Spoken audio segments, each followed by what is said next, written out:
on Jiva. Listen, first let me define Jiva. What you perceive yourself as of now to whatever you can perceive you.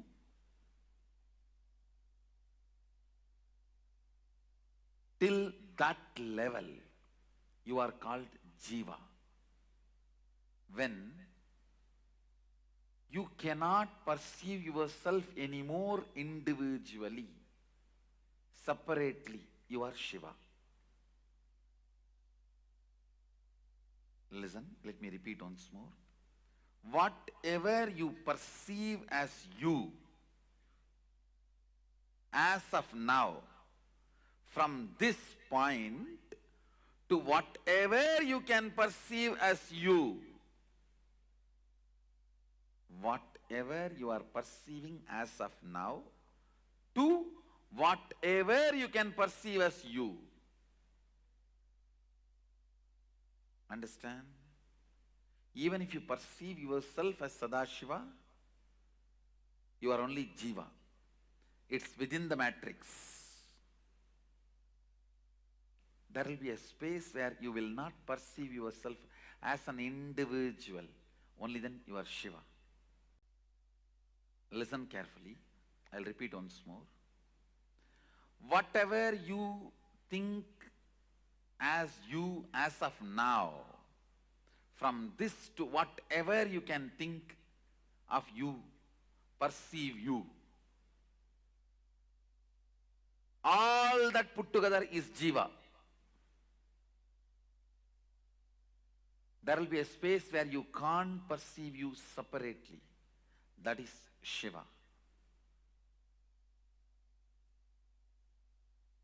The basic unit of Jiva, I'll explain now. Listen carefully. Basic unit of Jiva.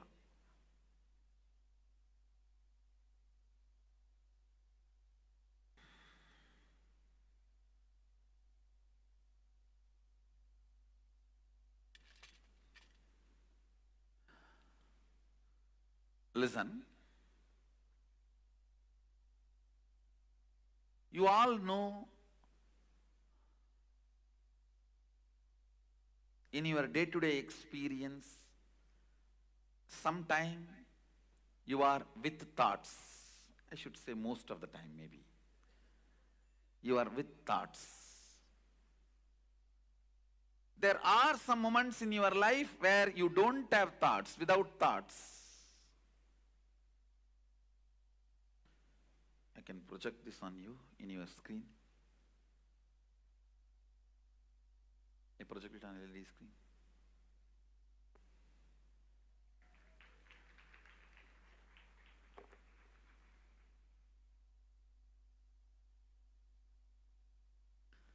Listen.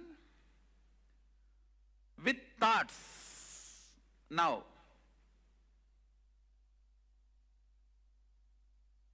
there are some moments in your life where you don't have thoughts. Every night, deep sleep. That is why you wait for that moment where you can forget your spouse and boss.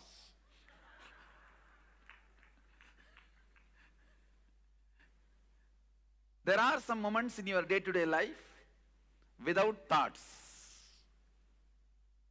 And there are some moments in your life where you have that clear I identity with I consciousness. Now, for example, now, how many of you feel you have that I identity clearly, I consciousness? If you have not raised the hand, you don't have. Okay. Waking state, you have that I, that idea. Listen carefully. The dream state, you don't have that I clearly. That is why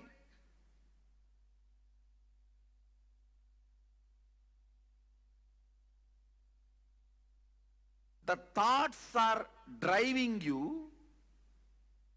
The I is not able to do anything in your dream. you can see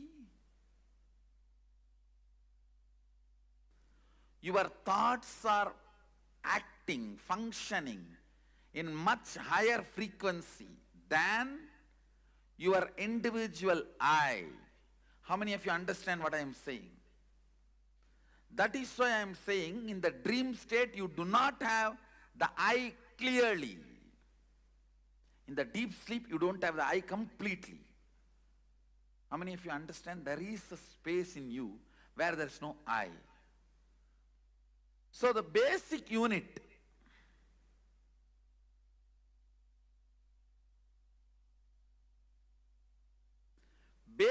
units of your life is with thoughts, without thoughts, with I consciousness, without I consciousness.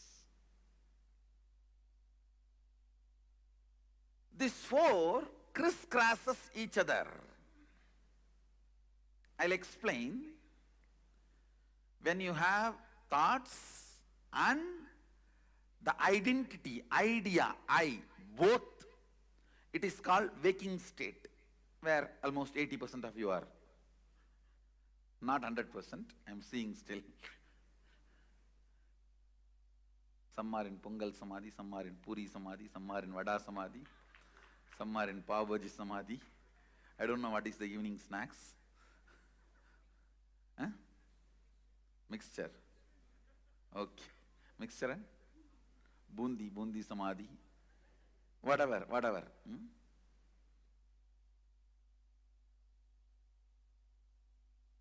In the waking state, you have I and thoughts, both. How many of you are able to understand what I am saying? I want you to come along with me so that when I explain the 25 states, it will be literally experience for you. First understand, step by step. Where you have thoughts and I consciousness, that is Jagrat state. Where you have thoughts, but the I identity is not strong enough. It is almost non-existent. That is why in one night itself you will see the dream of you getting married, you writing exams, you being chastened by the tiger and elephant and lion. All bad dreams. No.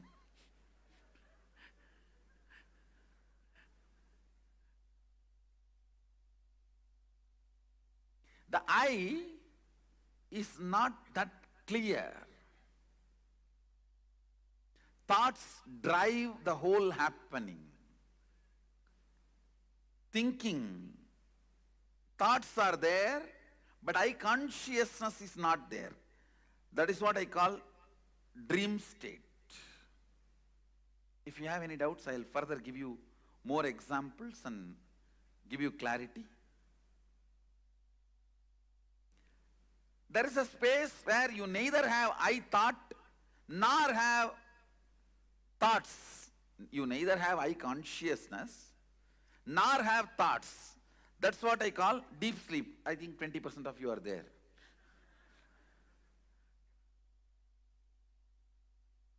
Whoever has not laughed, I know, they are there.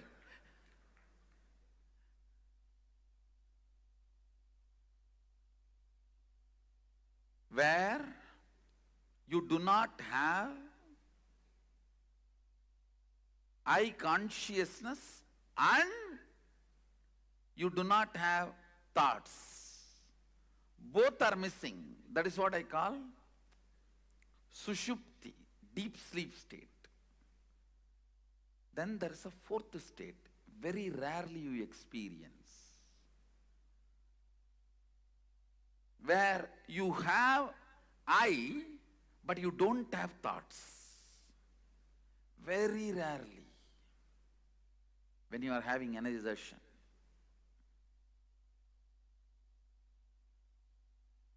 When you are really, really unclutched.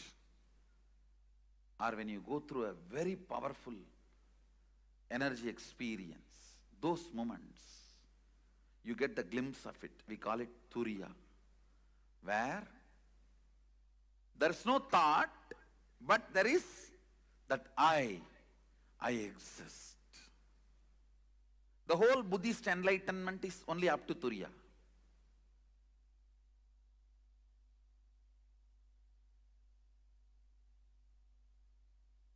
Understand, these four are the basic units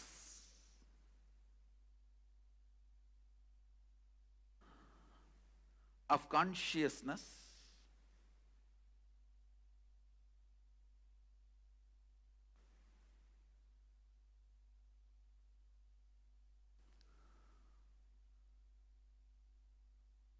in Sanskrit I use the word Jakrat, Swapna, Sushupti, Turiya. Turiya means simply fourth state, that's all. Fourth state. There's no meaning for the word Turiya technically. Technically Turiya, if you translate that word Turiya, means fourth state. Maybe in English I can give a new word, awakened state. I myself can create a word, that's all. There is no English translation. If I translate that word Turiya, it only comes as fourth state. Listen,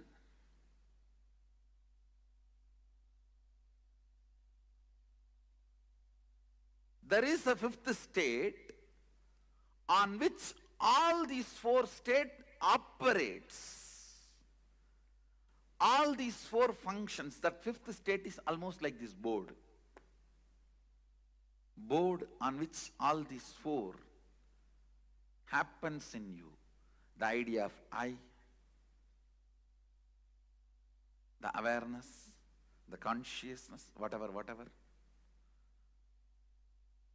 That is called Turiyatita, alive state, where the wax out of which your waking state and dream state is made is under your control.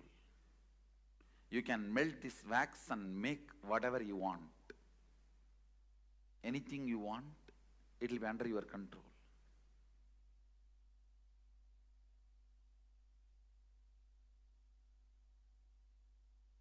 I'll try to repeat once more. Waking state is the state where you have the idea I and thoughts. Dream state where you have thoughts but no idea I, stable I. That is why in one dream itself you will feel you are writing examination, and same way you will feel you have your son next to you.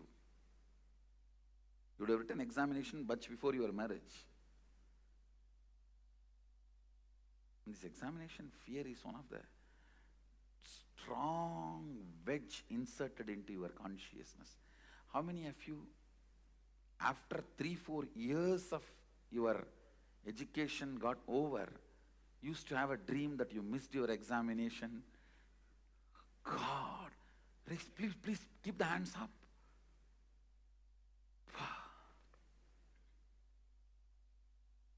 I never had this dream. First of all, I don't have dream. Next thing, I never went to examination. So both problems. Neither I have dreams, nor I went to examinations. Examination fear is the strongest wedge inserted into human consciousness. If we can remove examinations from our education system, world will become non-violent. Really, world will become non-violent. Examination is the worst thing.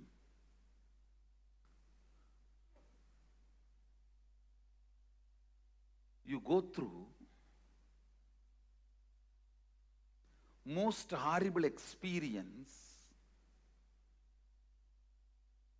thinking that if you go through this experience, you may never need to go through any other horrible experiences in your life. It's like a I read a one-liner. Husband is a person who stands by you during all the problems, trials, tests, difficulties, which will not be there if he is not there in your life.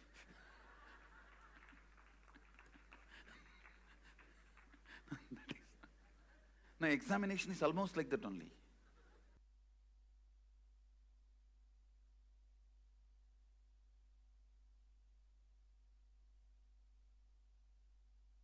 I'm seeing thousands of people every day,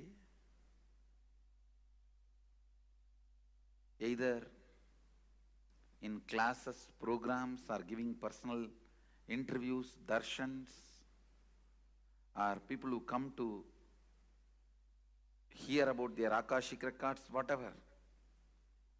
With all my experience, I tell you, the largest reason human beings suffer without experiencing the fourth state is examination fear. The human beings I dealt with, mostly Indians I can say,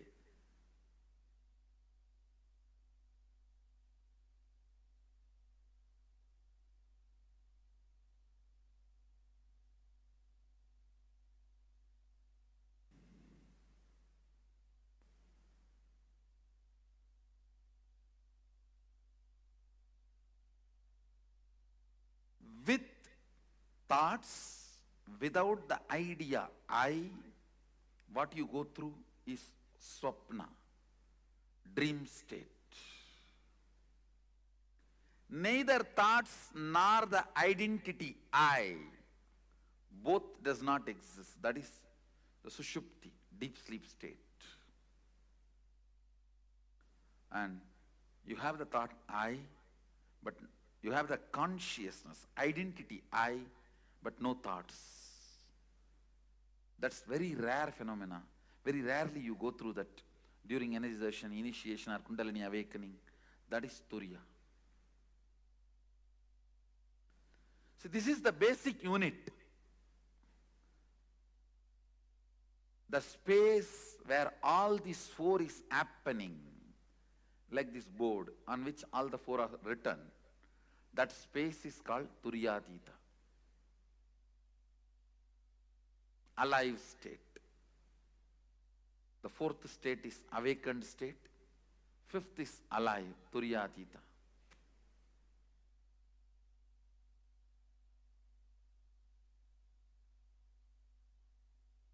I want you to take few minutes and take notes.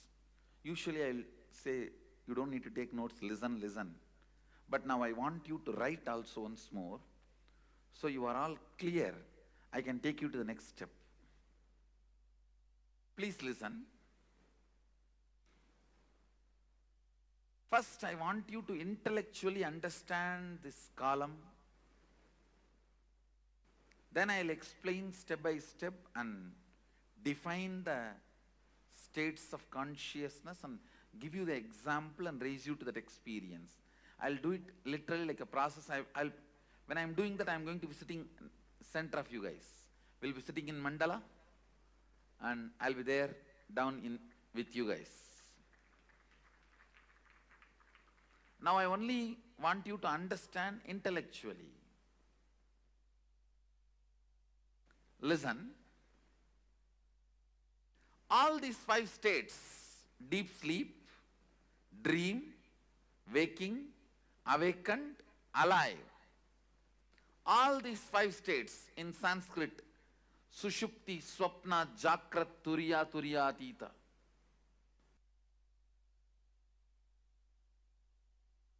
All these five states cross each other. You may ask, how? Because you are no more a single integrated being. All the time, one part of you is planning, strategizing,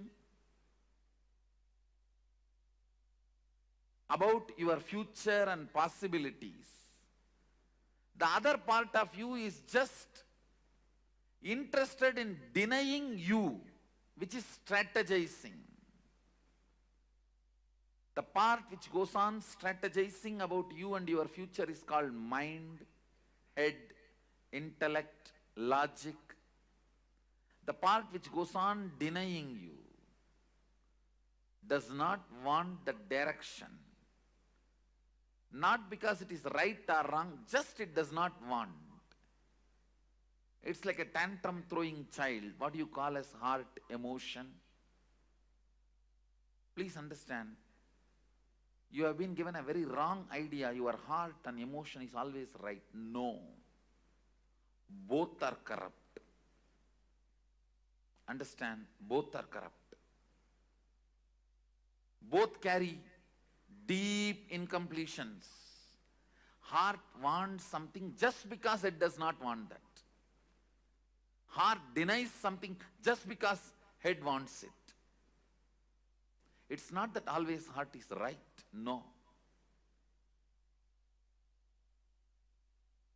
If you feel heart is right, no. You are wrong. Head is wrong. That does not mean heart is right. Head is wrong does not mean heart is right.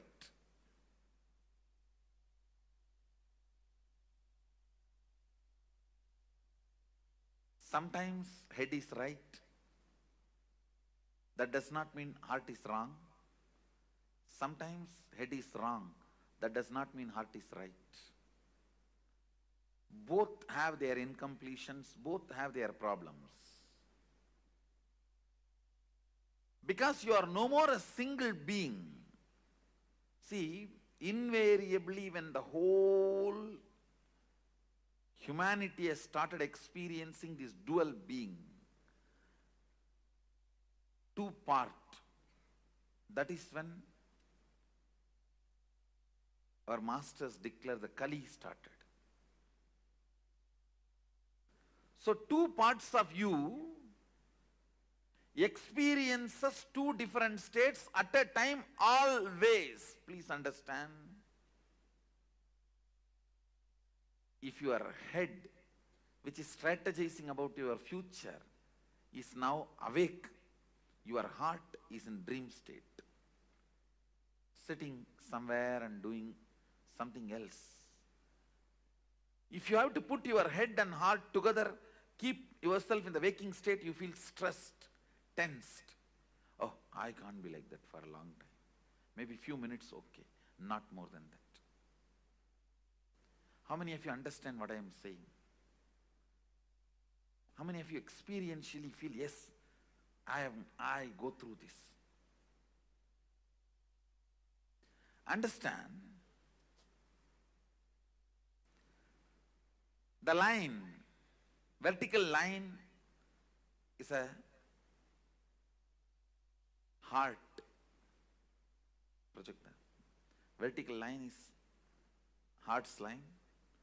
Horizontal line is logic's line. Head's line. So listen, when your head is in Sushupti, heart is also in Sushupti. It is called Sushupta Sushupti. Deep sleep, deep sleep. Very rarely you experience this. Even in your deep sleep, if you are lying on your bed for 8 hours, maximum you may experience this deep sleep for 20 to 30 minutes. Not more than that. Please understand. Head, heart, both parts of you experiencing Sushupti and Sushupti, deep sleep and deep sleep.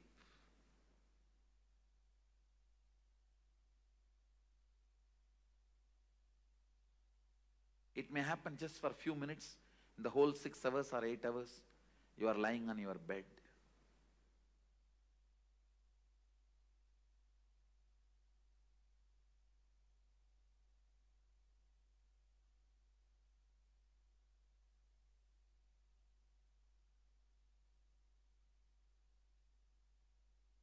when your head experiencing dream state and your heart experiencing deep sleep, you can perceive this experience. When you dream and just fall asleep without even waking up, you will dream something and you will fall asleep without waking up. Again you will dream something, you will fall asleep. Maybe third time or fourth time when you dream only you will wake up. How many of you have experienced this? When you wake up you will remember all the 3-4 dreams. That is what this state, that Sushupti and Swapna. Then Sushupti and Jakrat, Sushupti and Turiya, Sushupti and Turiyatita. Understand that horizontal line is line of logic, mind. What is your strategy? See, one part of you constantly strategizes about your future, your life, logically goes on analyzing right, wrong, how to get the maximum out of everything. That line of head, logic line. And the other part, heart, emotion. Even the word heart may not be right word, because somehow unfortunately you have that very good idea about heart. I will develop some other word. The crying child, the immature child inside you, which goes on throwing tantrum. Whatever your father says is wrong.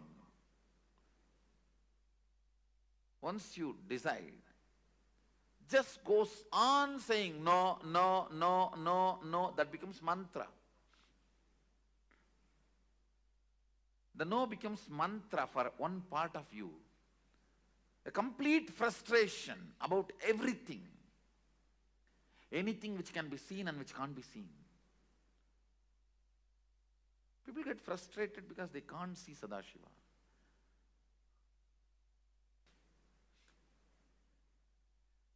It's good, sometimes you are not able to see.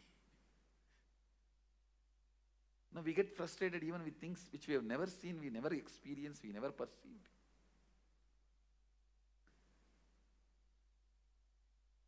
The tantrum throwing child. So better I will use the word TC, tantrum child. The tantrum child is the vertical line.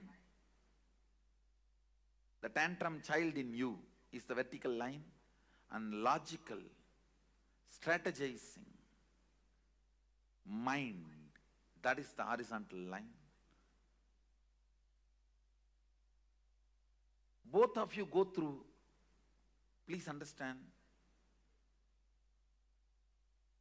some of you are small family inside, some of you are joint families inside, some of you are apartment complex inside. Please understand, do not believe you are one person. If you think you are one person, even you will not be able to answer many of your questions about your own self. How many of you feel there are many things which you are not able to answer about you? Then how will anybody else find the answer? That is why if somebody questions you too much, you get angry about them. Even I don't know, how can I explain to you? How many of you feel many times even you are not able to handle yourself? Raise your hand. That is what I mean, exactly the tantrum throwing child. Just saying no, no. I will face whatever it may be. Whatever comes, I'll face. But when it actually comes, you will not be able to face that. Now, how many of you do? Listen carefully.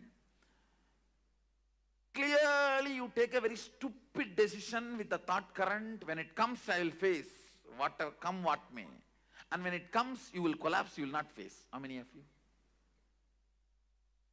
That is what I am calling tantrum throwing child. Just saying no does not bother even about you getting lost something. You just want to collapse, destroy everything.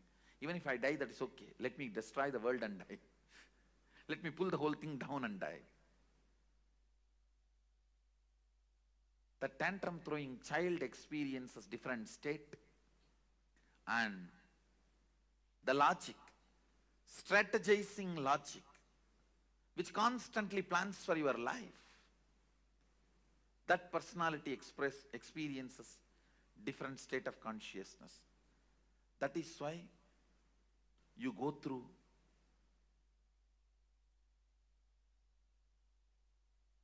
"25 various states of consciousness." Listen. The TC, tantrum throwing child, goes through the deep sleep, and logic goes through the deep sleep, both experiencing deep sleep. That's what I said. Maximum you may experience 20 to 30 minutes, even if you lie down 8 hours in your bed. Then tantrum throwing child going through the dream, and the logic going through deep sleep. Earlier I explained that side, now I am explaining this side. Listen carefully. Earlier I gave one example. You going to dream, falling asleep without waking up.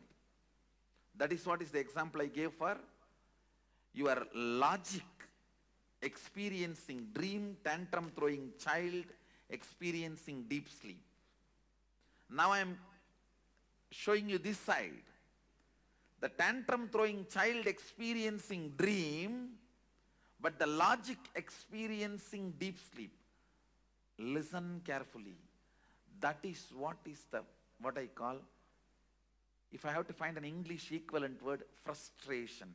In Sanskrit we call it virakti. Vrakta means the tantrum throwing part of you is active, but the logic is completely absent. Listen carefully. In Sanskrit it's called vrakti. In English I am trying to translate with the word frustration. I'll give you the context where the tantrum throwing you is so alive, wildly active and dreaming. But the logic with which you need to control you, that reins are not in your hand. It's like you are sitting on a wild horse and the horse is running on a hill. It may even jump into cliff now. I'm talking about this part where, see, this is TC, means TC, tantrum throwing child, this whole line. This whole line is logic, your mind.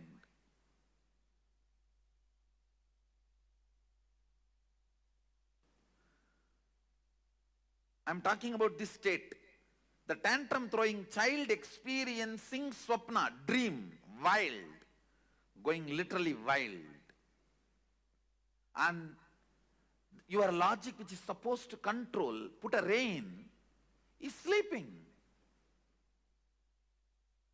It's like you are sitting on a wild horse and you are not able to control the wild horse. It is running. It may jump anytime off the cliff. All the decisions you take in frustration, please understand, all decisions you take in frustration will destroy you. Even if you think it is good decision, I tell you, do not do permanent damage to you because of your temporary sadness. Just don't take decisions when you know you are frustrated. Whenever you know you are tantrum throwing child is wildly active and your logic with which you need to control your perception is absent, don't decide. You will be overloaded with frustration. Don't decide. How many of you understand you went through this in your life? How many of you are able to catch what I am describing? Please raise your hand. Next, the tantrum throwing child is in waking state, but your logic is in deep sleep. It means you are not frustrated, you are very destructive. Understand? Very consciously you agree for destruction. You agree for the kind of a tantrum throwing lifestyle. You agree to be in denial. What can I do? That's all. Very consciously you wind up. You withdraw. I may use the word self-denial for this state. The state now I am circling. The state now I have circled, I'll call that as self-denial, where the tantrum throwing child is awake. I should use the word wake up. It's in a waking state. But your logic, the strategizing mind, the strategizing component of you is completely asleep. The next, the tantrum throwing child entering into Turiya,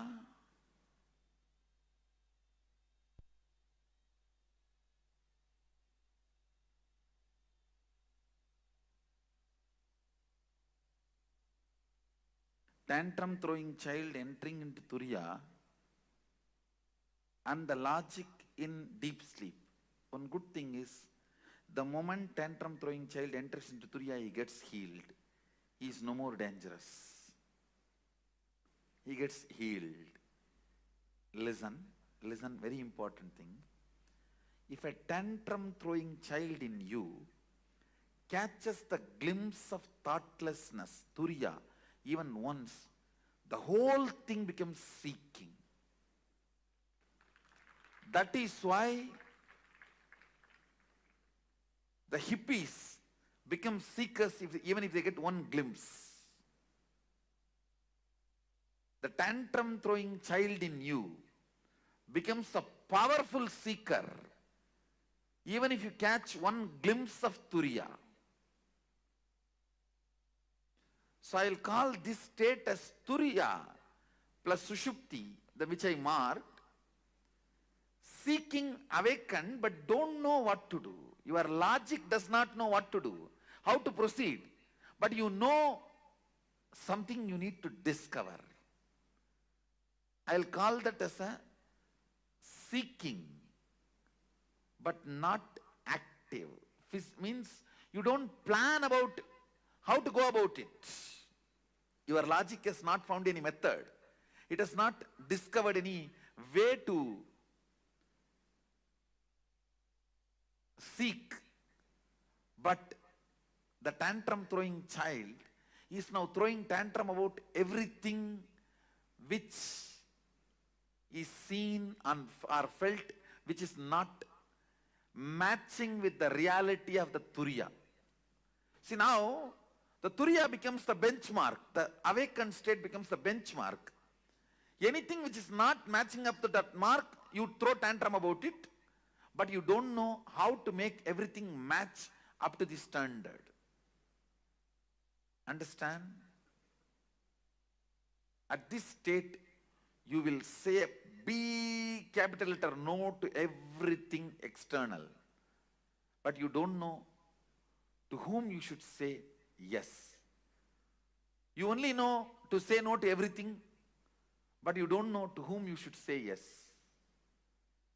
How many of you think you got this? Next, Turiyatita and Sushupti. When you enter Turiyatita, when the tantrum throwing child enters into Turiyatita, and the logic is in Sushupti, I call this accidental enlightenment. No, there are few people who got this. They got it accidentally by Guru's grace or by the high energy experience without their logic planning for it. This J. Krishnamurti actually had a glimpse, but accidentally.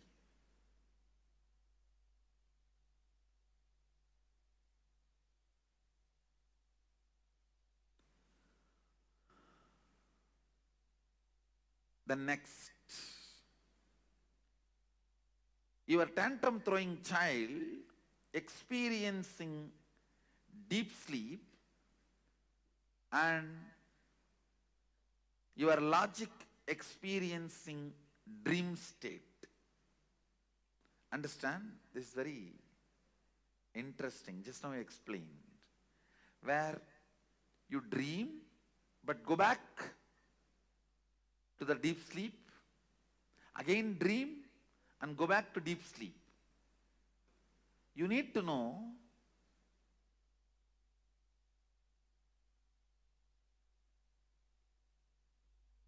maximum only 30% of you is your logic part. 70% of you is the tantrum throwing child inside you. That is why how much ever you strategize, always that tantrum throwing child wins in your life. How many of you agree with that statement? How much ever you plan, finally this tantrum throwing fellow wins the game.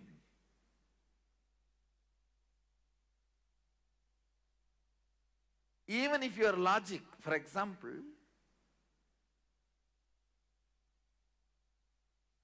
tomorrow you have to give a presentation. Your logic is planning for your presentation even in your dream. But the tantrum throwing child pulls you back from the dream to deep sleep state. That is what I will call this Sushupti Swapna, what I marked.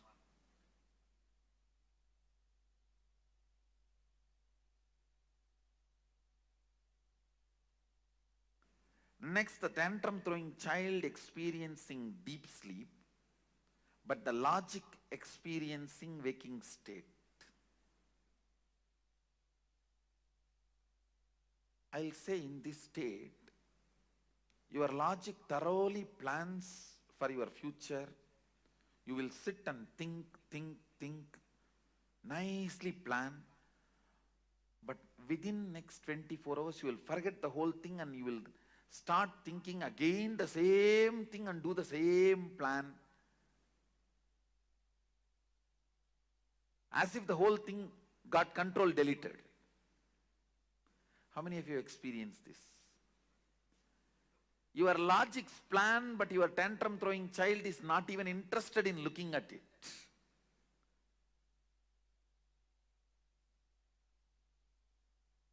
That is what this state, where 70% of you are sleeping and 30% of you is strategizing.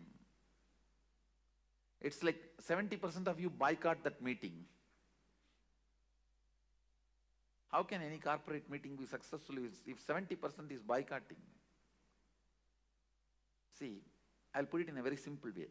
What you desire is your logic. What you believe is your tantrum throwing child. You will never get what you desire. Please understand, you will get only what you believe. You desire always to have wealth, but you believe you will never going to get it. You are never going to get it. You desire to have health, but you strongly believe that is not part of your life. So you will not manifest what you desire, you will only manifest what you believe. People always confuse between desire and belief.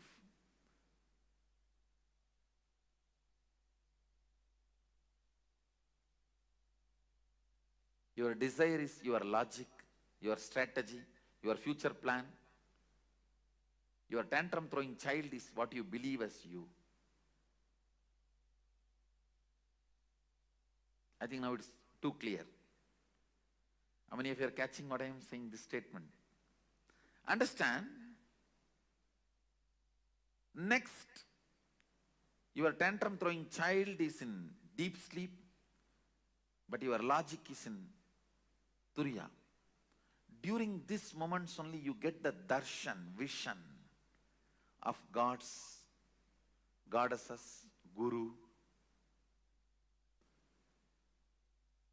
But it goes away. It doesn't stay permanently, because anything only if your tantrum throwing child also cooperates, only stays with you. For example, if your tantrum throwing child means the TC, if he enters into Turiya,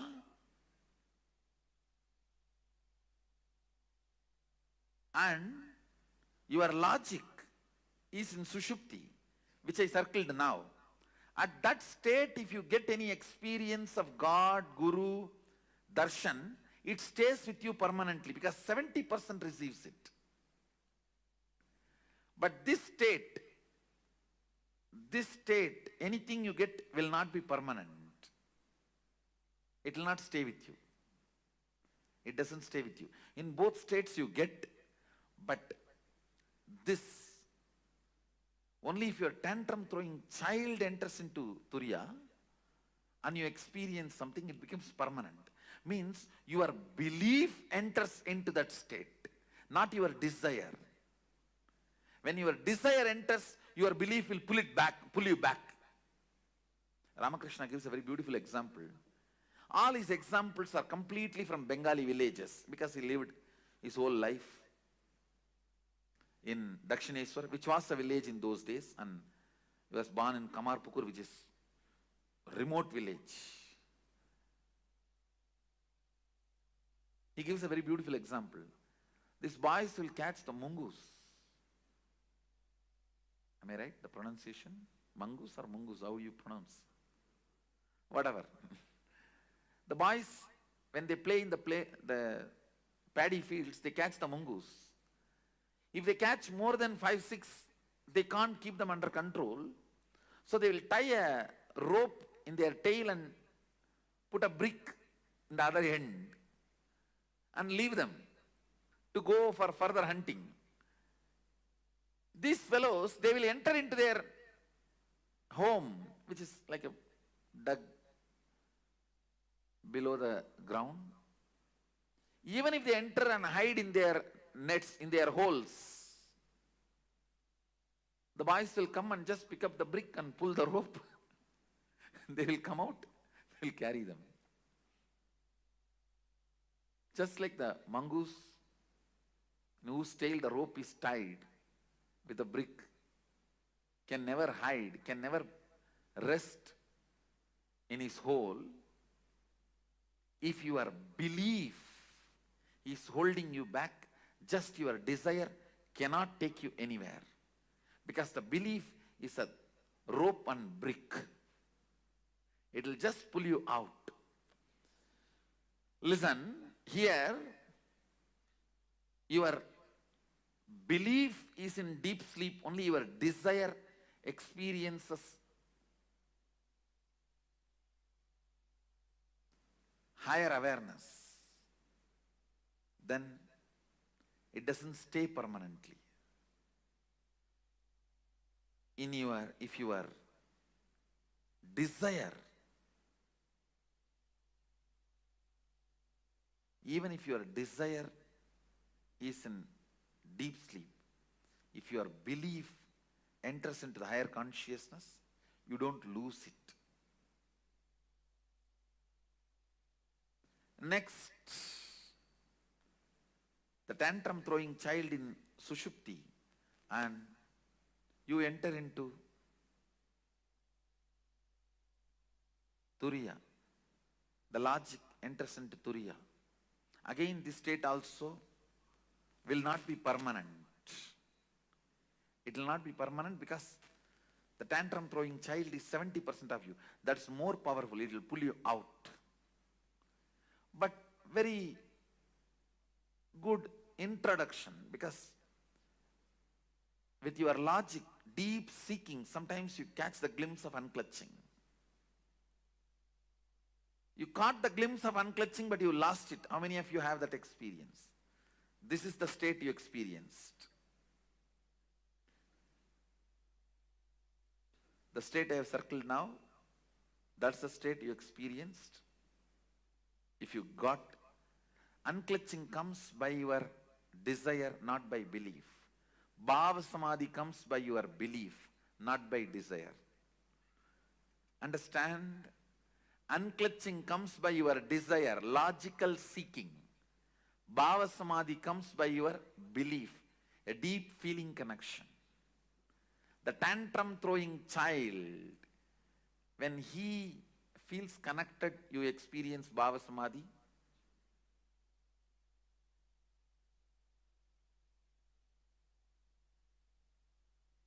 I think now many are experiencing Bhava Samadhi. I am seeing many faces. Already experienced. I think I am experientially putting you in Sushupti. I am experientially showing you Sushupti.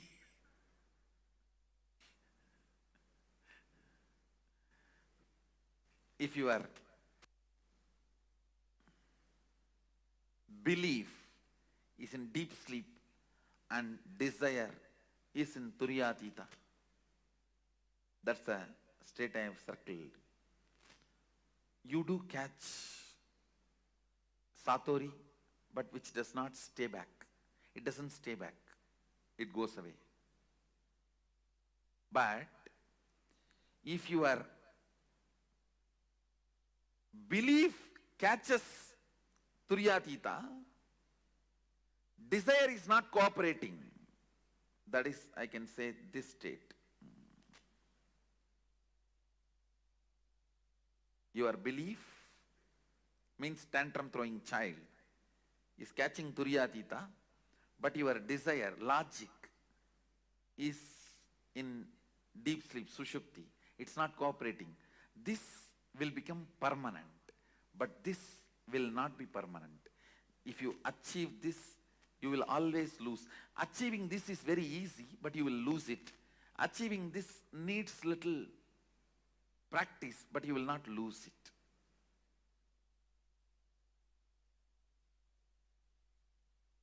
This comes by Bhava Samadhi, feeling connection. This comes by unclutching, your own effort.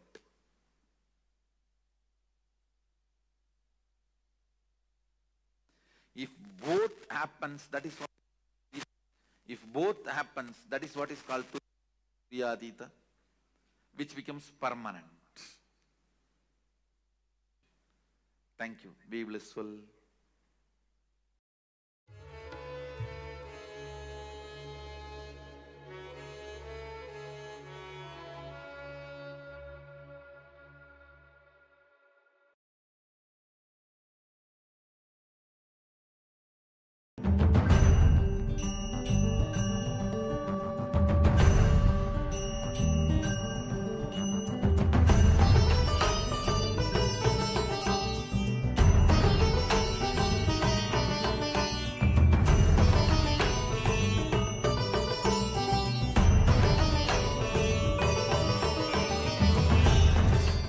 Space, Kasha. Let me use exactly the word Mahadeva uses. Akasha is modern Sanskrit word. In original Agama, the word Kasha only is there. There is a possibility in that palm leaf. Sometimes this corner of the palm leaf gets broken. So, anyhow, whatever available, even the palm leaf breaking is his action only. So what he left it for us to understand, from that the word Kasha only is there. So let's use that, that's all. Space, simple understanding, where length, breadth, depth, time, all these are dancing, vibrating. That is the aspect called space. It's a very simple understanding, but now I'm going to give you how understanding space is going to have some use for you. See, ultimately our goal is to rest in the highest existence and highest consciousness, what we call as Mahasadashiva. Resting in that state, operating in that space, manifesting the powers of that space. For that understanding space, whatever we need to understand, I am going to give you those understandings. All of you are clear? Actually, if I have to speak on space, 2,000-3,000 verses Mahadeva is giving in various agamas on Kasha, on space. Even this cloth is called Kashaya because only a fellow who is established in that space can wear this cloth. That's why the cloth is called Kashaya. Whoever is constantly in the space of Akasa, only they can wear this cloth, this color.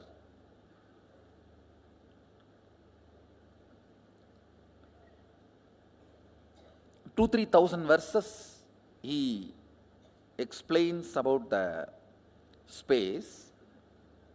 I'm going to give you some maybe 20 ideas which is useful for you to manifest powers of Sadashiva and to understand the space of Sadashiva.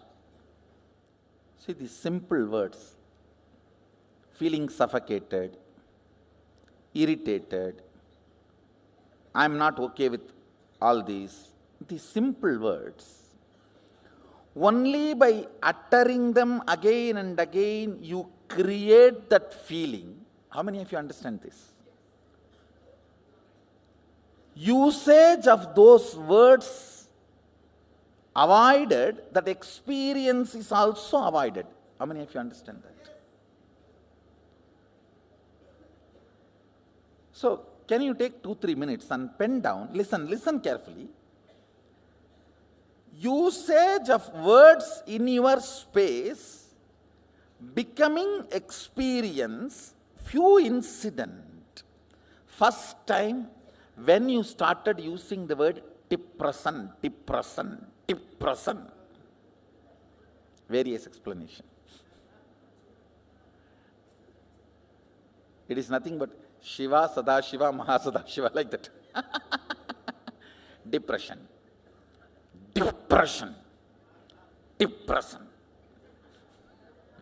Means Shiva becomes Sadashiva and Mahasadashiva. Like that.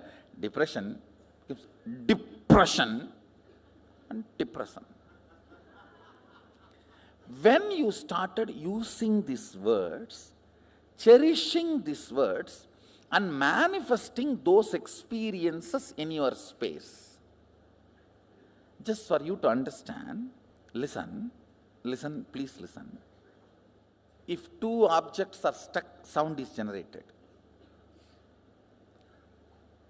If a thought is stuck on the space, reality is generated. That's all. Thought, idea, depression, irritation, simple words. How you teach to these teenager kids, how they pick up between when you guys are fighting, I cannot tolerate this, I can't digest this, hell with it, better to die than living like this. All these words, they pick up while both of you fight. And when they use that word on their space, they generate that as an experience. You yourself have done this crime against you. First time when you did this crime, try to remember and pen down. See, where you could have avoided the word and avoided the experience, that is called freedom. You chose the word and chose the experience. After that, even if you don't choose the word, experience does not leave you, that's called marriage. Bondage. Understand? See, first few times when you use the word, I am irritated, I am agitated, I can't tolerate this. I can't put up with this. Better to die than living like this life. Hell with you. All these phrases. There is a tons. All these Jerry Springer shows phrases.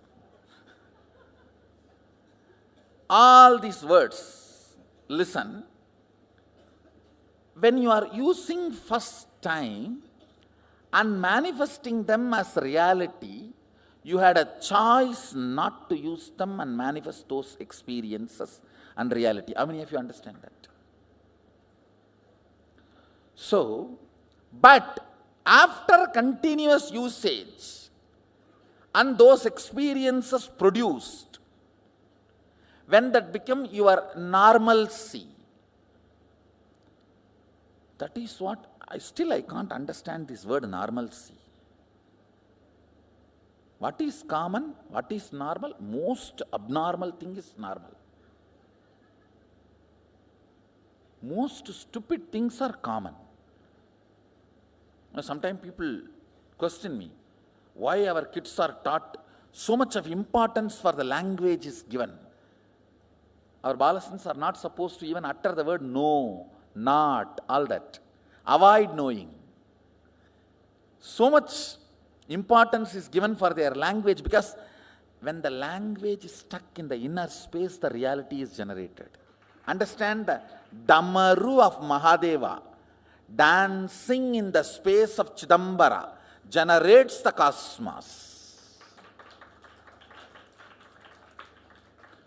So the language we use inside is the Damaru of Mahadeva.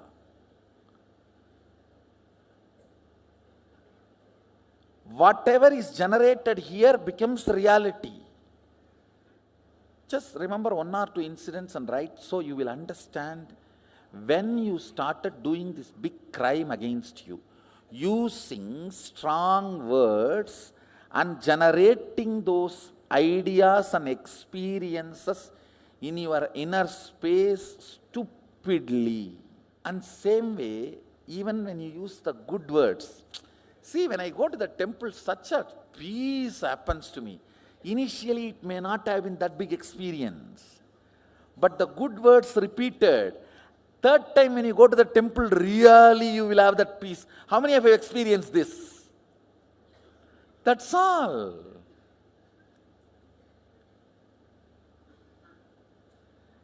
Generated good words or generated bad words, when they hit the space, they become real. Whatever makes the word into real is space. Akasa. Kasa. You are an adult. You can choose your words. Don't come and give me a big letter. Oh, still I have some doubts about you. Then die. Who cares? You are an adult. You pick up the word. Is somebody else sitting in your head and picking up the word? Nothing else can be done. Don't try to, ooh, ooh. No. Still I am feeling very negative about spirituality. Then what can be done?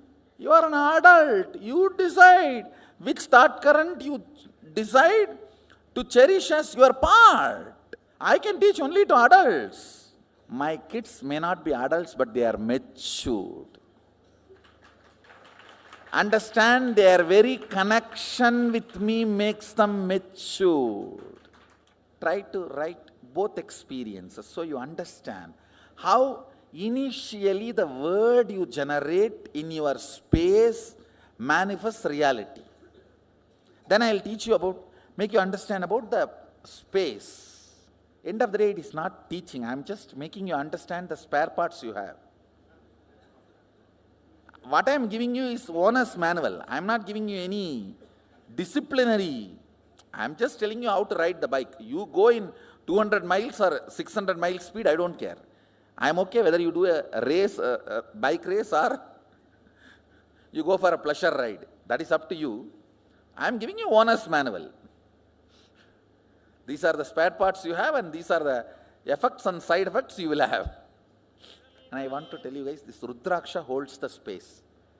This Rudraksha, See, just like battery has a capacity to hold the neutron, electron, that proton, that all the electricity activity, Rudraksha has a capacity to hold somebody's space. All the Rudraksha you are wearing is holding Mahadeva's space. It is energized and brought to you.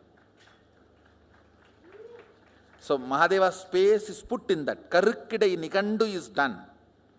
Then it reaches you. You can even that word, record that word Karukkidai Nigandu means impregnating with a thought current or experience. It is not even impregnating. The Karukkidai means making you deliver. It's end to end actually. Not just impregnating. Then you may get aborted, who knows? So Karukkidai means successfully making you deliver this thought current as your experience. Karukkidai Nigandu. The word is from Prakrit. I think one of my important contribution is going to be reviving all these sweet words from Agamas and making them all day-to-day used words.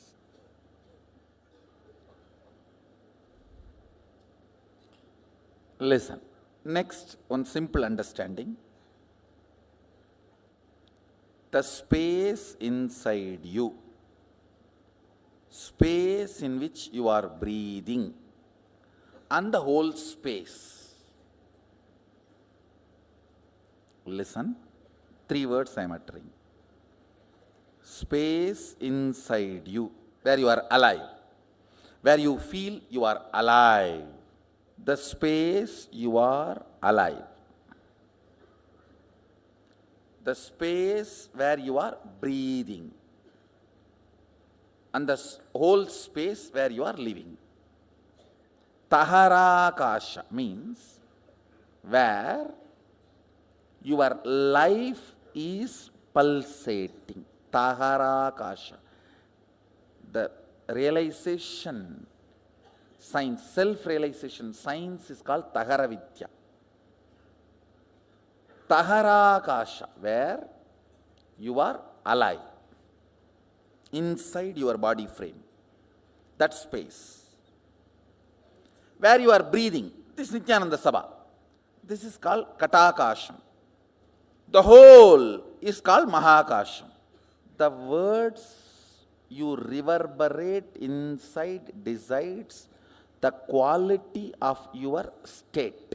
The words you generate in your breathing space decides quality of your space and life. The words you generate with the cosmos decides your existence, mantras. The words you generate here, I can't tolerate, I am irritated. You understand the examples? Now you understand why I gave those examples and made you do the homework? Taharakasha. Along with the power manifestation, I am programming this whole thing inside you as a powerful cognition. See, goal is actually you manifesting powerful cognitions only. Power manifestation is to inspire you to manifest powerful cognitions. And it is not that it is something wrong. And Mahadeva, such amazing software developer, his whole system is only to the level of enlightenment you will manifest powers. Because it is from there he is making you manifest. See, in the Yoga Vedanta Sampradaya, towards enlightenment you manifest powers. But here, from the grounding of enlightenment you manifest powers. So the whole software Shaktipada is different. And one more thing you need to know. You need to be very careful about whose breathing space you are breathing and listening to these great ideas. Because Shaktipada happens, understand? You need to know when you take any help, you grasp, you imbibe the foundation context on which they are sitting, they are standing. All of you are clear? If you go to a guru who says, Siddhis are wrong, they come during enlightenment and they stop your enlightenment, and you heard that, that is hell for you. Because he knows only that science and he is doing Shaktipada with you, only that, and that will be your reality. If you go to a guru who says, it is from established groundedness of Sadashivatva, the powers manifest. Understand? When you become Shiva, Shakti manifests in you. That's all. When you listen to this truth and manifest powers, this is your Shaktipada and this is your reality. So you need to be very clear from where you are getting Shaktipada, from whom you are getting Shaktipada, and is that system authorized by the Shastras? That is too important. Siddhi is stepmother. In Tamil, Siddhi means stepmother. Shakti is mother. Adi Shakti. Understand one more thing. For you to manifest Shakti, you need a strong Shaktipada with a master who has already mastered this science.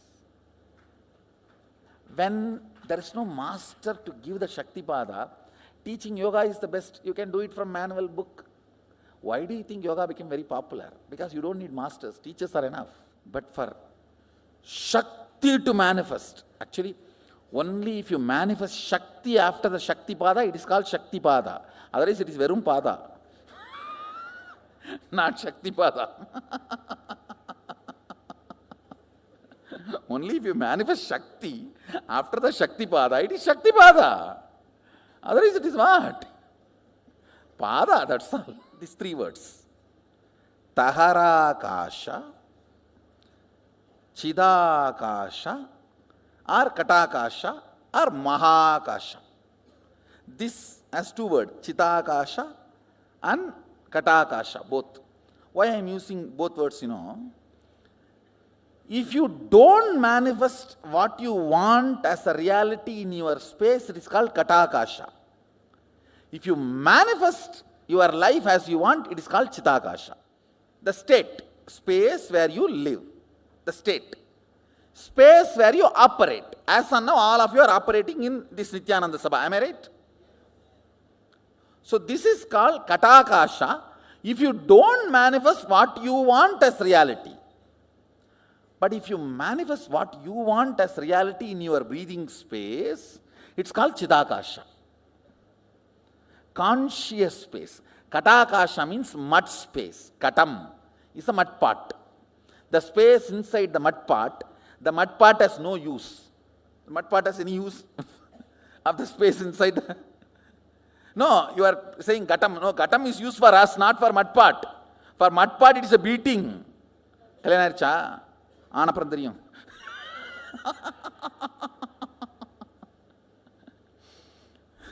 No, he is trying to show, no, there is a use, Gatam. Gatam music is used for whom? For us who generates, not for the Gatam. In your space, listen, your state is Taharakasha, where you exist, Taharavidya. Taharavidya means the knowledge of enlightenment science. Now, whatever I am talking to you, all these can be classified as Taharavidya. Precisely, if I have to translate that word, grounded in existence. Tahara. Grounding you in your soul, Atman, enlightenment, is called Taharavidya. Where you are grounded is called Taharakasha, the space of your life, alive. Your state. The words you generate there and hit you decides the state you are in. Feeling experienced, expanded, joyful, or suffocation, all is within this. How many of you are understanding?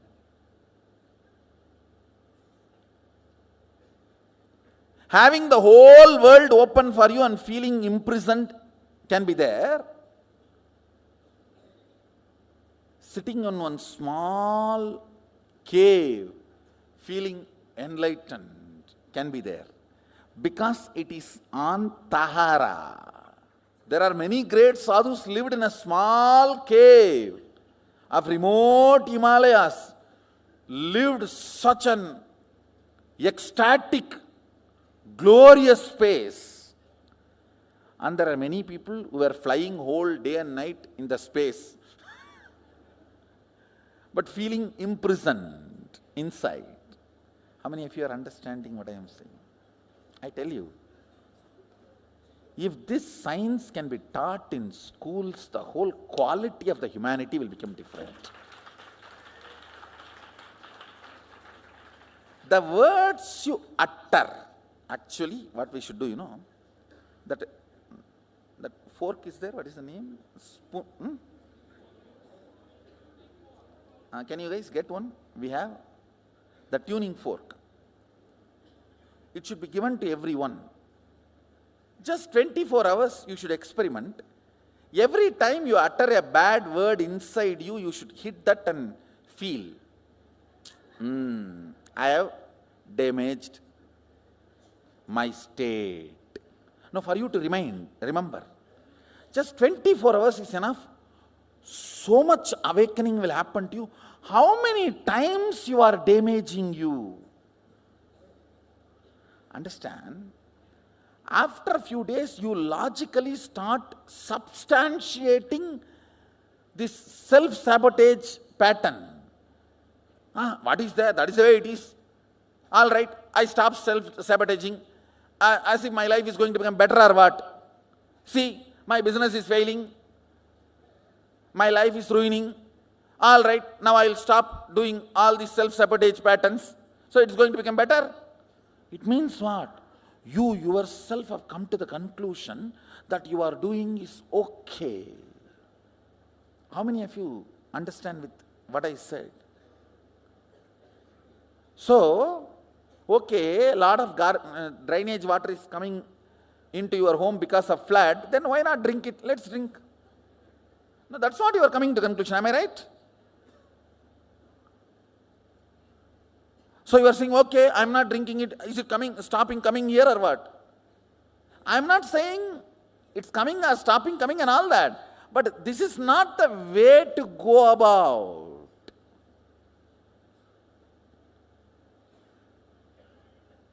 Understand, even if it is not immediate pleasant, do only right. Kathopanishad says, right, not pleasant. Even if it is not immediate pleasant, do right, not pleasant. The words you utter, that creates the space you operate. That makes your breathing space as katakasha or chitakasha. Chitakasha means consciously generated space. Means if you are uttering all the words consciously, tuning to your life's goal, you create chitakasha. If you are uttering without knowing why you are uttering, or because of compulsions, and manifest default reality by fault, that is called katakasha. Listen, default reality is katakasha, conscious reality is chitakasha. These three words, taharakasha, katakasha and chitakasha, and mahakasha. Mahakasha is whatever exists, that you don't know anything. You don't know ABCD of mahakasha. Please understand, just because you have seen some movies, some chakabuk, no. We do not know anything about mahakasha. It's only a word you need to be introduced. That's all. Whatever is mahakasha. That's all. See, one more thing you need to know. One good thing about Akasha is it can never get corrupted. It can be easily programmed. Like electricity cannot be corrupted. It may be helping you for last 100 years, but it will not bother to kill you in 1 second if you do something wrong. Same way it may be killing so many people in so many places if something wrong is done. It will not bother to help you if you do it proper circuit. No qualities acquired, no favoritism, and no corruption. That's the quality of space. No favoritism, no quality acquired. It is all about what you want to do from now. That decides the whole programming of the space. That's all. The next few understandings about cosmology. Actually now it's not even understanding, it's bomb. Mahadeva says you don't have a soul till you get enlightened. Now this is the most funny thing. He says, till you are solidified with the consciousness manifesting, you are only the accident of play of Katakasha and body-mind. Not Taharakasha. Listen carefully. I'll explain. See, only when you are initiated, you use your will. With that will, you manifest something consciously in your space. Only then soul enters into your system.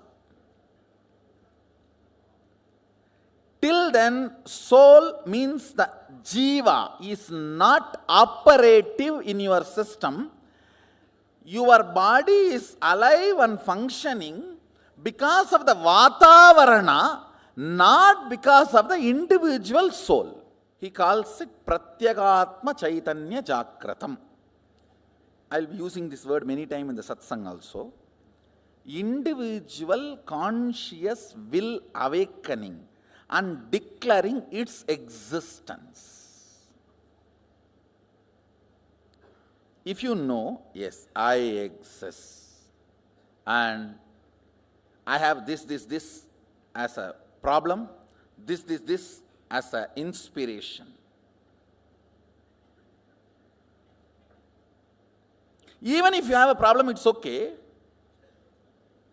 But your individual will should perceive the problem, only then it will start cracking the code.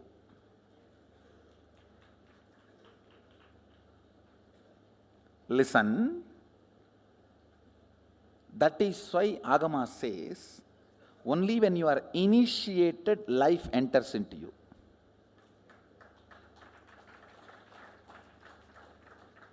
In Vedic tradition, we have something called Dvija, reborn.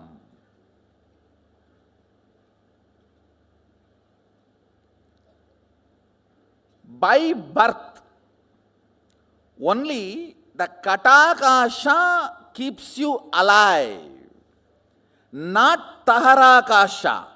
Taharakasha is infused into you by the person who is operating from Mahakasha through Chitakasha. Too many words. Come on, I'll repeat. The individual soul in you is breathed by the person who is breathing the cosmos into you through his breathing space. That's a translation.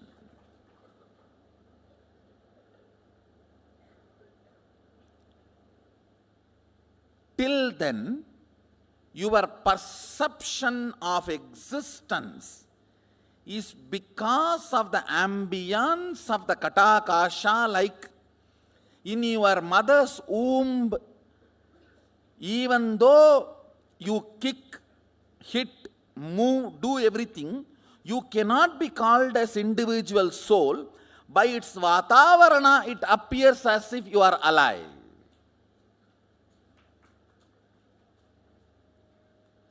So, it is only substandard of consciousness.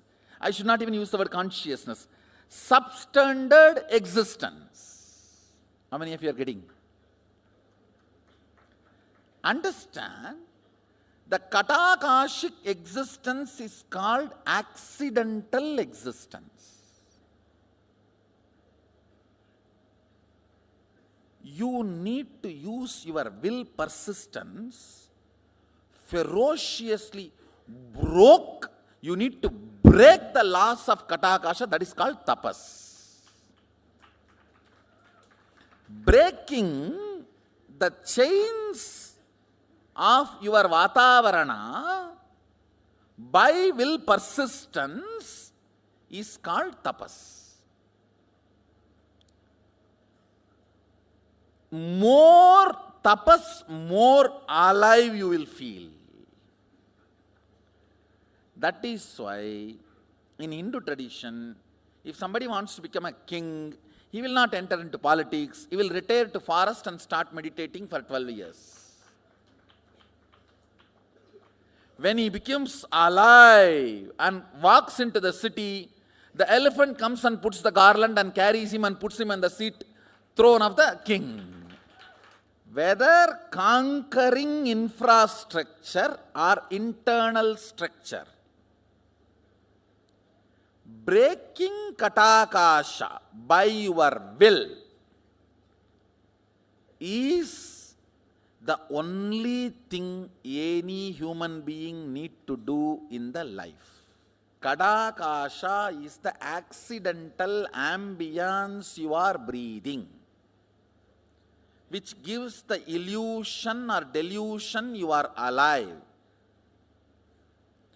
Your existence is given a delusory idea that you are alive. Because you are breathing, you are made to believe you are alive.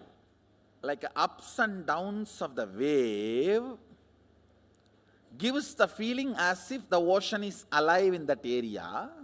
Even though there is no independent individual energy exists, you have soul only when you manifest powers. Now that is what is the conclusion. And do you know funny thing? People who are not initiated or not manifesting powers, he classifies them as Panjama, and murdering of those people is not punishable crime. Sorry for... No, I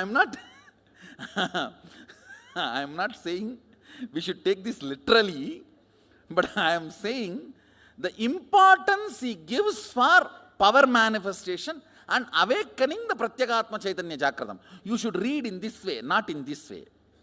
You should read the importance Mahadeva gives for power manifestation. You should not read in this way, saying, oh, he doesn't have a respect for life. Now let's come to the point, what is will persistence and what is will? Listen,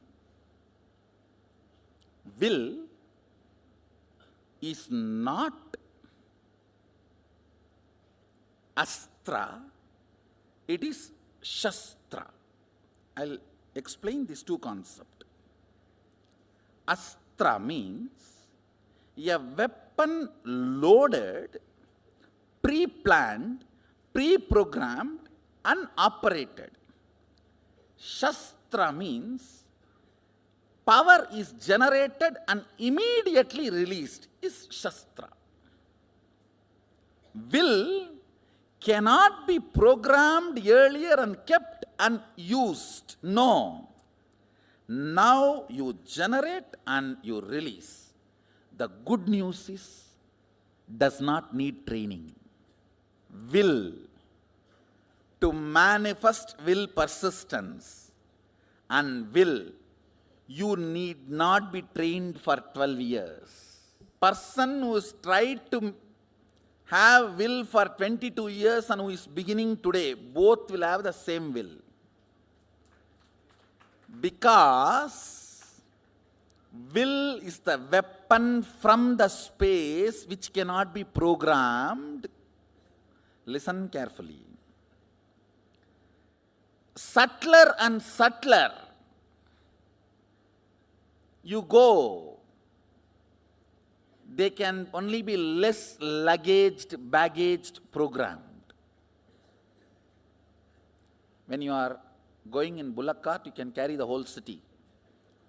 When you go in bus, you will have to reduce. When you go in train, you have to reduce more. When you are going in the flight, it has to be reduced a lot more.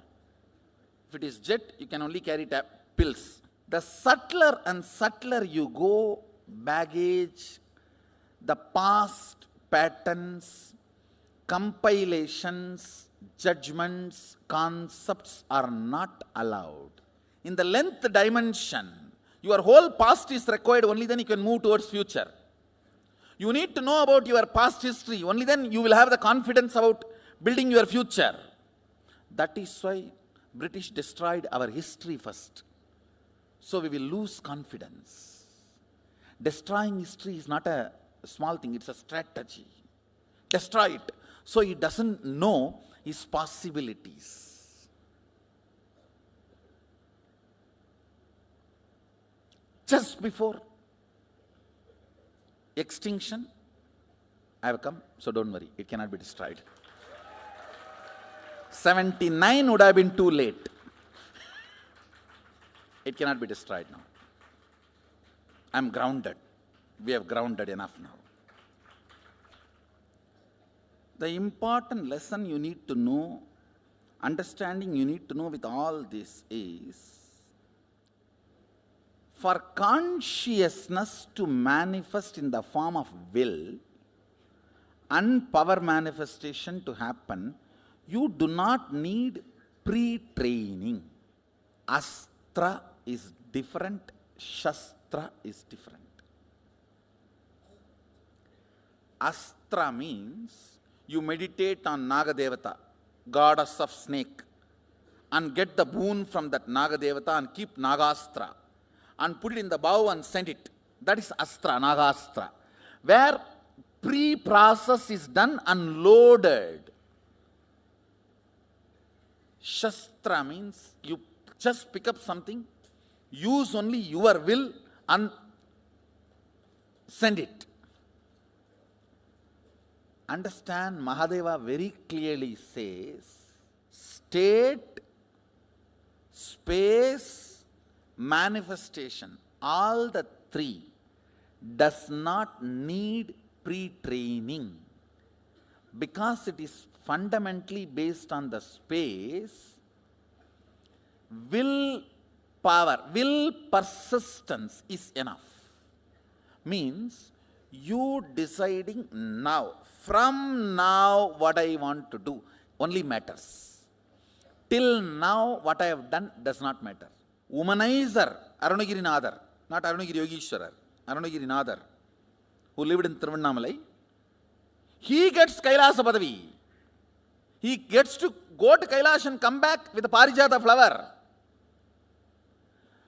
But a fellow who was in the Parijata flower garden, Sundarar, just because he saw the Rudraganyas in a little flirting way, he has been sent down.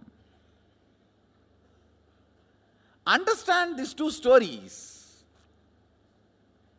A womanizer goes to Parijata garden and brings Parijata flower.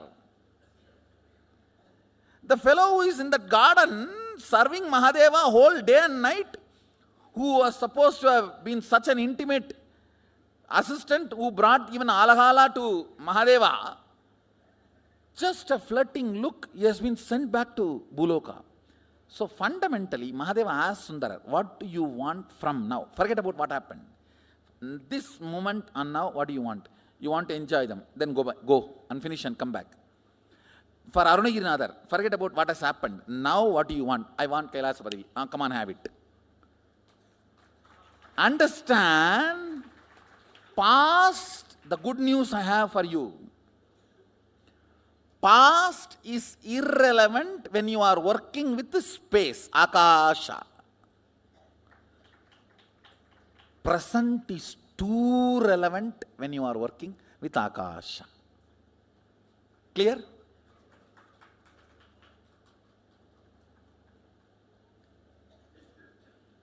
You have been 20 years devotee, 25 years devotee, or born and brought up along with me, does not matter. Or yesterday only you entered the program, does not matter at all.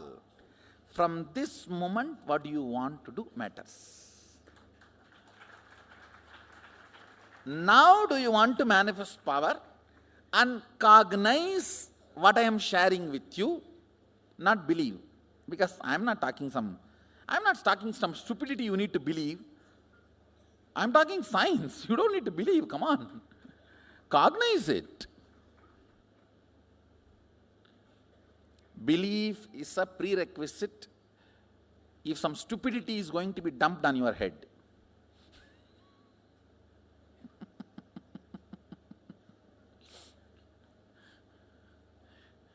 Here I am sitting and analyzing the science of life, science of existence. Taharakasha means your soul is infused into you in the form of Shaktipada as a will. Will means experience, I exist larger than what I was feeling as me till before the initiation. How many of you are catching what I am saying? How many of you feel, listen carefully, after the initiation and power manifestation, even the way you feel you is much larger.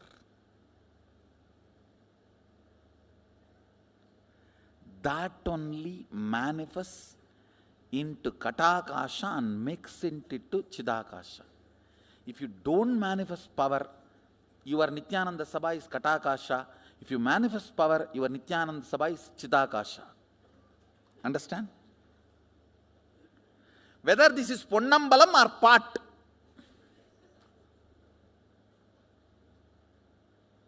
Kata or Chita is up to you. In part, what you can do? Only. In Ponnambalam only you can dance. In Chitakasha only you can dance.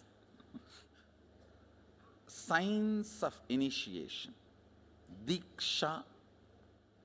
This word Diksha need to be understood. The word initiation is too superficial for Diksha. If I have to translate exactly the word Diksha into English, breathing life, infusing life, the frequency of your will existence, raised to the level of frequency of will persistence, to become the realization of will, reality, realization. Understand? Taharakasha, breathed, Guru breathes life into Taharakasha. With that you start that will persistence. With the will persistence you start manifesting. Not only powers, even the life as you want. Kata Akasha becomes Chita Akasha. Understand? In Kata Akasha, Gauravas are cooked. In Chita Akasha, Pandavas are cooked. See how Pandavas are born? Kundi calls gods and goddesses. Out of will, they are generated. Chidakasha. How Kauravas are cooked? Kept in the pot. From Katakasha, Kauravas manifest. From Chidakasha, Pandavas manifest. 5 but conscious. 101 but unconscious. It's not 100, 101 actually. One daughter and 100 sons. I don't know how many of you know Pandavas also have one sister, but before born she's dead. She was dead then. The Madhuri, Pandu had a curse that if you have a physical relationship with anybody, you will die, and he was not able to control himself, has a physical relationship with the second wife, that Nahula and Sahadeva's mother. That night, see, the power of Pandu was such, because for quite a long time he was celibate. Within 24 hours, the child has happened.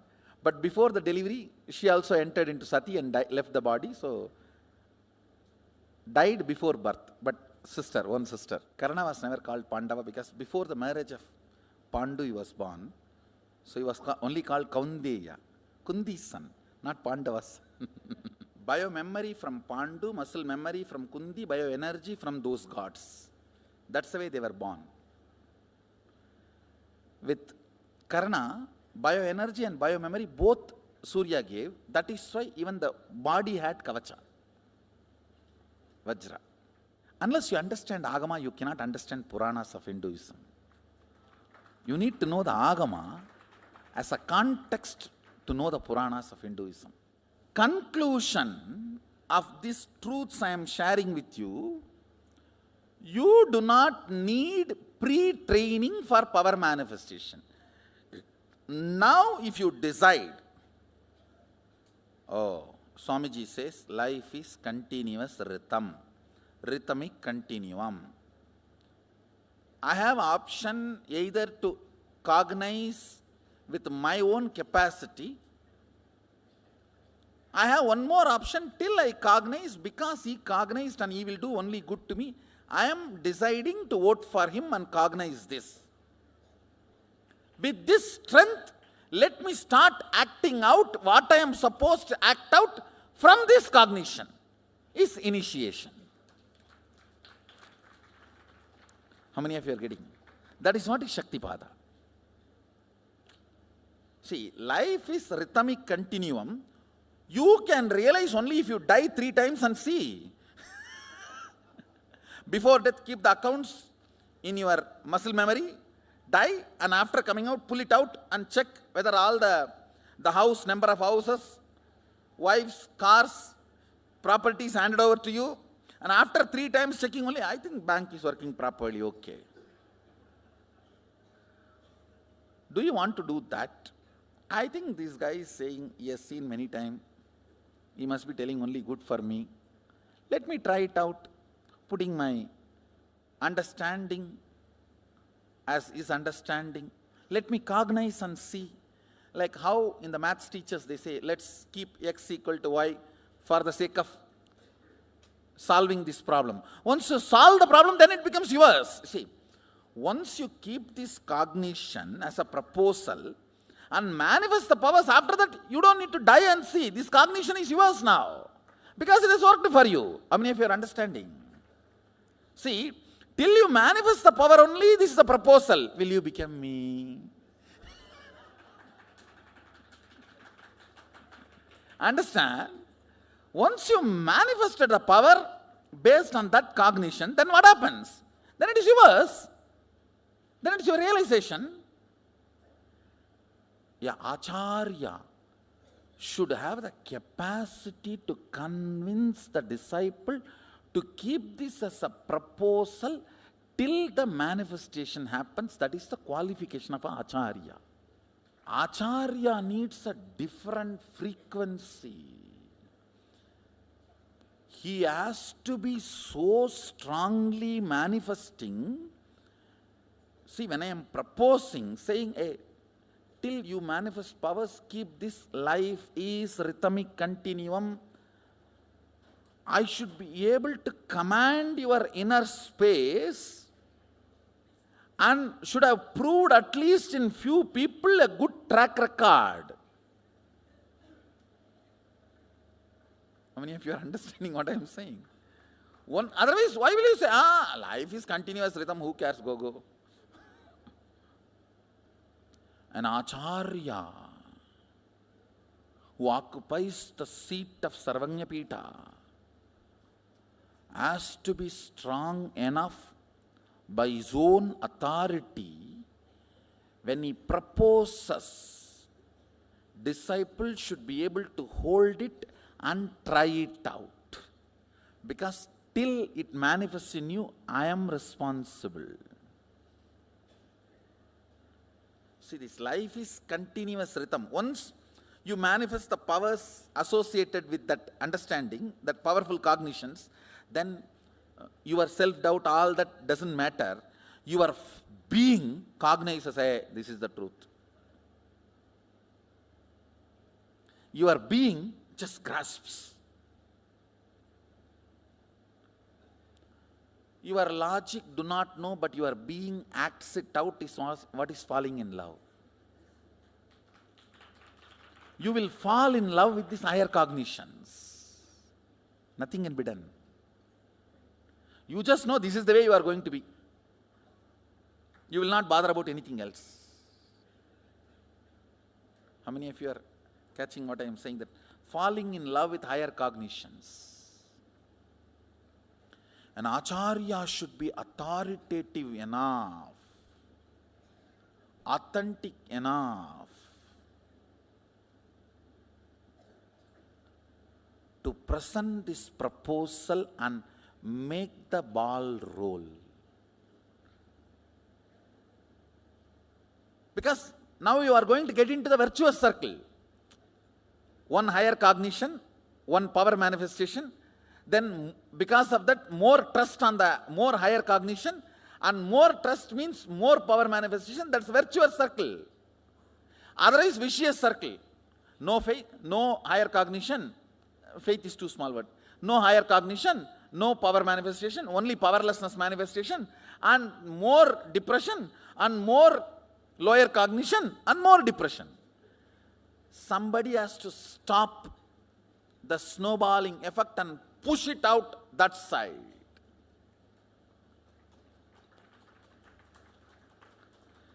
From Taitriyaredas, somebody has to push it and send it to us Urtvaredas.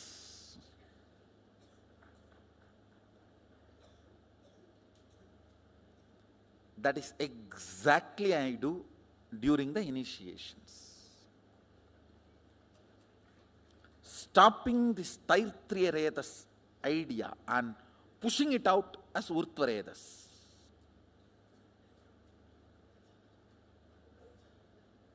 Listen. With this cognition I am giving, life is rhythmic continuum. First thing, powerful cognition. Fear of death is not there. Second, responsibility. I have to come to completion with this wife, otherwise she is going to come back. No, with any situation, not wife or boss, completion is the only freedom. Till then it is going to be continuum. Freedom and responsibility both. You do not need earlier training. Decide now. Life is a continuous rhythm. Then, what all is the effect and side effect of the way I cognize me and my fears, my desires, my understanding, my goal, my vision, my mission, my existence? I think that is where fear comes. Oh, too many things are at stake.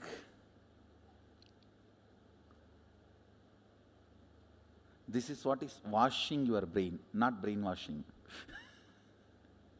Understand? This is not brainwashing.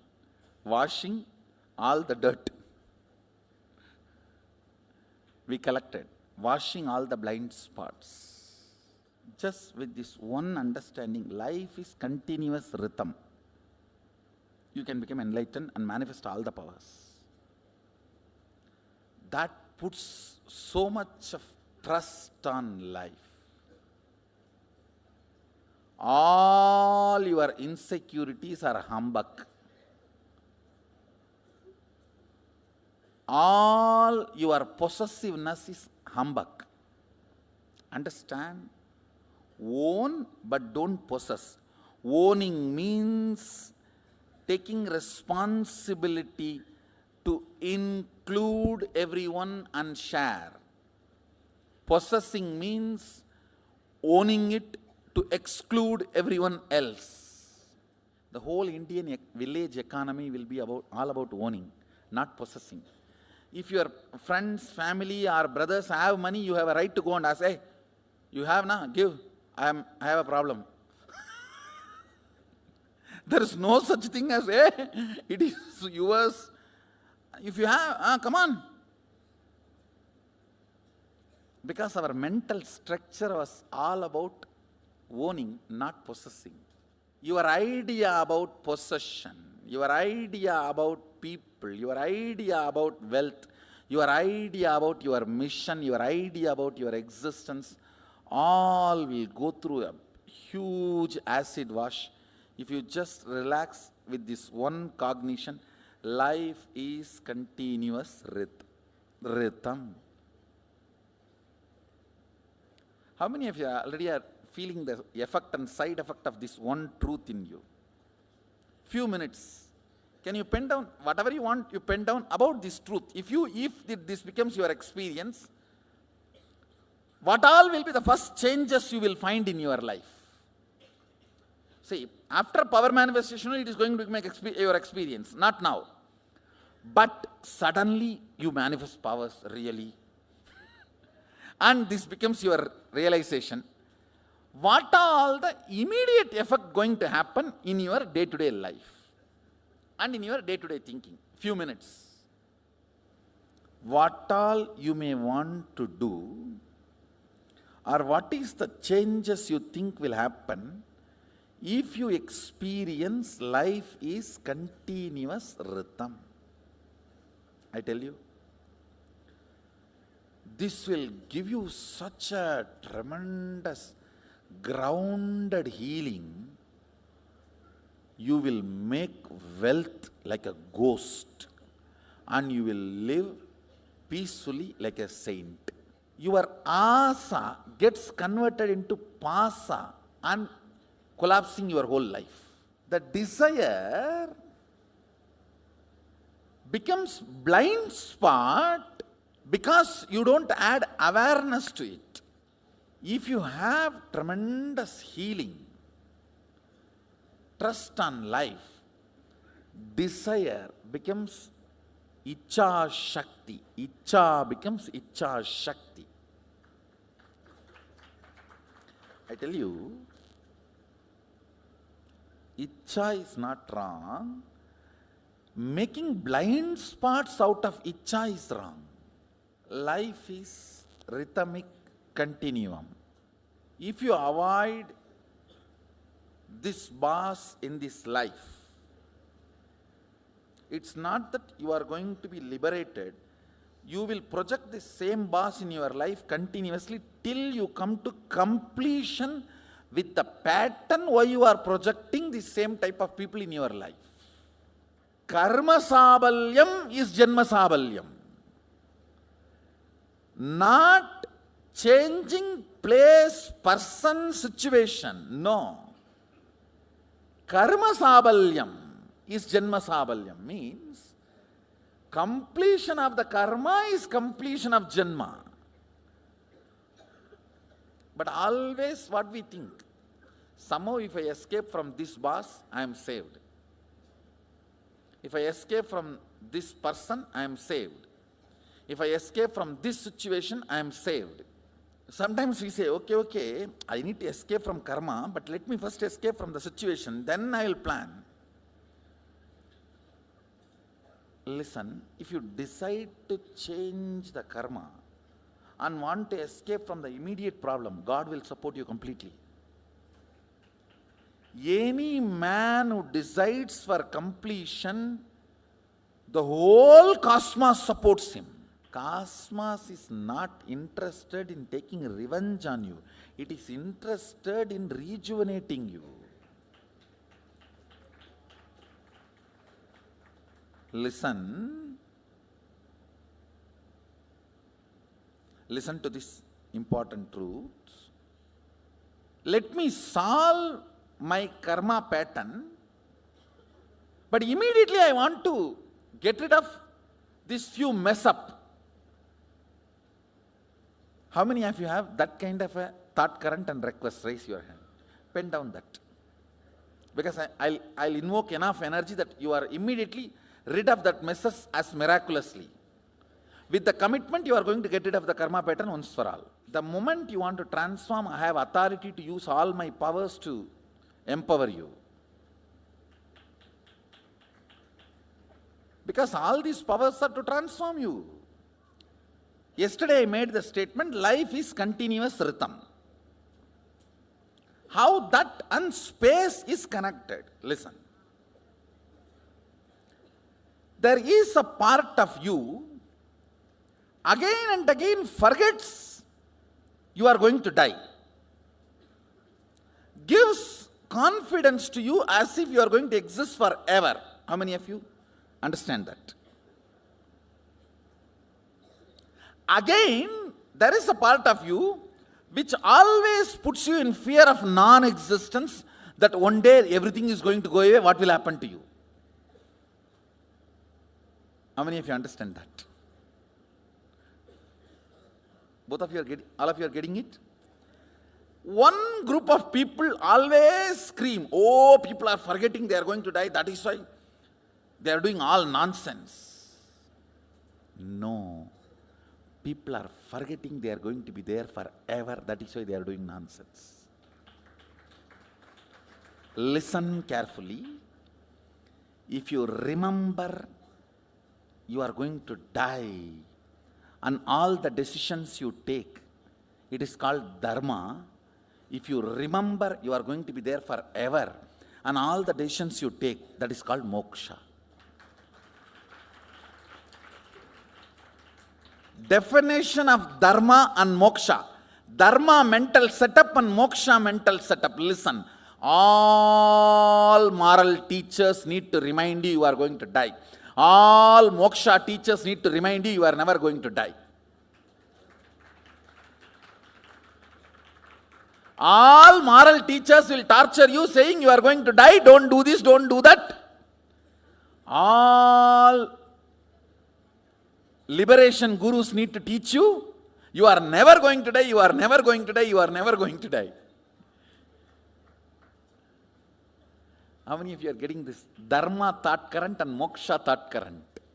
When you think you are going to die, the decisions you take is morality, dharma. When you understand you are never going to die, the decisions you take, the space you enjoy is moksha. Moksha thought current.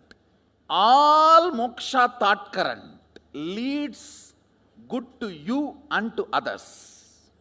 I am not blaming dharma thought current, but that is not ultimate.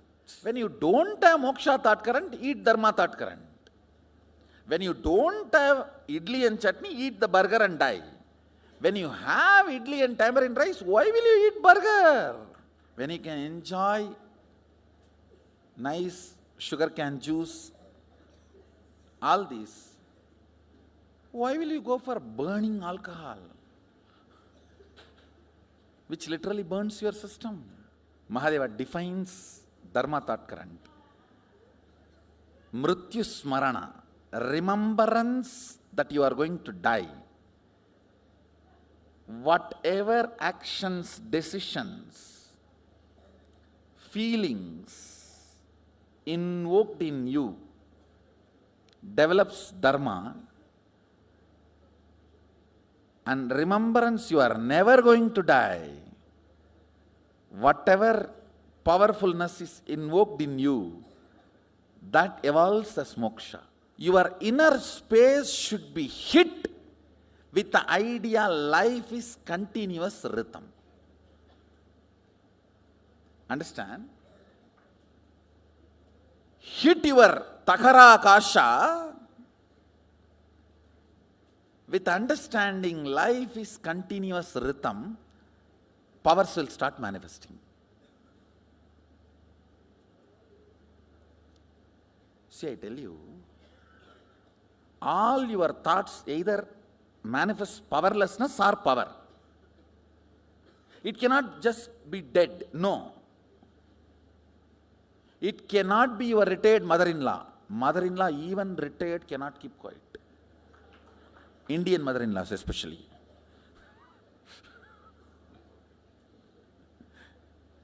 I'm seeing many people are looking this side and that side. I think if your mother-in-law is here, you are confirming. Indian mother-in-law cannot keep quiet even after retirement.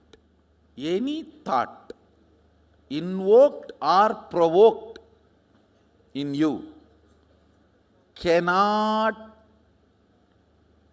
keep quiet. It has to generate powerfulness or powerlessness. Hitting your inner space powerfully with the sacred truth, life is continuous rhythm.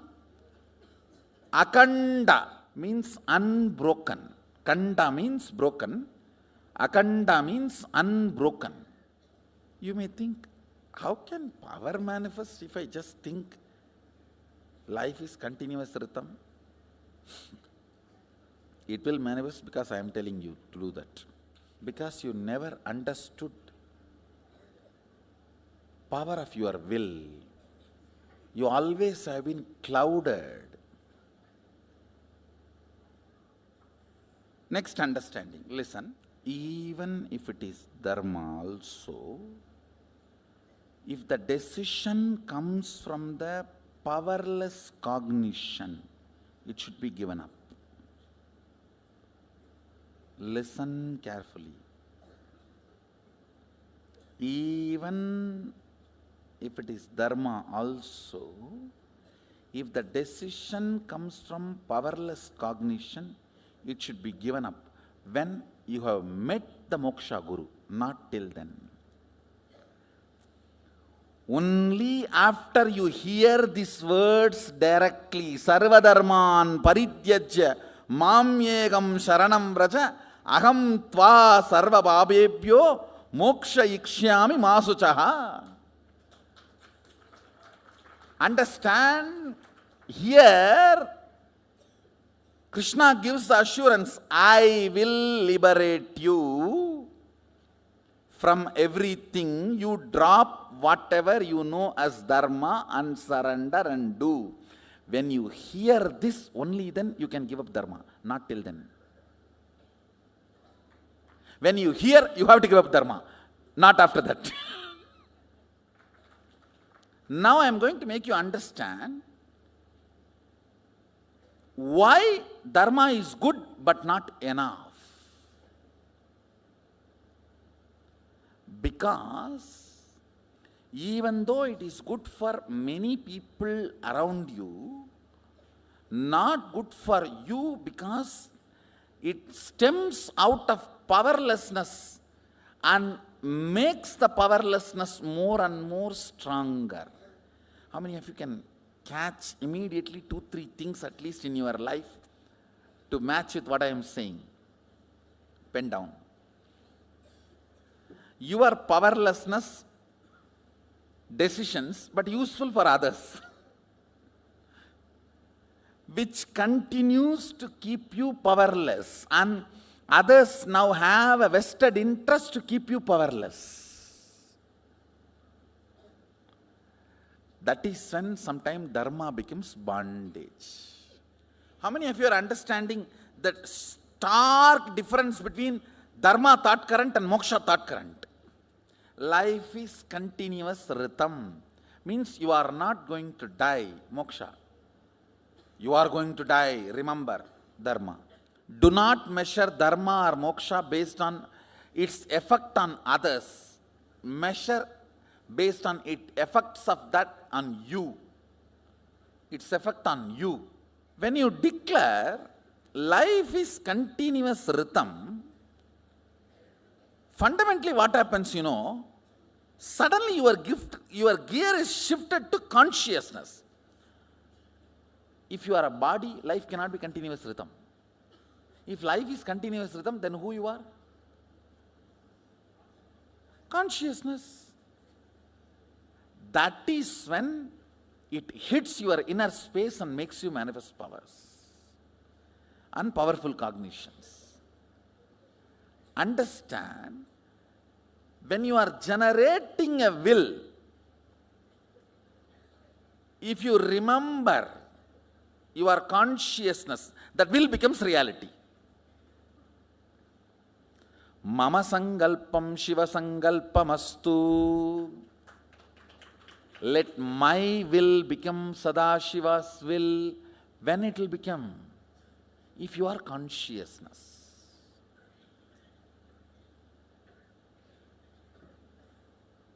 You may think all this can happen just by thinking. Life is continuous rhythm, shifts your existence from body, mind to consciousness. So from that moment, before any clouding starts in you, the will you generate starts manifesting powers. How many of you are catching what I am saying? See, if again cloud comes and you remember your body, your mind, and your husband, your wife, your man, you are this, you are that, then all mama sangalpam, kada sangalpam astu. That's all. That fleeting second, few split seconds, where the gear is shifted to consciousness, where you don't remember about how beautiful you are, the makeup you are supposed to put to make you more beautiful, and how rich you are, and the money you are supposed to add more to your bank to make you more rich, where you don't remember all this taritriyata. Taritriya means nothing. See, listen, the word means not enough concept. The idea of not enough, that's all. Taridra means the idea of not enough, that's all, nothing else. It is the idea of not enough pulls you out of your conscious space. You cannot do anything directly about that. Forget about it. But from conscious gear, when you declare some will persistence and manifest powers, your inner space starts enjoying and romancing with that idea, your consciousness. See, my only job is I need to create a cherished romance inside you about your conscious existence or conscious part of you. That's all is my job. Are you all getting? See, you have a lot of cherished romance about you existing as your body, you existing as your mind. I need to generate and make you cherish the romance of you existing as consciousness. This whole power manifestation drama is that's all, nothing else. Generating romance and letting you cherish with the idea you are consciousness, you are Mahadeva, you are Sadashiva. When I say conscious, you can use the word super conscious and super conscious or whatever. Maha super conscious, okay, that's all okay. How many of you are getting what I am saying? I tell you, with this understanding, you don't even need others' third eyes to see what is happening in New York. You can directly see your consciousness, all-pervading space. Why New York? Start seeing what is happening in the moon and the sun. Start seeing what is happening in the Jupiter. Sani Perchi, you go to Sani and talk to him and come back. How many are feeling this? Life is continuous rhythm is a very powerful way of ironing out your whole inner space. From the various angles, I am trying to iron it out. Mahadeva, the way he defines itself, he provokes you to manifest him. He is not talking to you in the language where after that you can just tie the book and put it under your pillow or above that paran. Paran in English? Huh? Loft. You can put the book in the loft and sleep well. He charges you up so much. You just have to manifest him. You just have to manifest him. It has to become reality. Shiva means reality. I'll tell you exactly when Agama was revealed. I'll tell you. All the Vedas. In his formlessness, he breathed all the Vedas and handed over the Vedas to Brahma, telling him, come on, create the whole creation and let things happen. Brahma did a beautiful job. He created. And then the whole Manu did an amazing job based on the Vedic knowledge, wrote a practical dictum, a constitution, kind of a social structure laws. Everything was going very well. Then Manu's Smriti, Daksha developed. Manu's daughter's husband is Daksha Prajapati. He developed a next level of very precise theories, like a currency, the whole concept of exchange, all that started by Daksha Smriti only. It's not from Manu Smriti. From Daksha Smriti only, the exchange items, all that thing starts. Everything was going smooth. Then Vishnu and Brahma, they request Mahadeva, Sadashiva, to assume a body and assist them in the physical plane. Then Sadashiva assumes the body. That is when the Sati falls in love, when he was there in the Himalayas. And they elope and get married and all this whole mess that Daksha Prajapati opposes. And then finally Sati gives up the body. This whole mess has happened. Then Mahadeva withdraws Adi Shakti into himself. He sits as Sadashiva and Adi Shakti together. That is what is Dakshinamurti form. That is why in all Rajeshwari temples there will not be Shiva. In all Dakshinamurti temples there will not be Devi. Because in Dakshinamurti form he is both. In Rajeshwari form he is both. When the male component is sucked into the female component, he is Rajeshwari. When the female component is sucked into the male component, he is Dakshinamurti. In no Dakshinamurti temple, there will be Devi. So he sits as Dakshinamurti.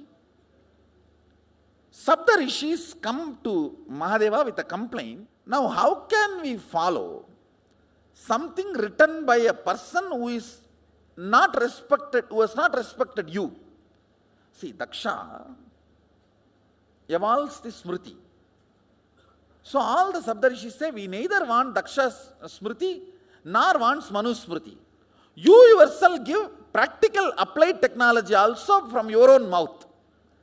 That is why the pure science Veda, he himself gives applied technology Agama.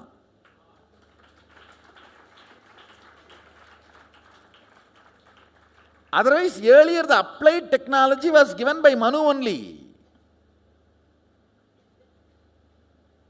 Manu and Daksha Prajapati only evolved the social system based on the original Vedas. Because of this situation, Mahadeva teaches to Saptarishis in Dadiji Ashram. That is where the Agama gets revealed to Saptarishis. He himself gives applied technology. From that time, The Smarta, Smriti Sampradaya and Saiva goes on fighting with each other. The Smarta Saiva problem starts from that time.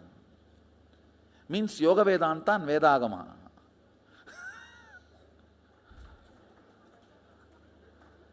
Started from there till now it is continuing.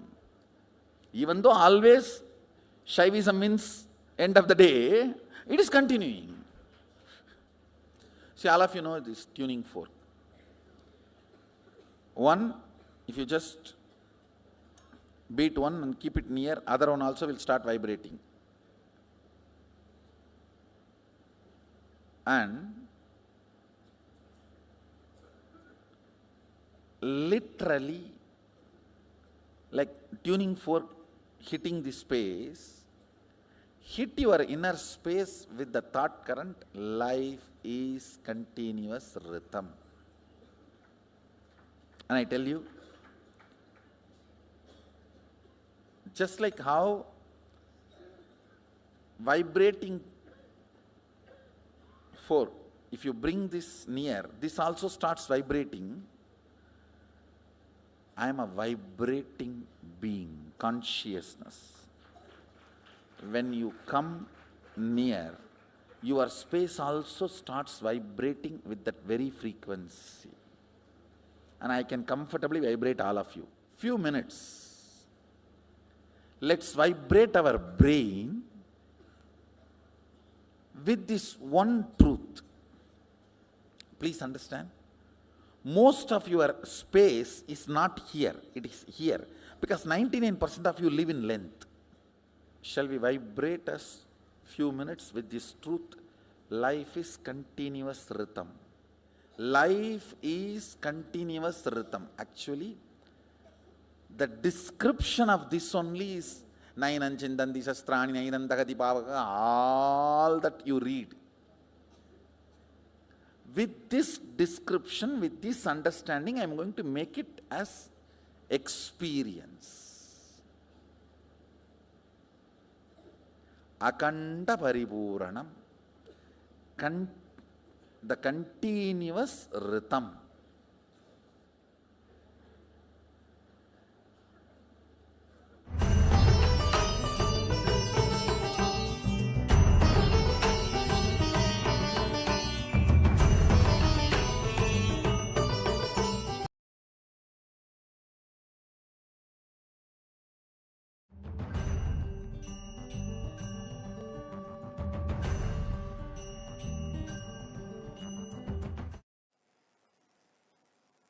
All of you know this deep sleep, Sushupti,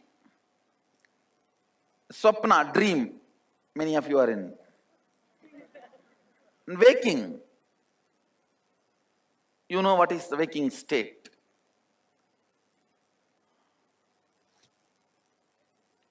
Listen. In the waking state, you constantly hurt yourself by impossible expectations or irreparable past failures. Please understand, you lost $1 million in the past, you can gain 2 million in the future, but you are not okay with it. Why did I lose? I want answer for that. Can that be repaired ever? It can't be.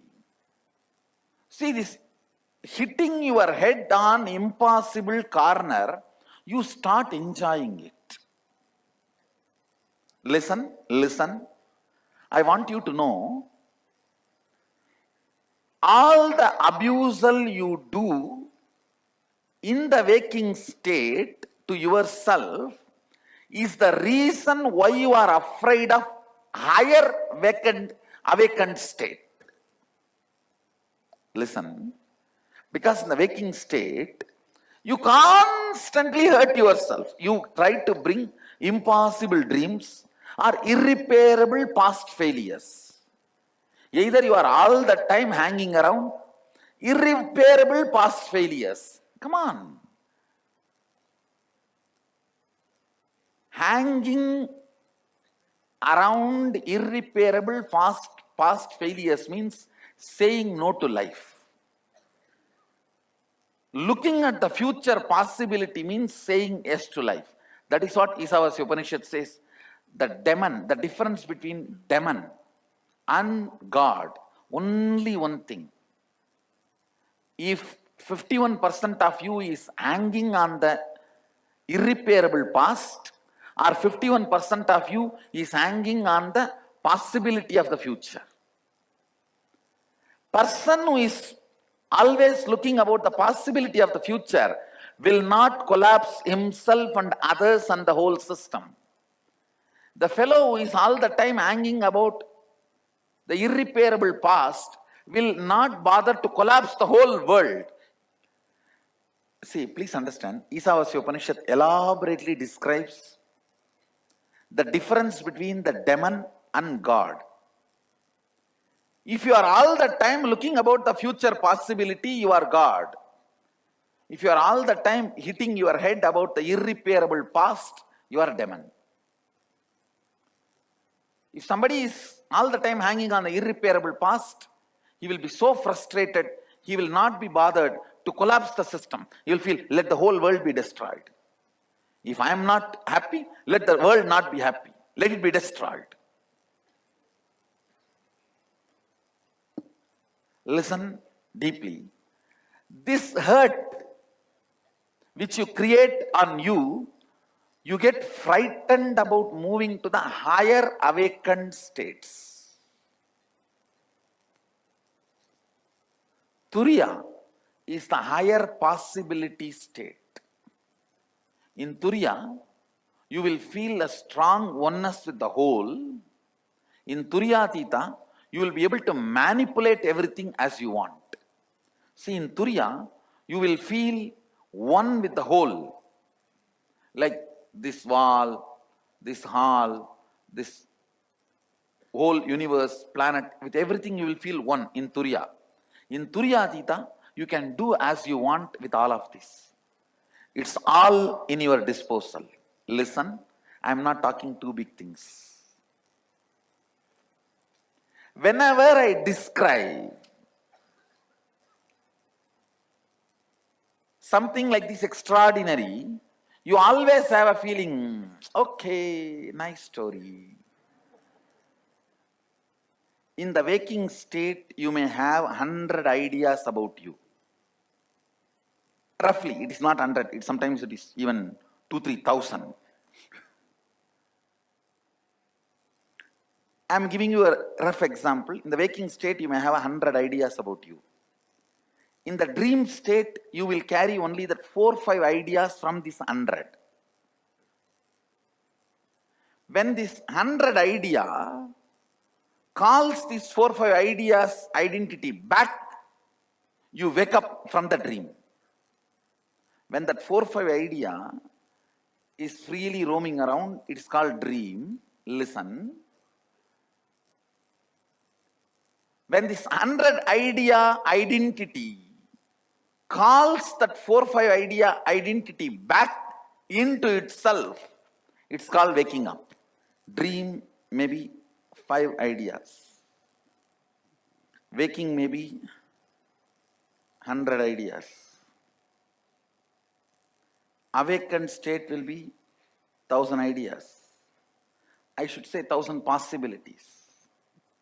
Alive state will be 10,000 powers. Listen, this 5 calls the 100 back is waking state. 1,000 calling that 100 back is awakened state. 10,000 calling this 1,000 back is Turiyatita, alive state. How many are, if you are able to understand? If you understand this Swapna and Jakrat, you will be able to understand. See, in the dream state, you can never imagine you can do what you can do in the waking state. Do you? remember all the capacity you have in the waking state, in your dream state. Now, if you remember, you will wake up. Forgetting your capacity is lower identity. Listen, I am giving you the formula. Forgetting your capacity is lower identity.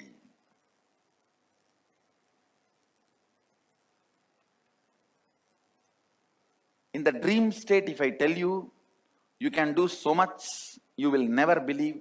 Only if you wake up, you will believe. Same way, in the waking state, if I tell you, you have so much of possibility, you can manipulate, you can manifest, you can play with this whole, you will never believe. Only if you reach this awakened state, you will understand, yes. People who are manifesting powers, ask them, have they believed? When I told you will be able to do it? No, ask.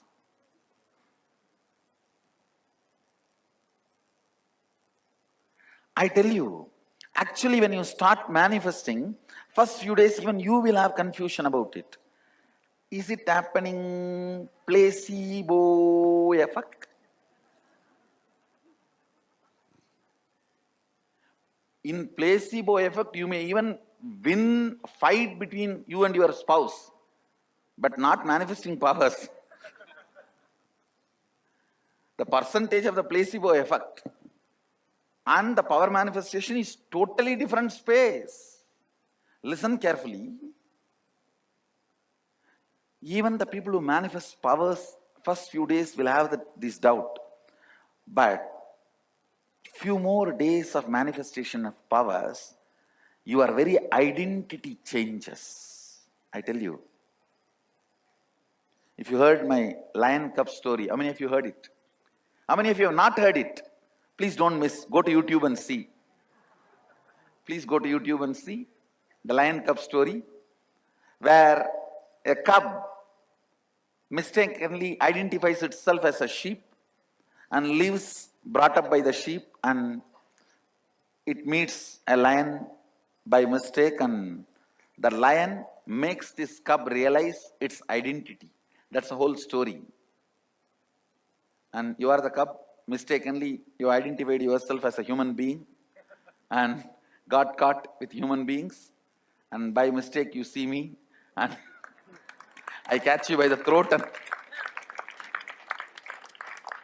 in that story there's a beautiful part where the lion is trying to feed the cub the flesh, the animal flesh.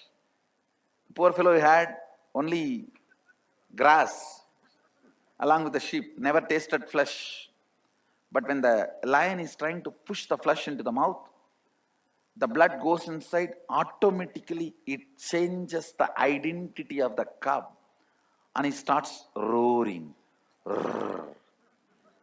Same way, when I feed you with powers, 2-3 powers, when it goes inside, you start roaring.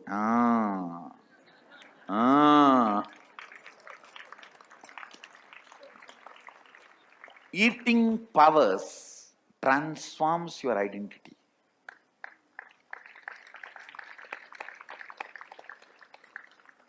Actually, in the initial 1 or 2 days, it will look like a trial and error. Oh, I read one word properly, not second word. All that, you yourself deny you can do it.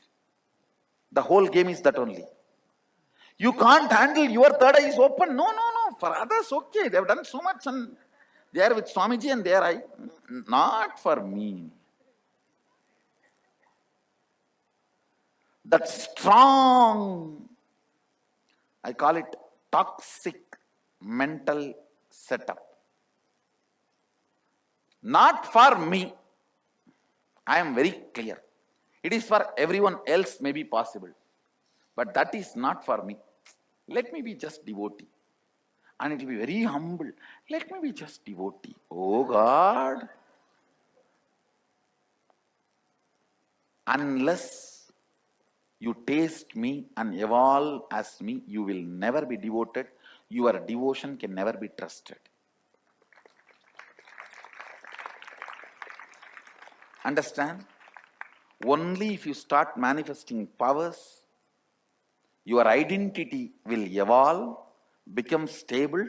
Only a higher identity's devotion can be the real devotion. That is why in Shaivism it is very clearly described. Shiva can be worshipped only by yogis. Vishnu will be worshipped by rich people.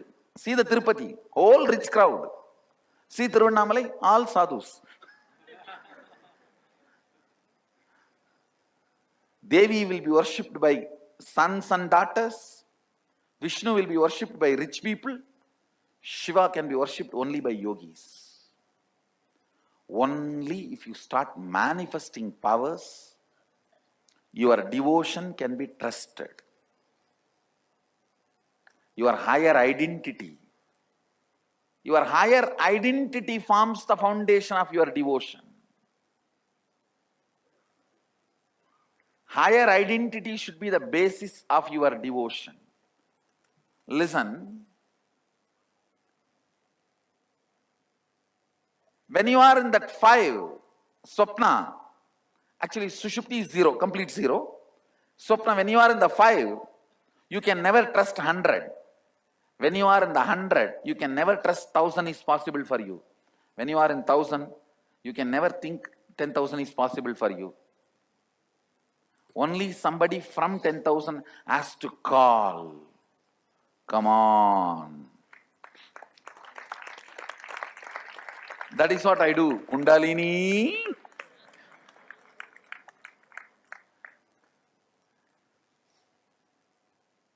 That is what exactly I do when I call Kundalini. It is exactly the 10,000 calling. The 1,000, the 100, the 5 and 0. Lion calling the cub.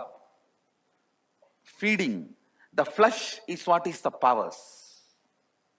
When you eat powers, you will wake up to the higher realities. All I need to do is break this toxic mental setup that this is not for me. Sometimes the moment you see the hanging rope, or the moment you see the Mallakamba, how many of you without even trying decided this is not for me? Raise your hand. That is what exactly I call toxic mental setup. I am not saying you should try. That is up to you. But I am saying that mental setup is wrong. The toxic mental setup. Before even trying, declaring to yourself, this is not for me.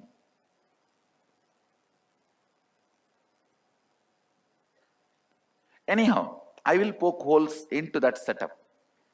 One good news is that toxic mental setup, even if you drill 2-3 holes, it will collapse.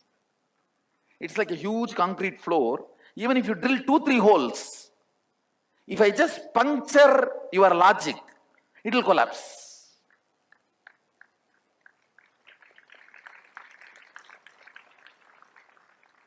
That puncturing is what is initiation.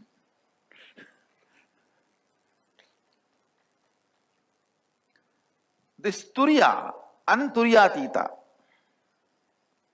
Turiya is all possibility space. Turiyatita is all powerful space. Actually, this word awakened and alive is not equivalent word for Turiya and Turiyatita. We can replace it with all possibility space and all powerful space. That can be the much better equivalent. Even then it is rough equivalent only. In Turiya, you will feel oneness with everything. Buddhist enlightenment is only that much. In Turiyatita, not only you will feel oneness, you can play with it. In Turiyatita, the space of all powerfulness, not only you experience the state of oneness, you can also manifest it through the system you are carrying. More understanding, more clarity you have about you, the higher the consciousness you experience. Listen. I'll repeat. More clarity, more understanding you have about you makes you experience higher states of consciousness. If you only have 5 clear understanding about you, you will be in dream state. If you don't have anything, you will be in deep sleep. If you are carrying 5, dream state. If you are carrying 100, waking state. If you are carrying 1,000, all possibility state. If you are carrying 10,000, all powerful state. I also want you to understand, humbleness is not thinking low about you, it is thinking less about you. Listen.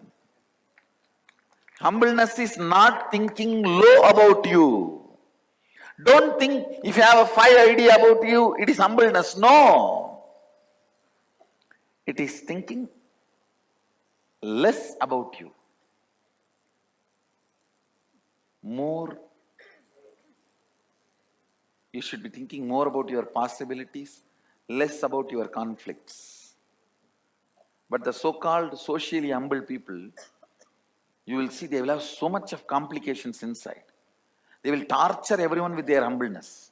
See how humble I am? Why he is not that humble? No, their humbleness will be such a torture for everyone around them.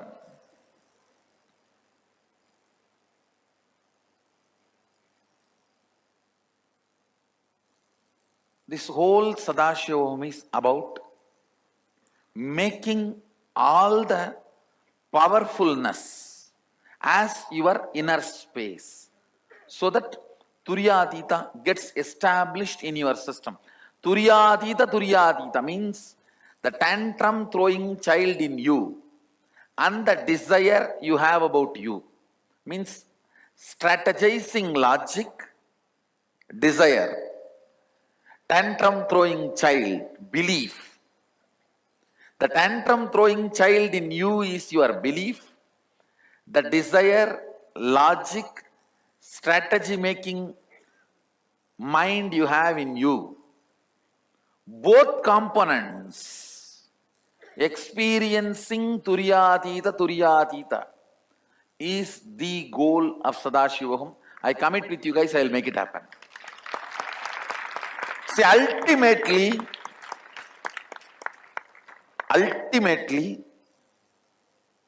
all the incompletion you have,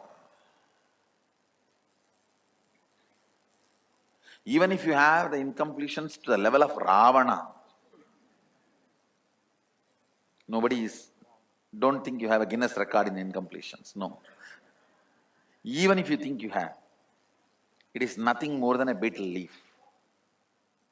So do not worry. And if your mind is cunning enough to play with you and keep you in confusion, I am brilliant enough to play with that mind.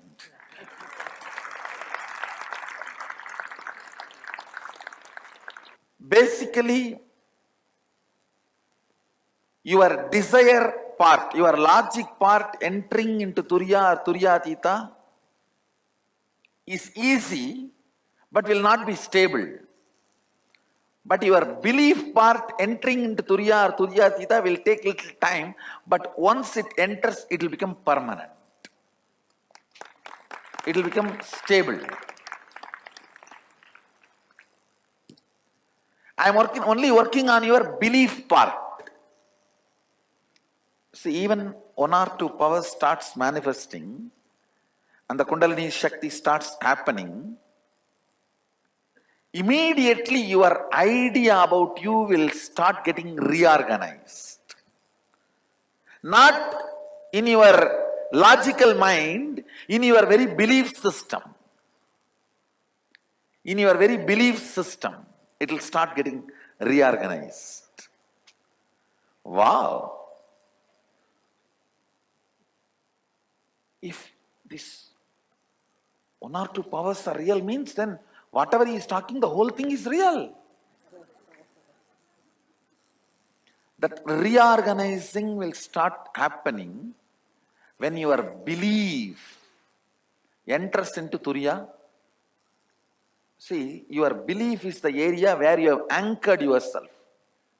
If your belief is in Turiya and your logic is in Swapna, you are anchored in Turiya. The ship goes to Swapna but will come back, will be pulled back to Turiya.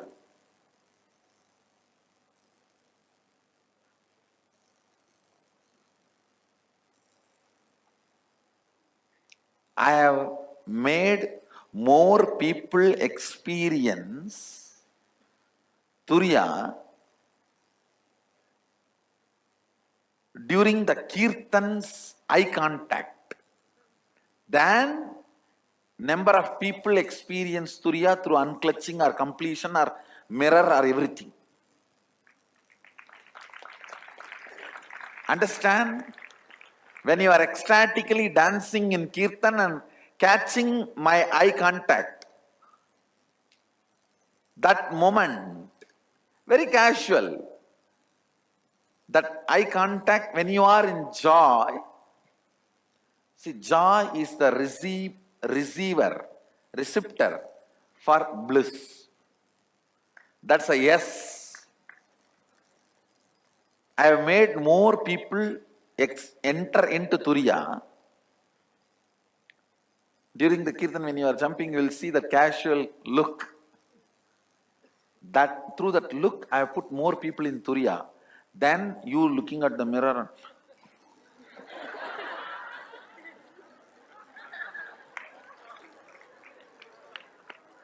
Now, I have seen people doing this mirror completion.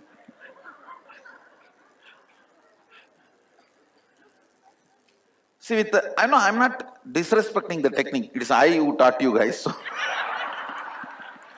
But there, your desire, that logical, strategizing mind only is trying to enter into Turiya. But in Bhava Samadhi, your belief gets into Turiya. This Turiya becomes more stable than that Turiya. This Turiya becomes more stable than that Turiya. If you enter into Turiya through Bhava Samadhi, you get anchored in Turiya and go to any state and come back. But if you enter into Turiya through the logic, you may enter but you will be pulled out. Because where you are anchored, see, whether good or bad, right or wrong, you are anchored where your belief system is. If you strongly believe, nothing can be done. That is where you get anchored. Please understand. For one full life, if you believe, there is no rebirth. There is only one life.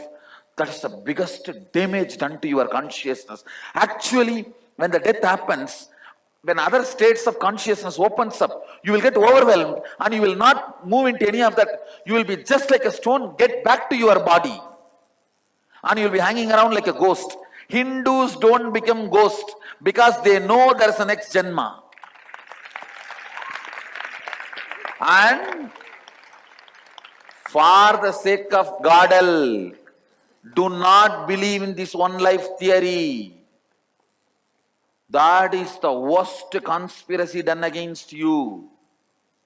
Please understand, this one life theory is the worst stupidity. For example, if you start believing that, you will not be prepared for the different doors opening. When you are not mentally prepared for the different doors opening, actually when those doors open, you will get overwhelmed. Then what will happen? You will just reject them and get back to your body. Hindus, we don't believe in that. Only if you are enlightened, your body is preserved so that it continues to radiate the highest bioenergy. Other than that, as quickly as possible, we get rid of your body.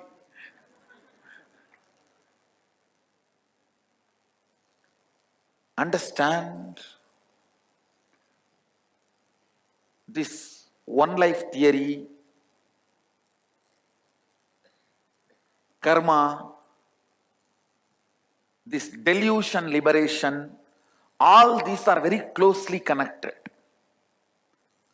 Whenever you are overwhelmed, invariably you retire, you retreat, you withdraw, and just collapse into sushupti. Means deep sleep. Sometimes for ages, people retire into deep sleep. Like the story in Ramayanam, Ahalya. The story says she has done some mistake and she was cursed to be a stone. It is nothing but she is pushed into sushupti. Deep sleep. Ages time is wasted.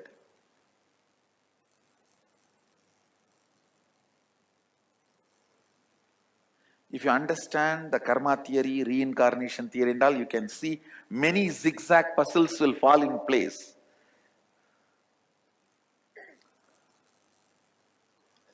Whatever you believe, that belief system, which state of consciousness that belief system goes through, will be the state where you will be anchored.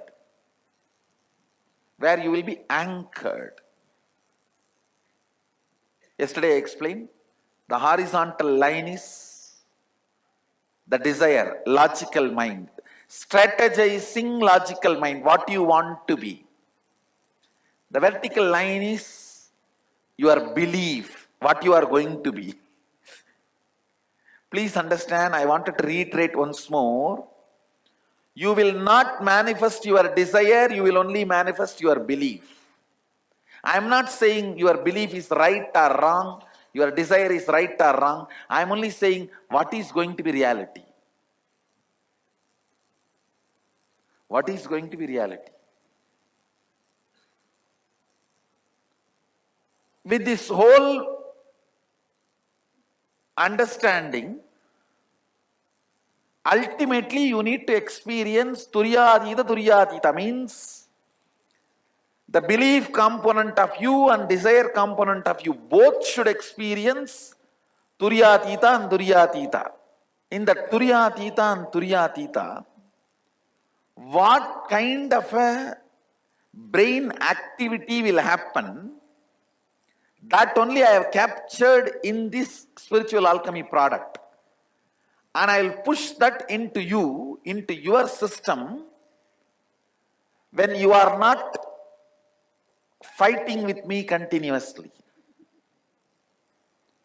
That actually happens when you just relax or rest or fall asleep. You will not be fighting with me. The watchman will be out.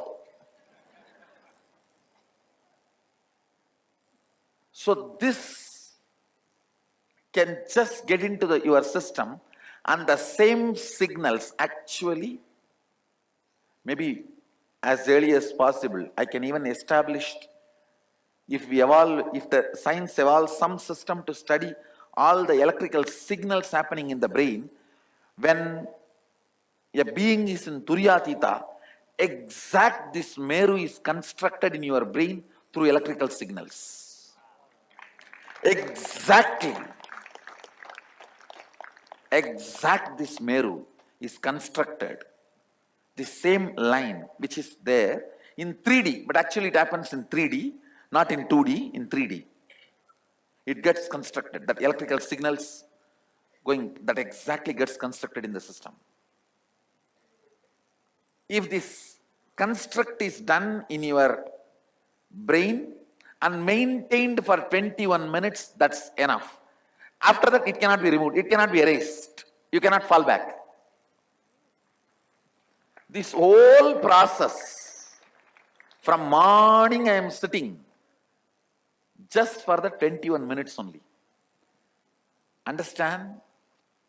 Only when more and more spending time, you will start relaxing. You will become unarmed. You will stop keeping all your guns, your AK-47, AK-57, everything. That is why Sadashiva says, Guru should eat with the disciples, rest amidst them. The disciples should see from morning till night all the personal life, the way Guru lives, behaves, attends to everything. Only then your being starts resting. He's also like us only. He's not going to. We can be in peace.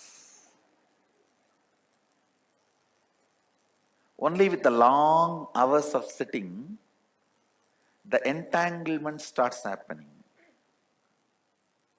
Your brain also starts vibrating. Only then I can construct this whole electrical signal in your brain and keep it for 21 minutes. Otherwise, I can construct maybe for 2-3 minutes, you will be out. He is doing something to me.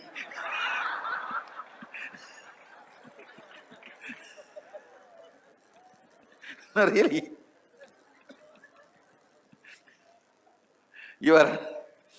That belief part will start throwing tantrum. It will start raising the black flag. But once this high energy is actively kept within you 21 minutes, you will start tasting it. It is like a lion has to force the flesh into cub's mouth only first time. After the blood goes inside, the flesh goes inside, the moment it crosses the throat, now lion need not put the flesh into the mouth. Actually, he need to take his hands off quickly. Otherwise, the cub may bite this hand. After that, I don't need to do anything. You will start tasting it. Oh God.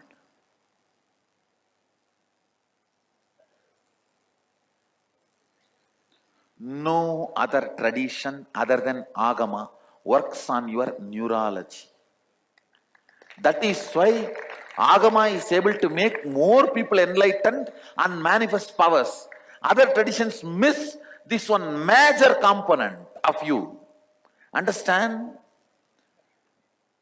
Your psychology cannot create an independent reality and make you feel something exists completely independent of the external world. Your physiology cannot create a different reality and make you feel something exists completely independent of the outer world. But your neurology can do that. How many of you are understanding what I am saying? Your neurology can do independent. You see, externally everything can be great, best, smooth. But your neurology can make you believe everything is in conflict, all bogus, nothing is right. Prime Minister is wrong, President is wrong, country is wrong, army is wrong, and my wife is wrong, my husband is wrong, my brother is wrong. I think even I am wrong. No, neurology is capable. It can create a separate reality, independent of everything happening around you. Good or bad, both. Good or bad, both.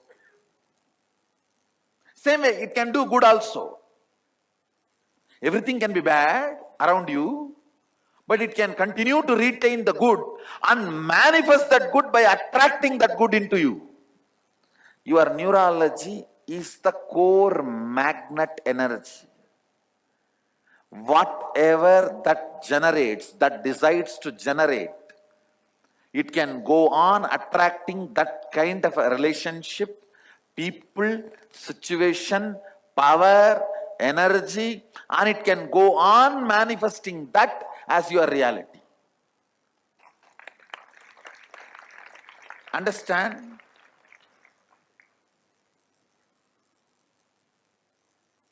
That is why only spiritual traditions which works on your neurology are successful in making you enlightened and manifesting powers.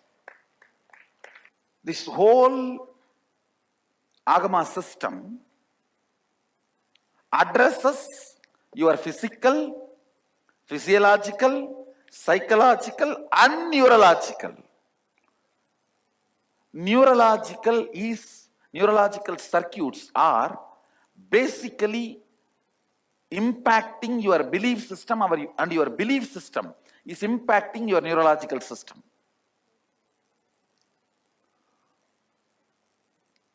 The whole work is about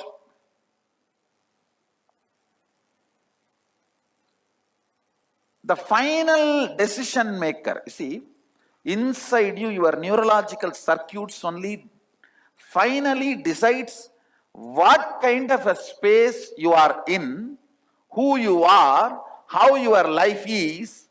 Those final conclusions are supplied to you by your neurological circuits. That part need to tell you you are all powerful. Understand? That part need to tell you you are all powerful. This neurological circuit, making that part realize you are all powerful by keeping that part in the highest energy possibility. That is the purpose of the spiritual alchemy product. Understand? These are one or two signs you can see how it works.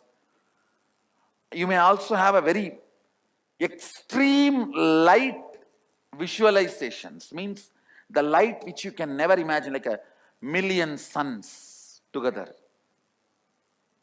That kind of extreme electric activity. These are the one or two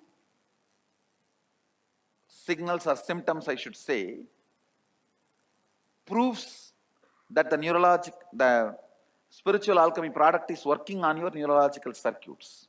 The extreme lights, like a million suns together, that kind of a light, you will start perceiving. Whenever the high electric signal activity happens in your brain, you perceive extreme light and extreme joy. Understand? All this process, the base material on which the programming is done is bliss. Bliss is the base material. So whether initiation or spiritual process or all, everything, it will go on increasing the layer and layer of the bliss dosage in your system. The level of ecstasy will start getting layer and layer and layer. Like as if your muscles, your skin, everything is getting injected and infused with bliss. As if your bone marrow is replaced with bliss. Bliss is the base material on which this whole process, this whole powers, everything gets programmed. That is why I tell you, if you want to find out whether somebody is manifesting Siddhi or Shakti, see, Siddhi comes before enlightenment. Shakti comes from enlightenment. Siddhi comes before Turiya and Turyatita. Shakti comes from Turiya and Turyatita. How to find out? The person with Shakti will always be blissful. Person with Siddhi will always be tensed. Person with Siddhi will always be insecure. Person with Shakti will be always don't care.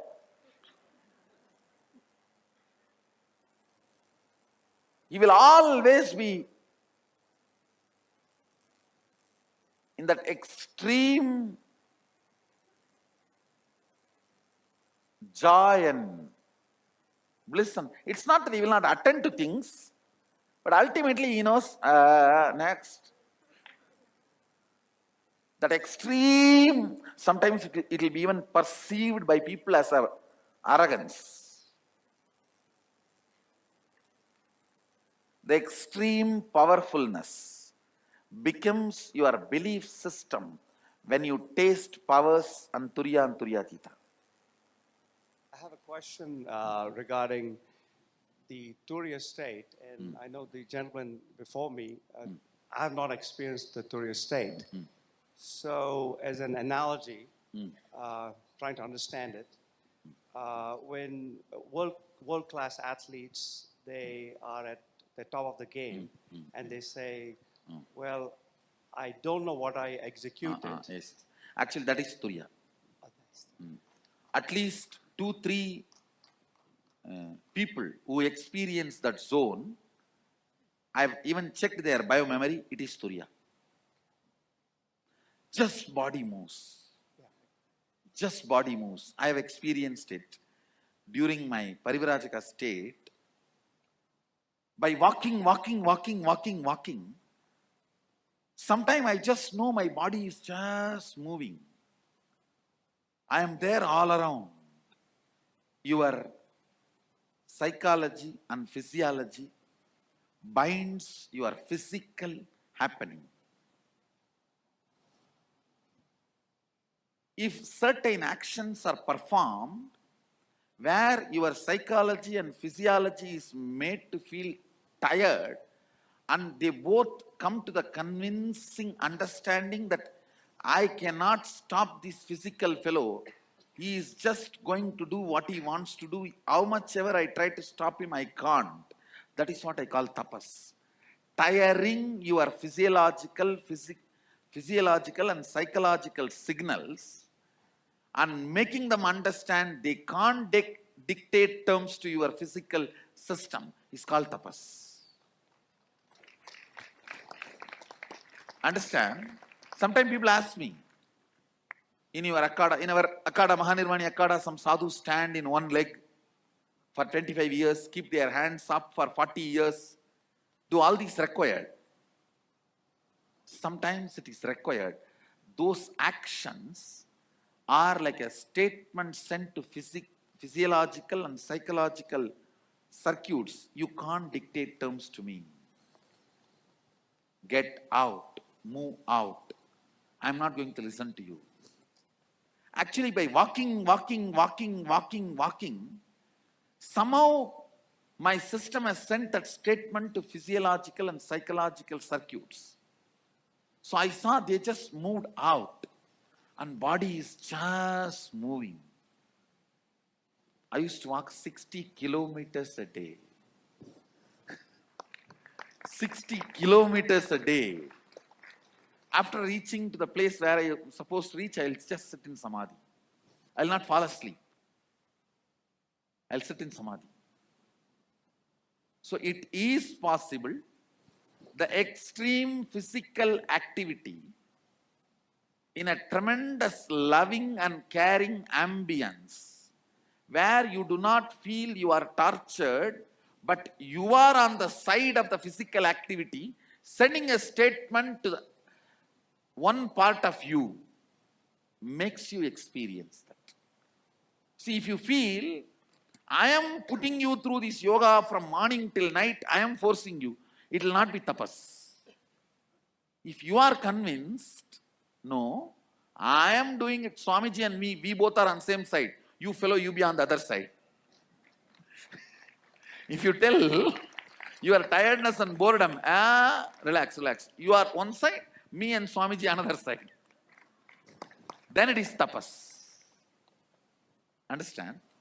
So basically, your physical part, if that takes my side, this whole program will be a tapas. Means, I'll give you the practical statement. Just do not respect your tiredness and boredom. Treat it like your spouse.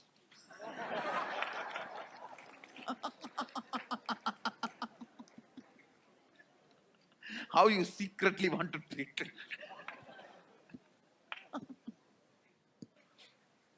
Your boss, treat your tiredness and boredom like your boss.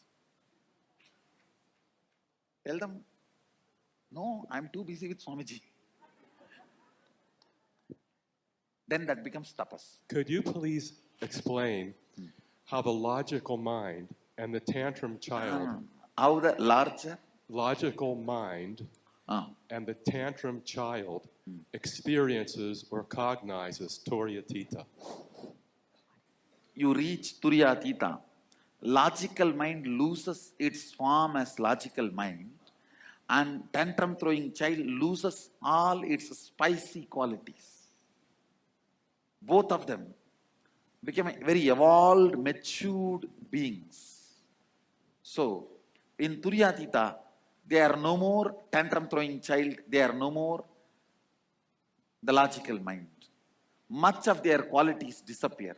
Yesterday I was telling, even once a rebel catches the glimpse of Turiya, he becomes a seeker. He is no more a rebel. He is not rebelling just out of his ignorance. He is saying capital letter no due to his knowledge. Understand? See, a Parivirajaka, see, at the age of 17, I said no to society and started walking. I decided I will live out of the grid life.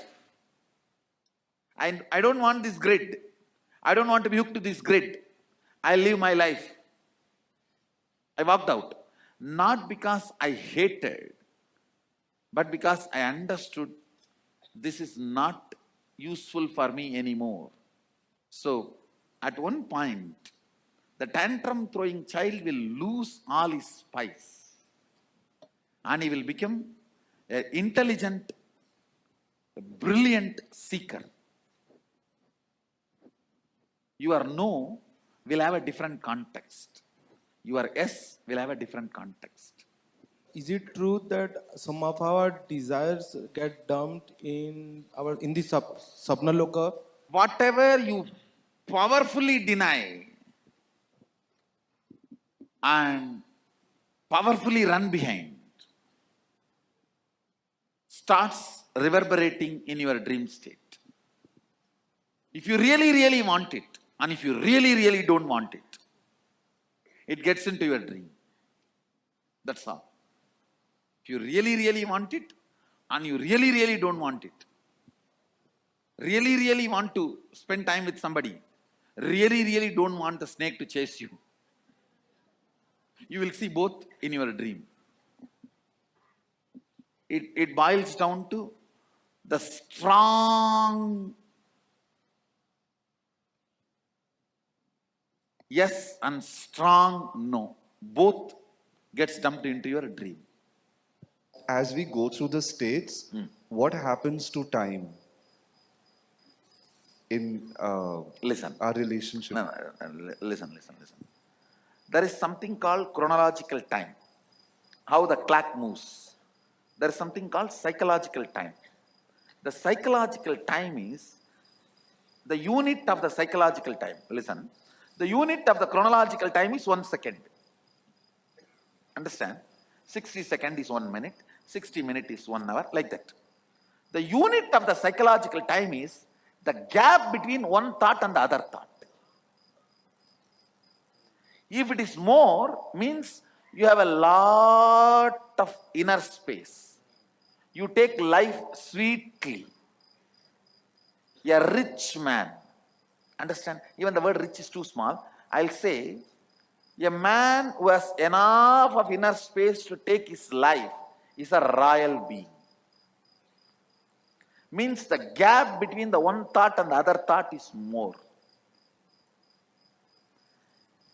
If the gap between one thought and the other thought is too less, you are a worker, Shudra.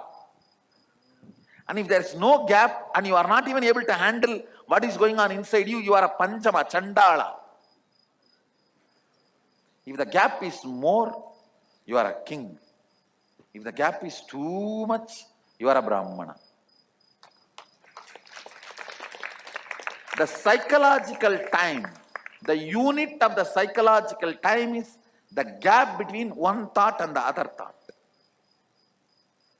The ultimate richness is the inner space you have and the way you take the life. The way you take the life decides whether you are a royal being or not. not the zeros in your bank balance. Not the zeros in your bank balance, the way you take the life.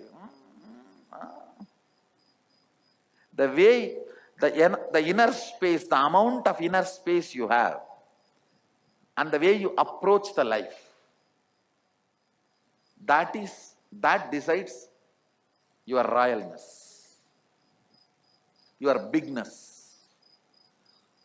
I would like to know how does meditation and pranayama and repetition of mantras affect the states of consciousness? All that is like a using toothpick and trying to move Everest. And after achieving, okay. You see, all of that may be initial help, but not after coming here. So after that, we don't have to do I meditation? think from now you don't have to do any of that. What you need to do after the Sadashivam, I will tell you at that time. Thank you. Understand, most of these techniques are very preliminary level. Very preliminary. I can show you the people who practiced pranayama for 25 years. They may be having good lungs. Nothing more than that. They may be having good physical heart. Nothing more than that. I am not saying that is wrong. I am saying that's not enough. A couple of questions, Swamiji. So when we see that flashing golden kind of light internally, is that the higher state sort of reaching down? Yes, I can say, whenever you see a flashing light which is like indescribable, I'll surely say it is moving, your being is moving towards Turiya. But it should not, it should be like uncomparable. Like million suns. What will you imagine when I say million suns? It should be like that. Overwhelming. Overwhelming light. Why does the lion, the cub, feel that it is sheep? What makes it? Actually, lion has to ask that question to cub, not the cub to the lion. I should be asking, why do you guys feel you are a sheep? When logically, as per the fact and truth and everything, when you are a lion, why will you feel you are a sheep? I have to ask you. You are asking me because I don't feel. Come on. See, it's like people come and tell me, Swamiji, I don't know why I am not listening to you. What do you mean? You are not listening to me, and I should be asking you, why are you not listening to me? And before I ask, you put the defense. I don't know why I am not listening to you. I know you are right. I know whatever you say is right. I don't know why I am not listening to you. I agree. I will. Swamiji, one other thing. I tell you, Yes. one thing. You hurt yourself too much in the waking state. In the waking state, you have beaten yourself too much. So you start hating this being conscious. And you feel, if I become more conscious, I'll become more aware of so many more things, so I may hurt myself more, which is not true. Understand? It is called killing the wrong person. It's like sometimes it happens in the media news comes now that somebody pays 1 crore to a professional killer and gives a photograph, and that fellow misidentifies and kills somebody else. Same way, with more awareness, you will only having less problem. But very unfortunately, you start believing, I am now aware, but how much I am hurting myself. If I become more aware, it will only be more tension, more stress on me. Why? Understand, information undigested is a stress. Information digested is consciousness. knowledge. Because of your earlier indigestion, you are afraid to eat more. But if you want energy, you need to eat and digest. It is all about stopping you hurting you. Stopping you hurting you. That can be a very important understanding for moving towards the higher states of consciousness. You will get more and more comfortable to manifest your possibilities and powers. I tell you, even third eye. Please listen. The biggest reason why you don't awaken your intuition and third eye, you are always afraid. You will get the bad news and your life will be suffering. You are afraid of intuition because the fear you will have the bad news about your life. And you don't understand, intuition always comes with not just information about future, ability to change the future.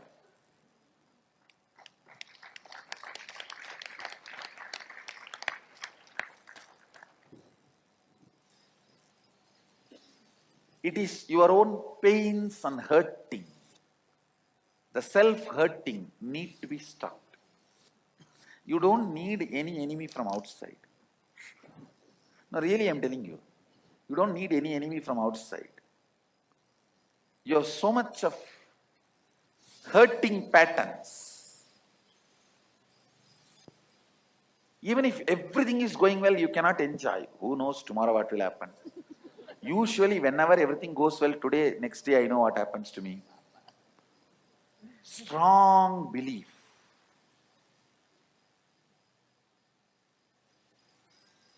When things go bad, you are very comfortable. When things go good, you feel, this cannot be my life. Looks like somebody else's life.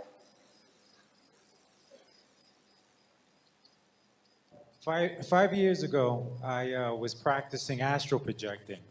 Oh, even all those things are, Well, it damages the consciousness. It took me 3 months, and the first time I popped out of my body, and I was able to see through the concrete walls. I saw the vibration of everything, furniture, walls. See, these things are like you are pushed into the Turiya and Swapna, means the dream state and Turiya club. But unfortunately, they damage your circuit and the system more than they help you. See, help means they should be making you reach the ultimate. Damage means whatever little investment you have, it is being blown away. So it's not good to practice. Surely not good to practice. See, these powers should come from oneness. It should not be practiced as a separate technique. When you now practice this oneness, when you start manifesting this oneness, from this, if the powers manifest, good, no problem. They will never damage you, you will not be drained. You will never be drained. More you practice, that itself becomes a practice of oneness. But without the base of oneness, all these practices are like sucking your investment. It is like you are drawing from your 401k and spending it. All of you understand? See, all of you have certain good karma, 401k. You withdrawing from 401k and spending. That is exactly when you play with these psychic powers without having the oneness foundation, means enlightenment initiation. Without this basic system, any play with any of these powers are drawing from your 401k and spending. All of you are able to understand? I think Americans will understand this 401k. Yes. And the other thing that happened, it was an incredible experience to see, because I saw what I feel is the Matrix. I saw literally the Matrix. But the scariest thing I saw what happened at the same time. I saw an entity feeding off of someone's energy. And this thing saw me and came after me, and I woke up after that point, but I never been more scared in my life than when I saw this thing come at me. See, what you saw is matrix, no doubt. That entity is what is called Maya, delusion. Without the foundation of oneness, when you play with these siddhis, these psychic powers, this kind of encounters will damage the system once for all. Not only that, after that getting frightened, you will never be able to repeat those powers again. It will almost cripple you psychologically. These are the reasons. Never enter into these things without having the foundation of oneness.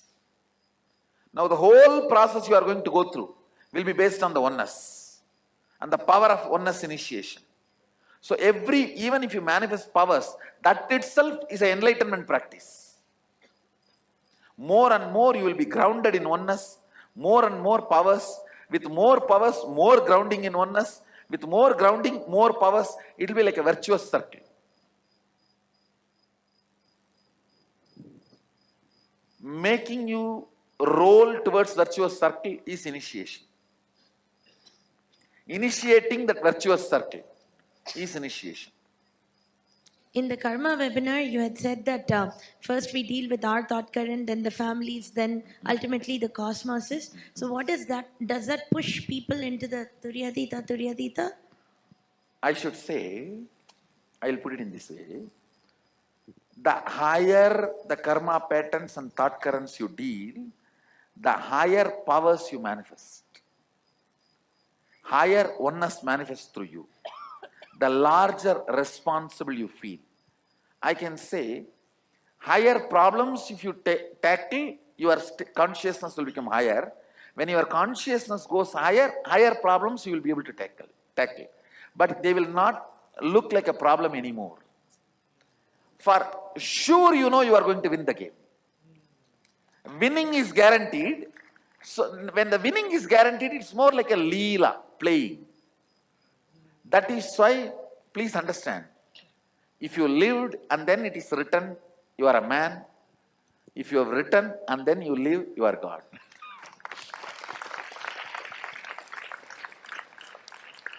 For incarnations, they write the script, then come and enact.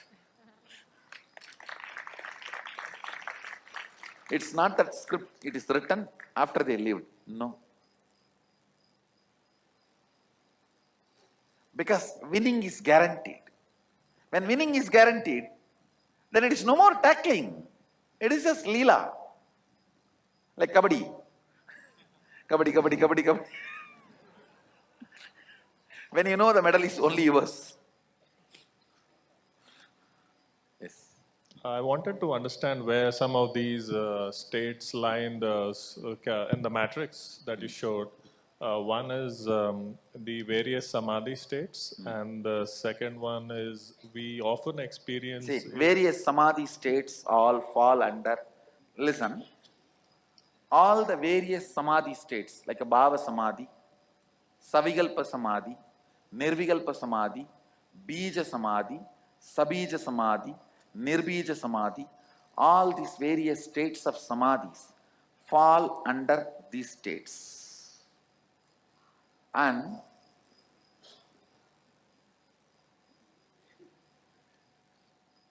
this is the nirvigalpa samadhi, sadashivatva. The TA plus TA, turyatita, is the nirvigalpa samadhi or sadashivatva. And all the other bhava samadhis, bija samadhi, nirbija samadhi. For example, if your belief means the vertical line, if that falls into turyatita, I should say this line, that will be called more like a bhava samadhi and savigalpa samadhi and sabija samadhi. And when that reaches into turyatita, it will be nirvigalpa samadhi, nirbija samadhi. Nirvikalpa Samadhi, Nirbija Samadhi, Nirbhava Samadhi. All these three words are Turyatita, Turyatita.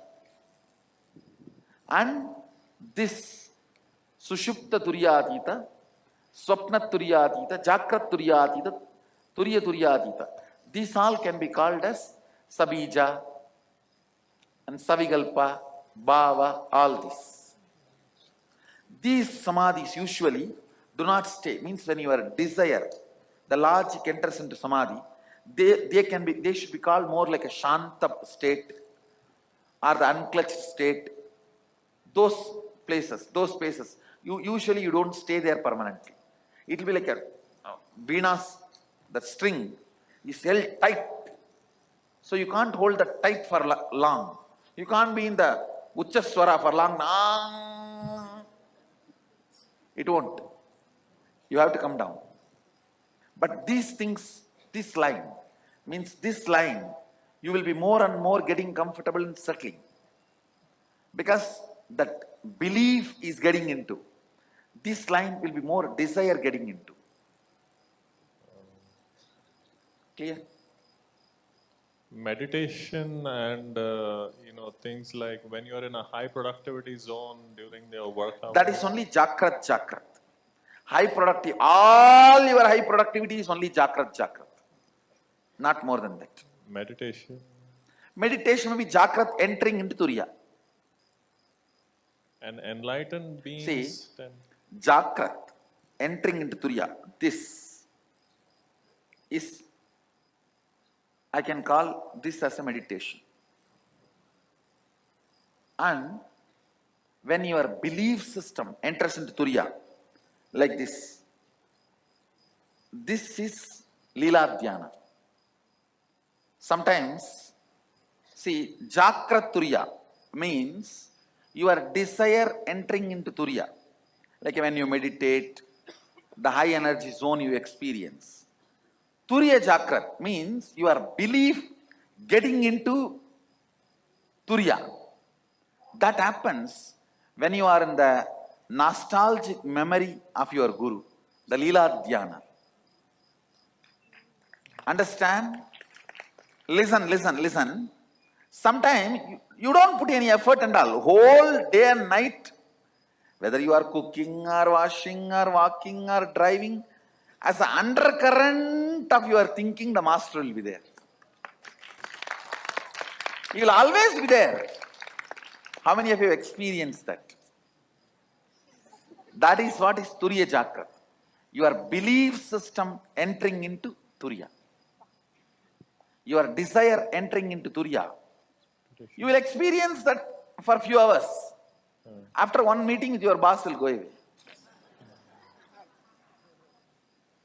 10-minute phone call or half an hour meeting with your boss is more than enough. So, this Jakrat Turiya is your desire entering into Turiya.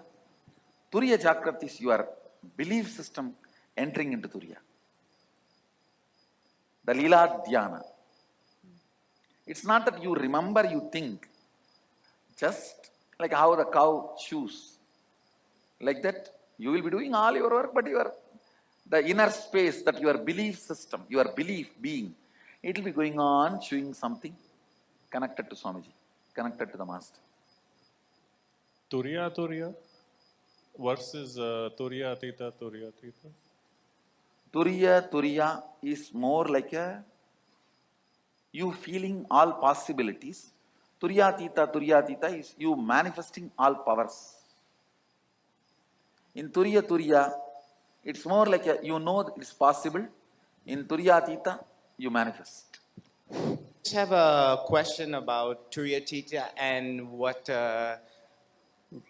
Ramakrishna said about attaining Brahmanyana. I just wanted you to clarify. Tell me exactly what is your question. So he said that attaining Brahmanyana after 21 days, one just can leave the body, does not have to come back. Is this Turiyatita or is this beyond? No, no, actually that is Turyatita only.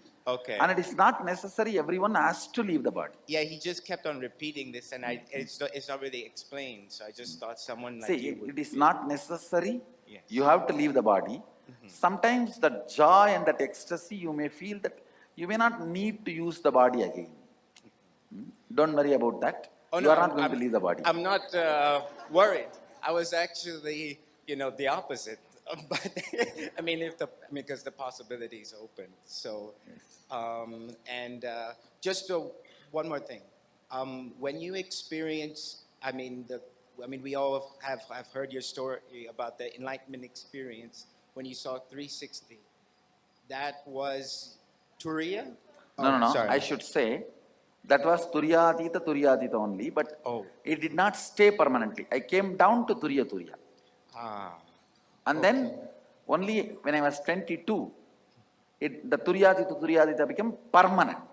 Wow. Okay. Thank you very much. Question based on own experience. When breathing stops during meditation, where are we? You are somewhere like a Jakrat, waking state entering into Turiya. Okay, and second question, when sense perception enters a kind of 0-point field, example, morning shower with ice cold water turning inward and suddenly the water has no temperature, only liquidity. So Or smell that is also again your waking state entering into Turiya. Huh.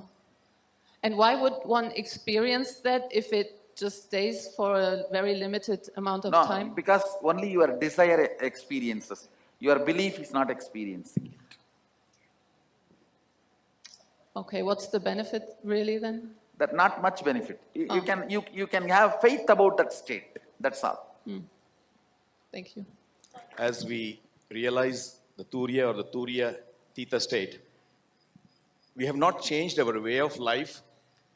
What kind of conflicts should we expect? Don't worry. When you experience that, you will have a simple, straightforward answer for all these problems. It's like the born blind person is asking, Doctor, I know you will give me my vision back. After that, how will I walk without my walking stick? Understand?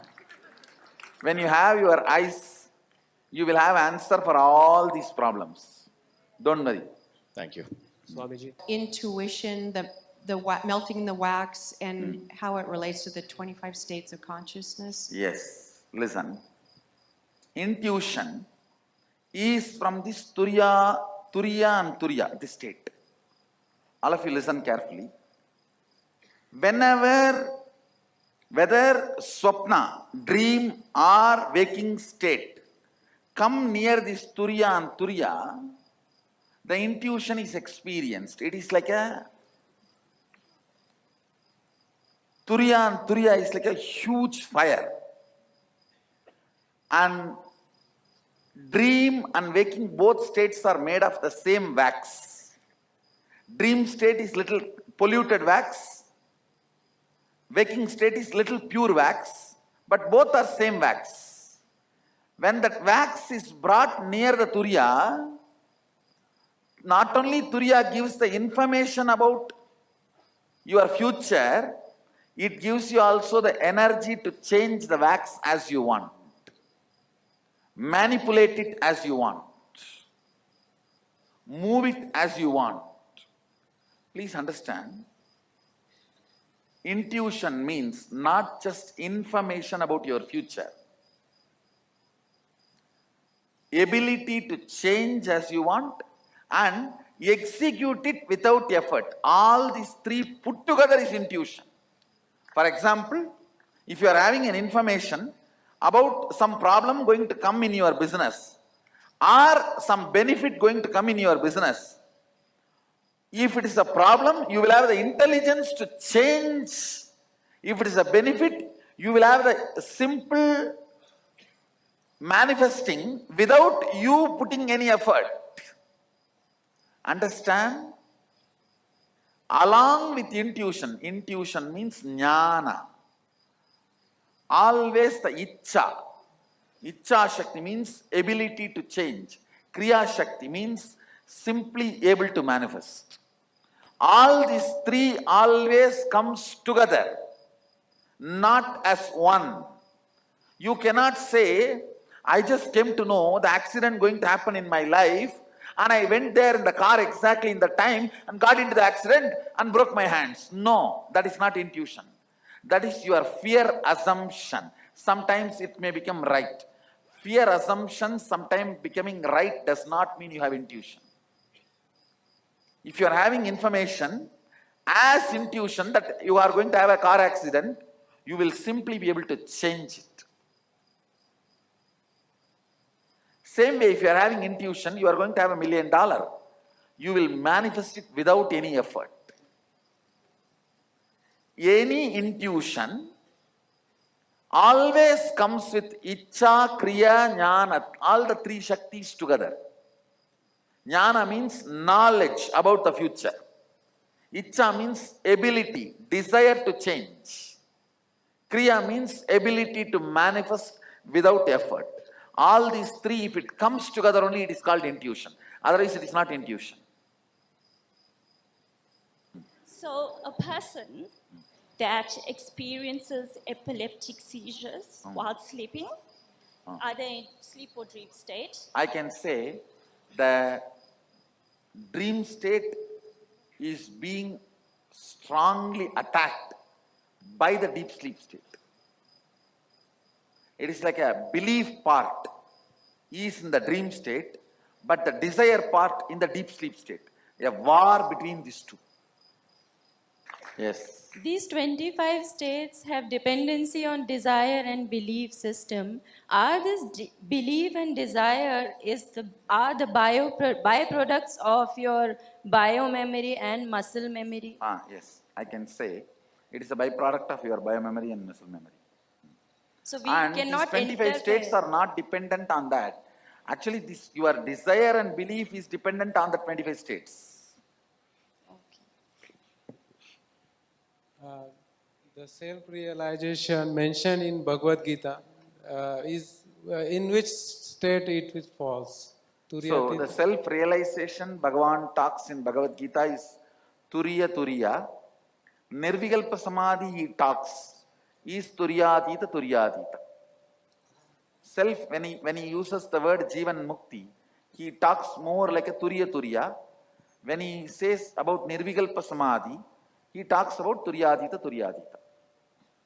How are emotions like anger handled in in the higher state? In the higher states, you may be ferocious, but you will not be angry. Being ferocious does not mean angry. So anger makes you powerless. Ferociousness never puts you in powerlessness. My question is that currently when we manifest things in the Brahma Muhurtam, which state are we in? And once you put us in Turyatita, how will Brahma Muhurtam manifest itself? See, Brahma Muhurtam as on now is only used as a technique for you to manifest. In the Brahma Muhurtam, what state you are in is deciding, it is decided based on what do you want. If you want to be having Turiya continuously, and you put that word in the Brahma Muhurtam, put that idea, you start manifesting Turiya. And after I put you into the Turyatita, naturally your Brahma Muhurtam, you will be in Turyatita, you will not be asking for anything else. Thank you, Swamiji.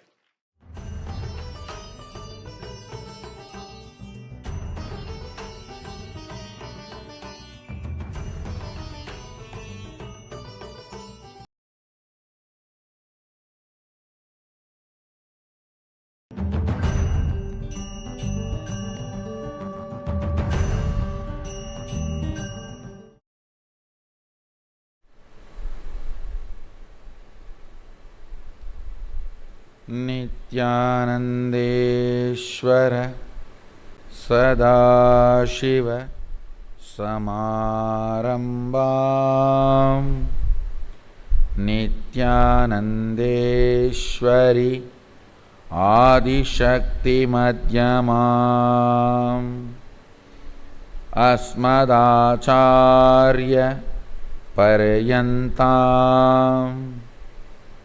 Vande Guru Paramparam.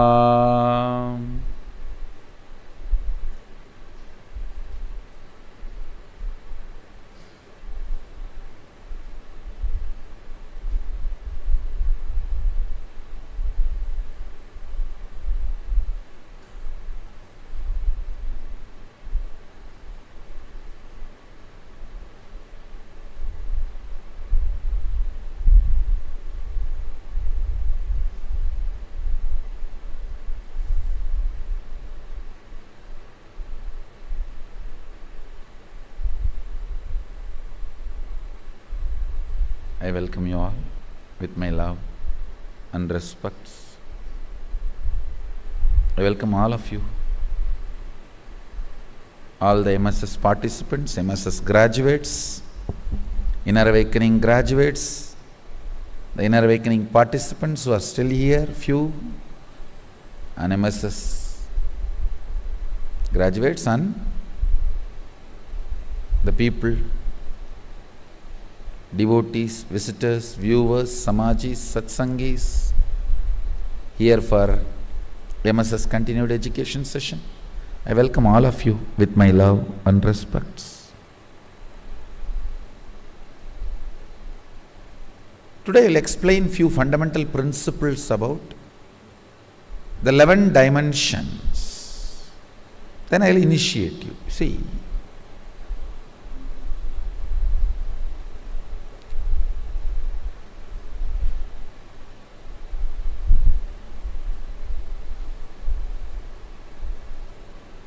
Vedas clearly describe how these multiple dimensions manifested. Ekoham bahushyamaha. Listen.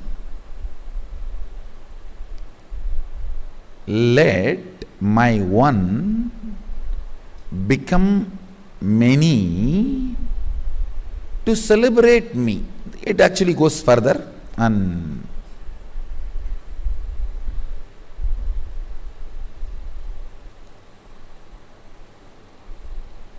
Sutra and Bhashya and Vartika and Tika, if you see all the four, it's such a beautifully aligned.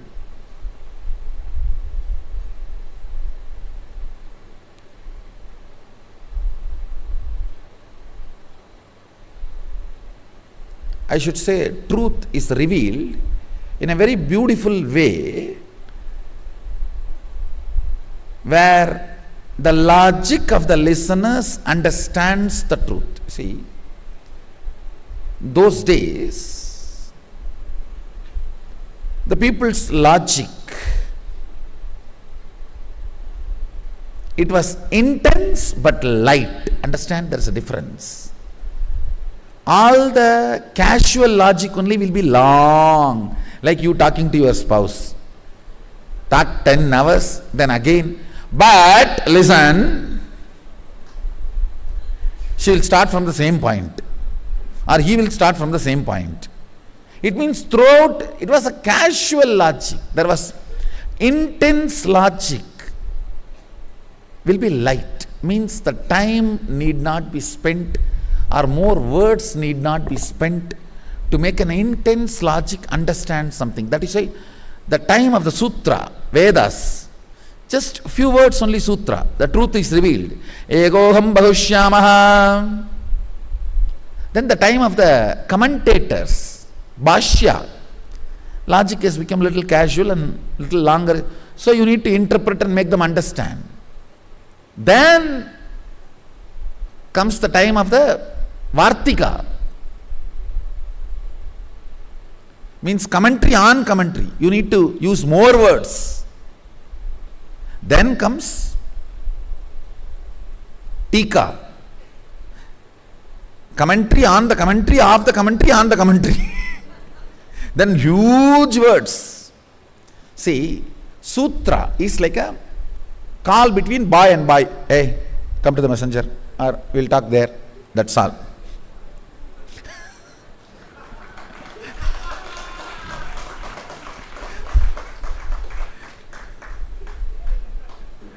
Bhashya is almost like a call between mom and married daughter. Little more. Then comes Vartika. It's a call between man and a girl when they are in love but before marriage. Little longer.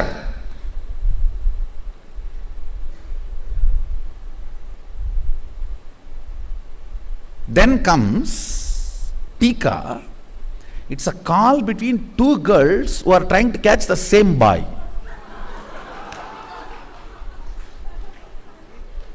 It will not end that easily.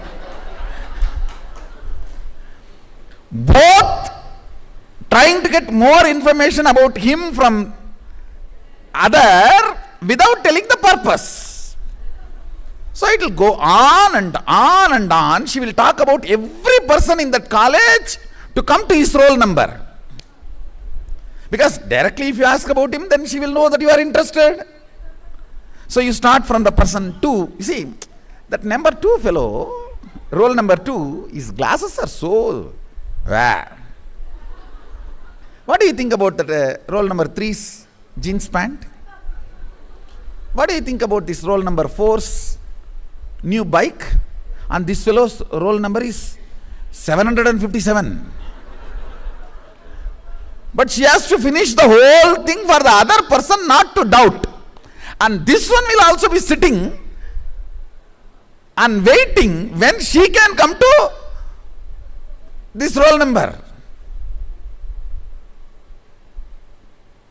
Then comes Kali Yuga.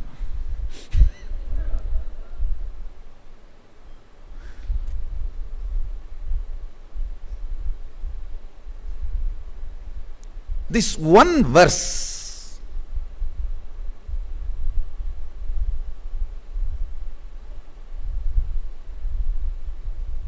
if you are in that depth level of logic, you will understand this one verse.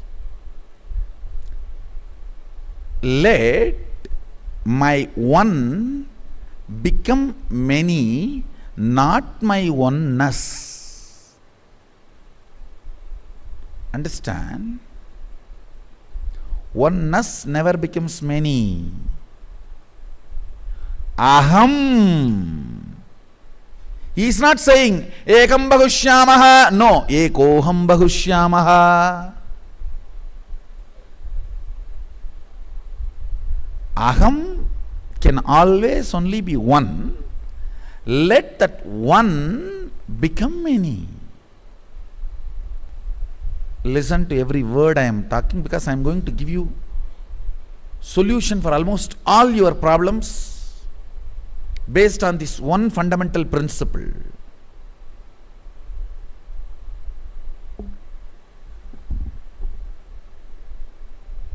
When he decided to become many, to celebrate himself, all the dimensions of this universe opened.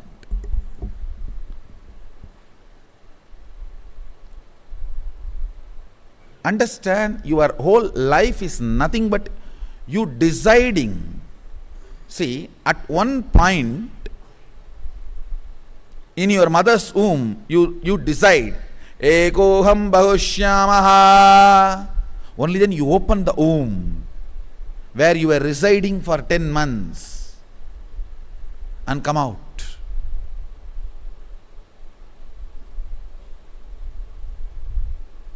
But after that, everything is mess. That is different.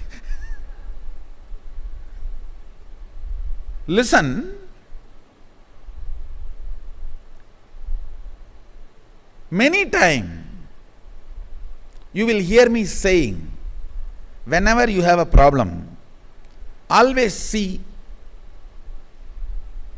how your ideal, your guru will handle this. I used this as a technique when I was young. I always used to connect. Whenever I have a problem, Annamalai Swamigal was ideal for me. Ramana Maharshi's disciple. First thing I'll say, how Annamalai Swamigal will handle this? Of course, after Arunagiri Yogeshwara happened, he became the ideal. Then I'll always look how Arunagiri Yogeshwara would have handled this. Have this one understanding how Sadashiva will handle this. The moment the one became many, all the problems you have, we also started having. Don't think he does not have a problem. Yes, all the organizational problems you have, relationship problems you have, everything you have, yes. He solved it. You have not. That's all.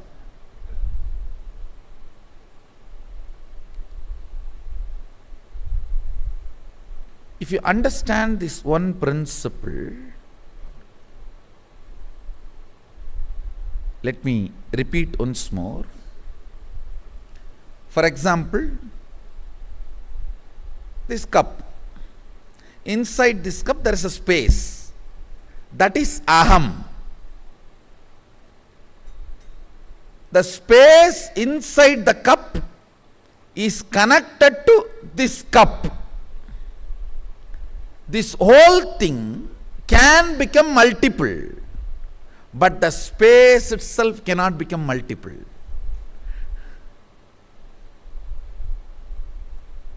Anything which has become multiple, as the source of oneness inside them.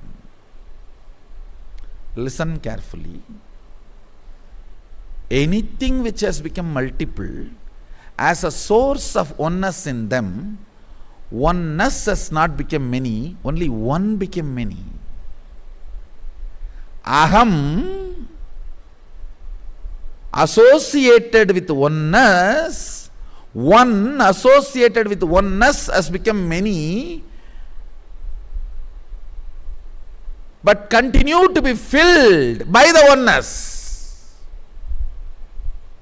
Understand this fundamental cognition.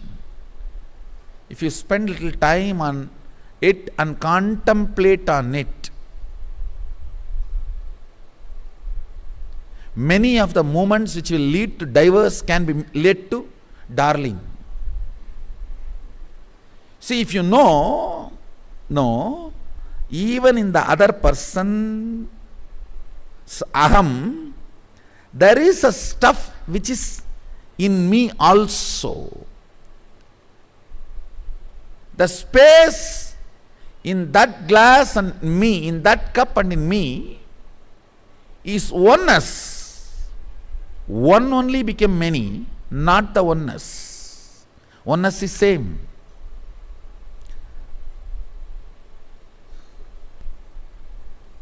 Understand?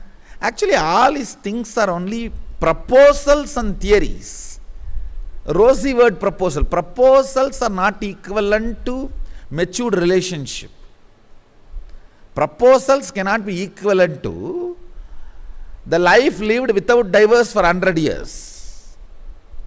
So his words are proposals. But I will tell you, conclusions by the owner who created.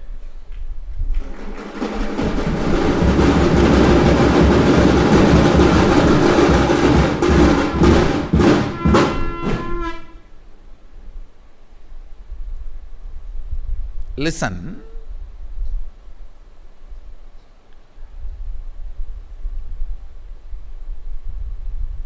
Simple understanding. You know, if you go late from office, in the house there is going to be a small Kurukshetra. When you go, if you are preparing yourself with aham, that one, it is going to hit each other and can lead even up to divorce. But if you go with understanding, the oneness which is in me making me feel the self of the selfishness is same in that self also. Understand, the self of the selfishness which is here and there is one and the same. If you go with that understanding, end of the Kurukshetra, it can even become Ardhanarishwara. It is not necessary it should become only fight or divorce. Understand? Everything, if you are in a dimension of anything other than you is your enemy, you are going to be in Naraka, hell.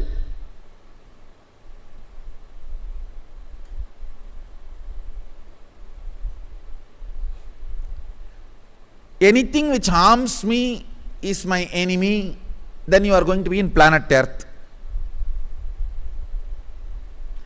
Come what may, I know how to convert the enmity into friendliness. You are going to be in heaven. Because end of the day, if you know how you develop enmity, you will know how to undevelop.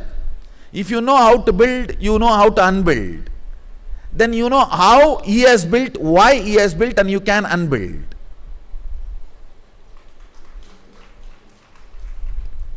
And most of the time,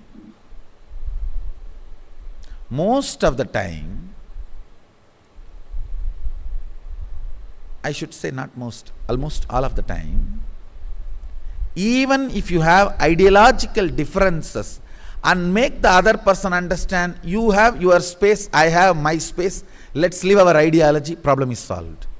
There, the space can sort out the issues. Please understand,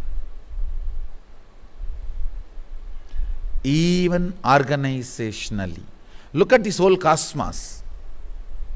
The moment Mahadeva declared, Sadashiva declared, let me become many, he has manifested a company, an organization. Let me become many to celebrate me. But the whole thing is so smoothly going. If you bring the same fundamental principles for your organization also, let first of all you become clear what do you want to do is completely integrity and enriching. If you have some agenda and talk something else, nobody is going to do what you want because why you want. They will do what you want because what they want, not because why you want. Understand? Organization becomes organism only when people do what you want because why you want.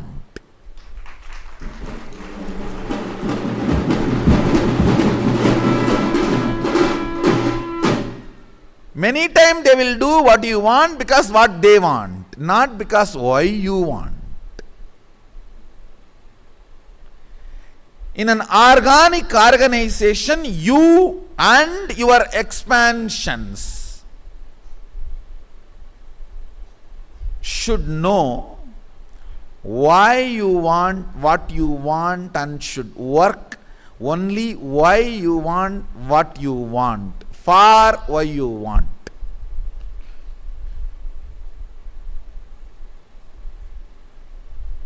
Then I tell you, not only you, even your whole organization, people will live like a teenagers. There is no aging. Aging is conflict of interest. What is interest? Your original what you want is really not doing good to everyone, you have some interest, you can't reveal that, then but you go on be painting, and you have a layer and layer, the way you talk, describe everything as its own layers, then what happens to the listeners? What happens to the people whom you manifest, whom you attract? Then they also say, all right, you tell what you want, we may do what you want because we have to be obeying you, but not for what you want. Letter will be followed, not the spirit. That's the best way to collapse a law. Just follow the letter, missing the spirit. The law will become outlawed, useless. Look deeply. First, let you be very clear what you want. And if you are convinced that is best for you and for others, you can manifest more and more people who can be sharing the same conviction. First, share the conviction before making them part of the organization. Appointments have to be done after appointment. Convictions need to be shared. Powerful cognitions need to be shared. Then money, remuneration, all other things become secondary. Organization will become successful. If other reasons are primary, you may have an organization with a lot of friction and stress. You will also age, they will also age. Working with the people with whom, working or living with people with whom you have friction ages you. Working with people, living with people with whom you don't have friction matures you, never ages you. Working with people and living with people with whom not only you don't have friction, you have a overlapping boundary joy. You live like a teenager.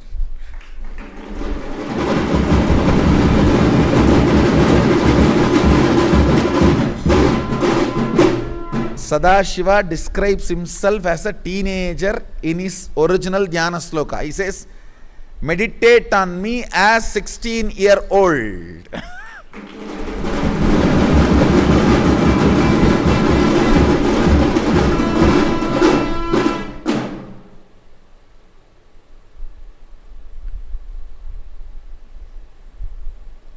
If you are running a company, organization, home, or a team,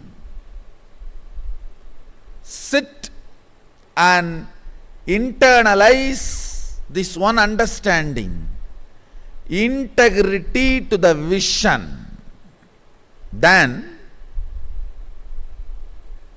ability to transmit that cognition, powerful cognition to your team, your family, your company or your organization. Then you will see life becomes Ekoham Bhagushyamaha. Let me become many to celebrate me.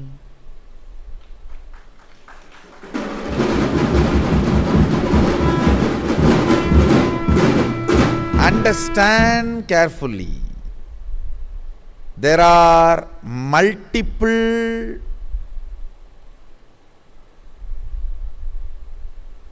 me's, but there is only one mummy. There are multiple ones, but there is only one oneness. Mahadeva is very clear. My one become many, not me become many. Not my oneness become many. Oneness remains as oneness. That is what is the meaning of the verse. Purnamata purnamidam purnat purnamudachyate Even after the whole removed from the whole remains as whole. Understand? I can give two-layer meaning. W-H-O-L-E and H-O-L-E. If the whole H-O-L-E is removed from H-O-L-E, H-O-L-E remains as H-O-L-E. W-H-O-L-E removed from the W-H-O-L-E continues to remain as W-H-O-L-E.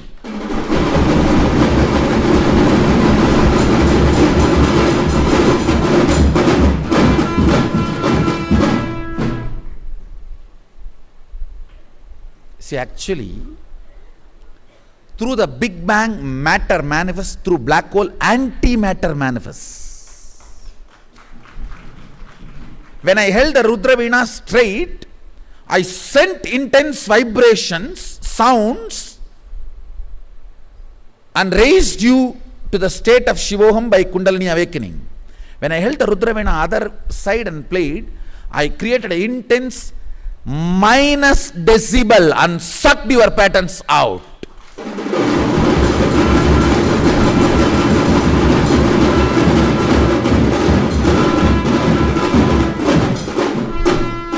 Understand? Decibel lower than zero. Anti-sound, like anti-matter, anti-sound. That vacuum just sucked all your patterns. All your patterns can be stitched into your consciousness only through sound. Either by higher decibel or by minus decibel. Higher decibel, your energy is awakened, so that stitch gets broken. In lower decibel, by thread, it is pulled out.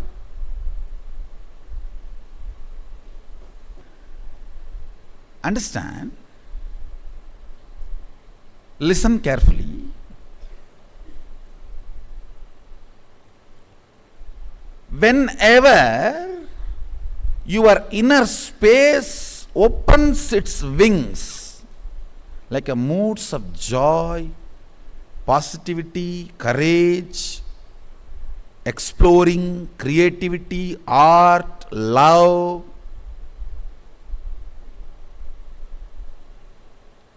go on moving forward.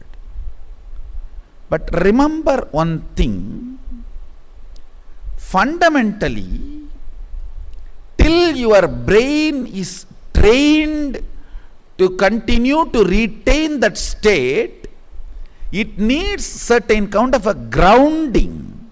So it comes down, unable to maintain the same chemical and electrical structure of that experience. Listen, you don't come down because you are not qualified, you come down because your body is not ready.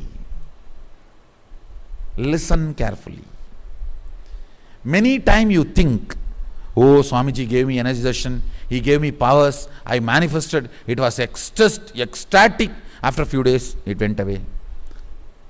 Then, if you start having guilt about you, you are going to create so much of obstacles for you to reach it again.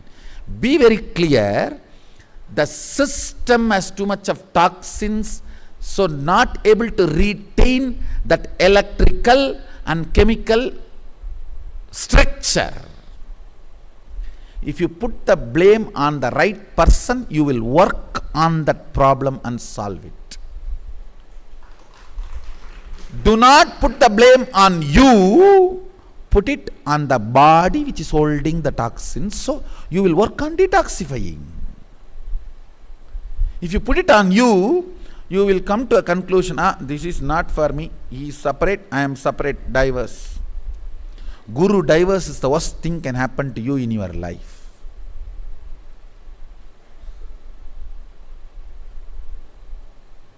Listen carefully.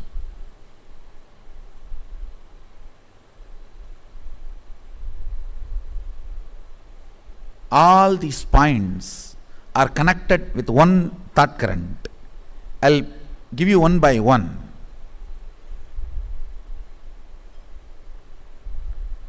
Whenever your brain is not able to retain the higher experiences electrical structure and chemical structure. Sometimes you read a beautiful book and you are in ecstasy and you declare that I am going to be the love of whole universe and life of the whole universe. No more agitation, irritation, disturbance. Just next ring, home.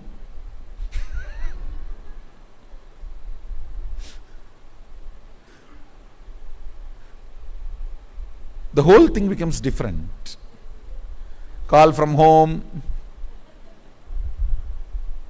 Understand?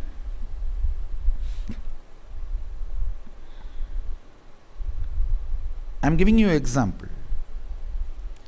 Whenever you are not able to retain the higher electrical structures and chemical structures in your brain and come down.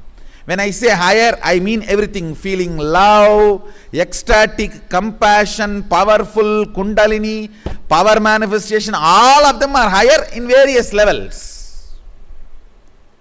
You come down. Do not fall into powerlessness like a guilt or feeling powerless or depression, low mood, and worst thing, giving legitimacy to your confusion and start doing psychoanalysis and psychological, psychiatric solution analysis. Over.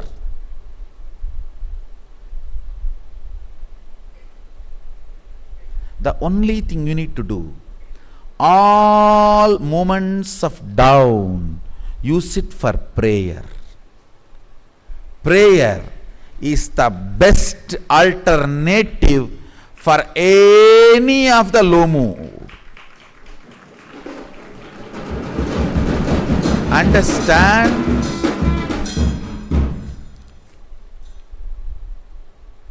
If you are not able to be here, fully expanded, that electrical structure, electrical signal structure, when the crown means your brain, it has 1,000 aura, means 1,000 petal electrical structure. If all 1,000 are lit, that is what I call higher emotion, higher electrical structure. It releases a unique chemistry in your system. Intense dopamine, the pleasure chemicals are released. Your whole system is in a different space. Whenever you are not able to retain yourself there and come down, it comes to this neck.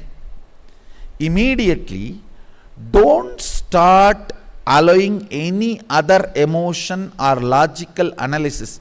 Straight prayer. Straight prayer.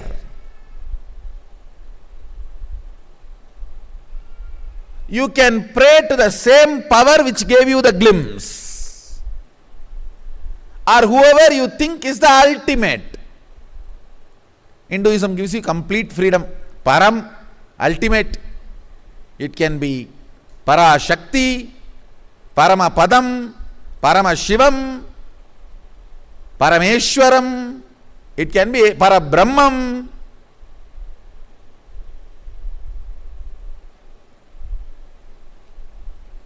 It can be anything ultimate.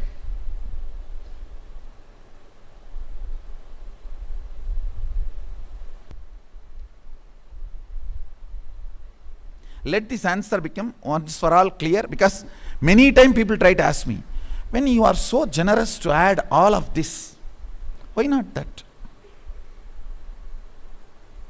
Followers of all this don't have a problem if we keep all of them in one temple and one place. We don't have a problem. Actually, I don't know how many of you know, all the properties of Arunachaleshwara temple is in the name of Krishna. The Venugopala Swami just behind the Arunachaleshwara shrine.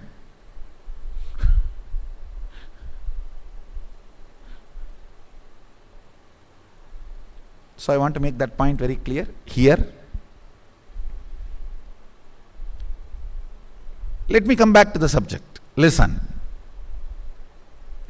Whenever you are not able to hold the lit up 1,000 lotus petals, the Sahasrara, and coming down, come down only with prayer. Prayer will grow roots and push you back to that same higher electrical structure and chemical structure in your brain, to the Sahasrara.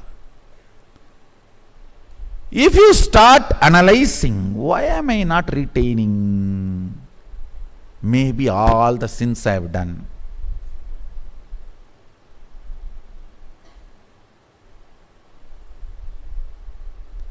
That is complete stupidity. Wrong diagnosis makes duplicate doctors.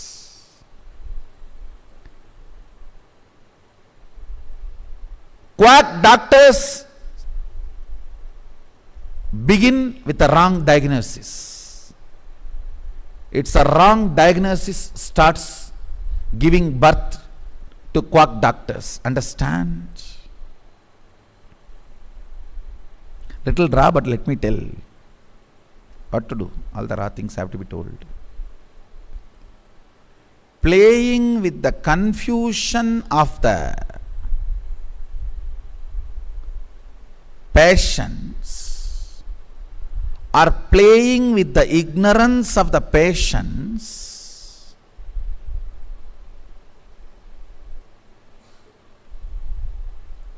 is one of the worst sin.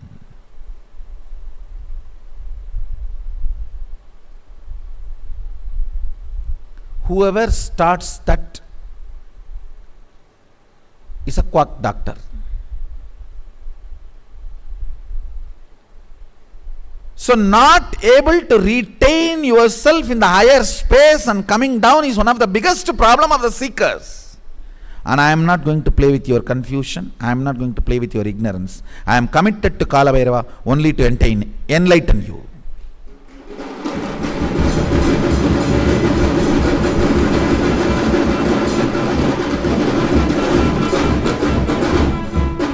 I am committed to Kala Bhairava only to make you enter into, push you into enlightenment. I am telling you the truth. As it is, neither sin, nor guilt, or karma, nothing is a reason.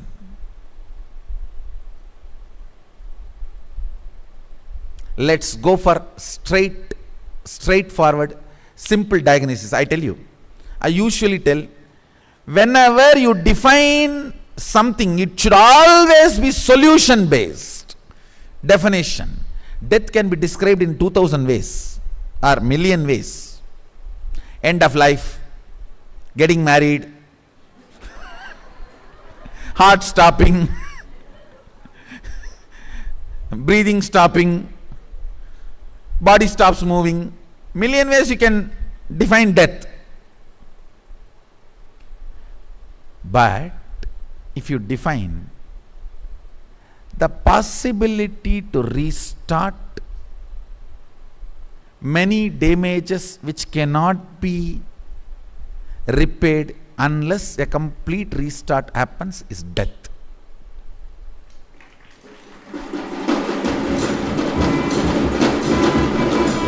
The very definition is a solution. Understand? In Sanskrit, there is a word called Nikandu. It has two meanings, dictionary and solution. Go and check. Nikandu. Any dictionary has to be solutionary.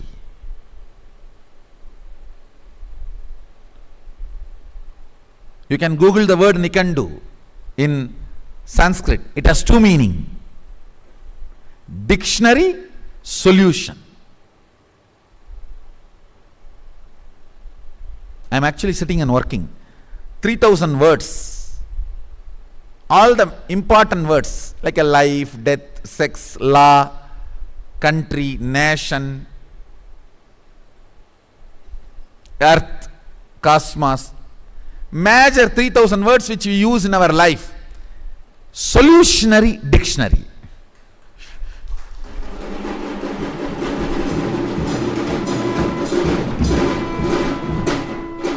So let's look at this whole problem of solutionary from the angle of solutionary dictionary. This not able to retain the higher space and coming down. Understand?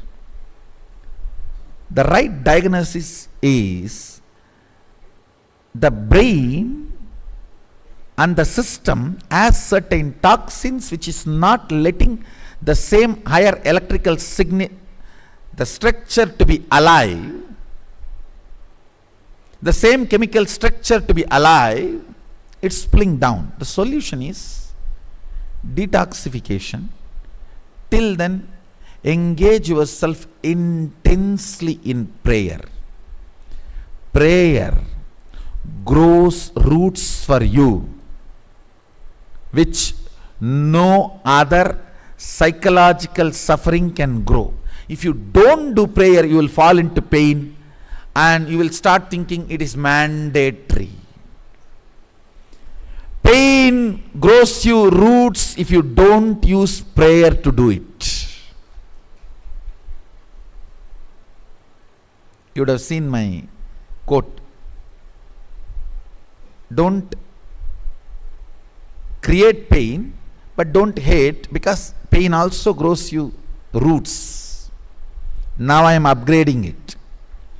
Pain grows you roots only if you don't use prayer to grow it.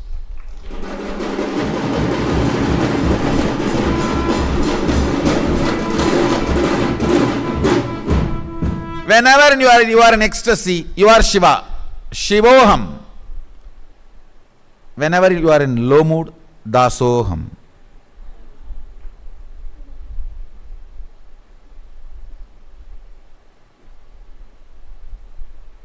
Whenever you are in ecstasy, I am Mahadeva. Whenever you are coming down, I pray to Mahadeva. That's all.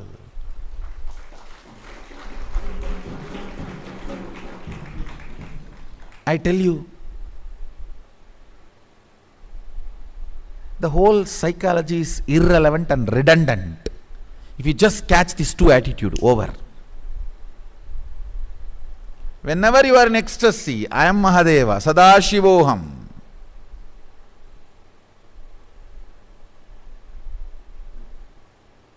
Whenever you are not able to retain due to the toxins, till the toxins are eliminated, when you are coming down, Sadadasoham. That's all. The whole problem of which is right, Dvaita or Advaita, I have finished it.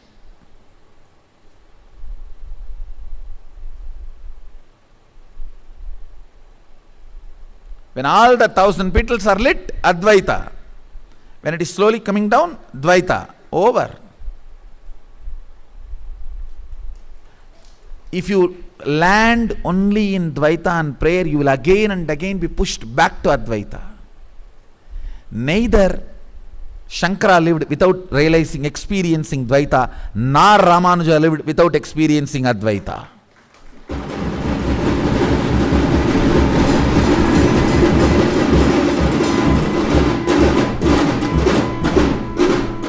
Neither Shankara lived without experiencing Dvaita, nor Ramanuja lived without experiencing Advaita.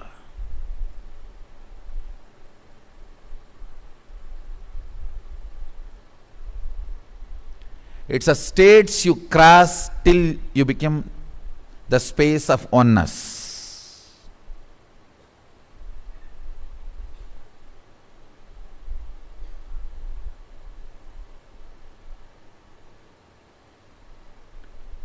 Understand now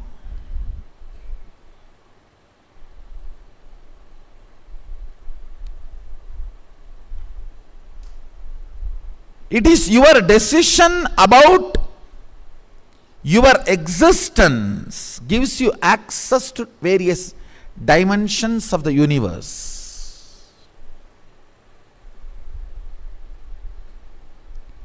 Now, why I want to give you access to the different dimensions of the universe is to make you feel powerful and understand all your problems are as silly as you. Even few solid experiential access, see, when I say experiential access, you should get into that plane, that dimension, see some object and bring that here. When you open your eyes, that object should be there with you. Only then it is called experiential access. Otherwise it is imaginary access. You had your stupid dream, and even if you see Kali in your fantasy, it will be only the another version of your wife. The voice will be almost like your wife's. Be very clear. So it has to be experiential access. An object of that plane should be mapped to this plane. It's only a confirmed experiential access.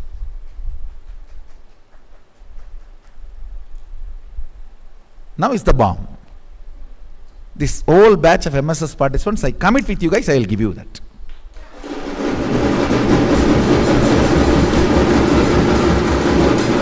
And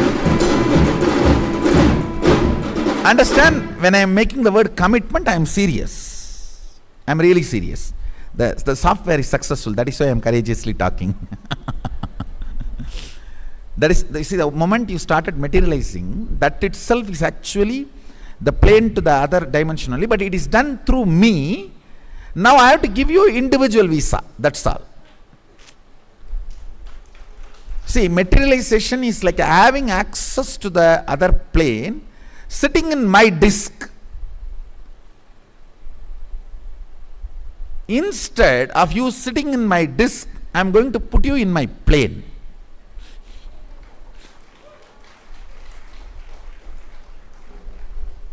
Something which you see with your eyes in that plane and you pick it up, when you are down, that item also should be mapped into this. Let's do the drama. It's possible.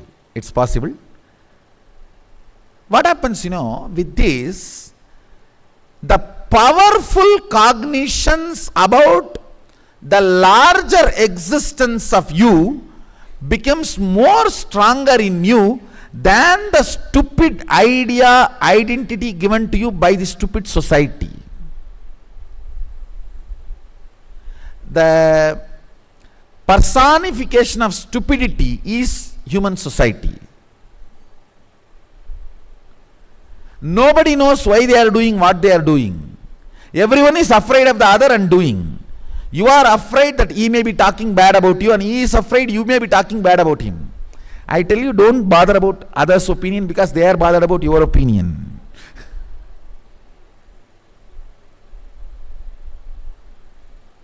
This collective bullying is media. Why they always do it collective, because they are afraid to come alone. Sheep. The same word for singular and plural. Because they are always plural, but not powerful.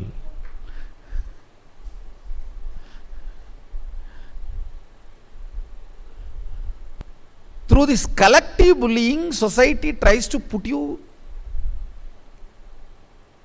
into fear and create some identity for you. The only way to liberate you from that identity is to make you understand the existence of the multiple dimensions. Once that existence of the multiple dimensions become your powerful cognition, then the identity enforced on you.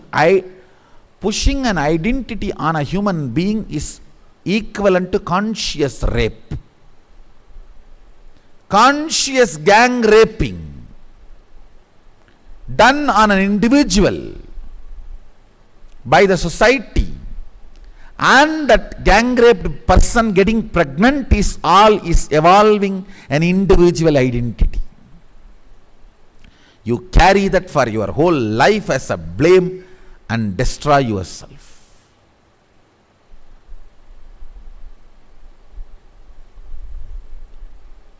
All of you look back. Whenever the social identity which you are carrying as broken pieces in you is created, you have been gang raped by society. Look at the original incidents, and giving you experiential access to the higher dimension will make you realize and will make this identity lose its power over you. That is what I call liberation.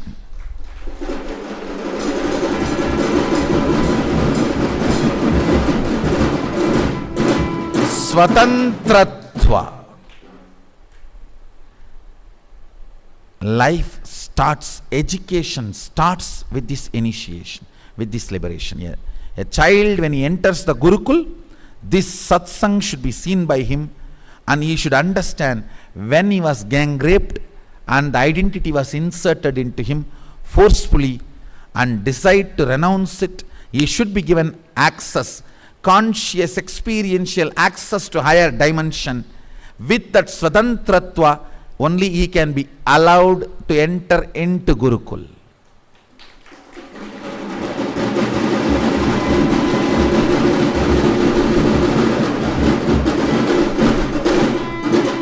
No, actually, that's the way I'm going to build the Gurukul.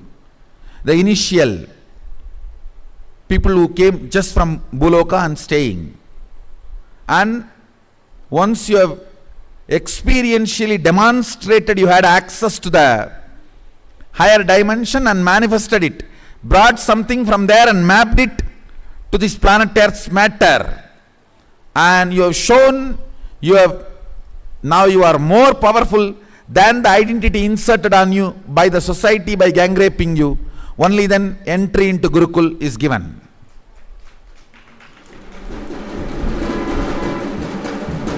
Actually, even the construction I am going to do it step by step like that.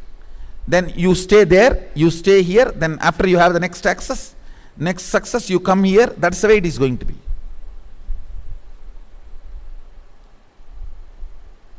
This is the first step in education.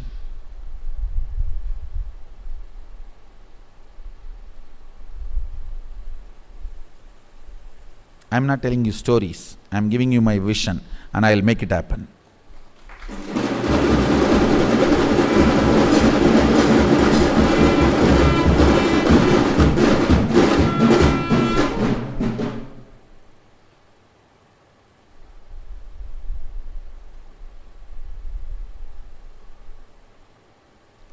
Brilliant are those who wait for me to make my vision into reality.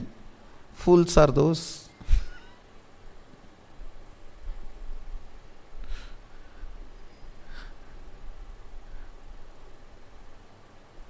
who don't give me a chance. Stupid are those who leave halfway.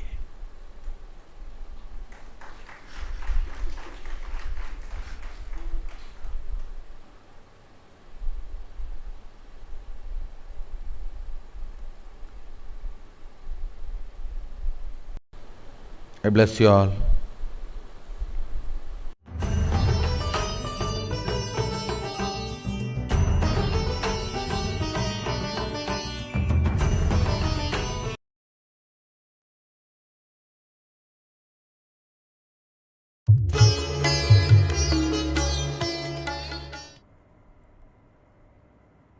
Nithyanandeshwara Sadashivasamarambam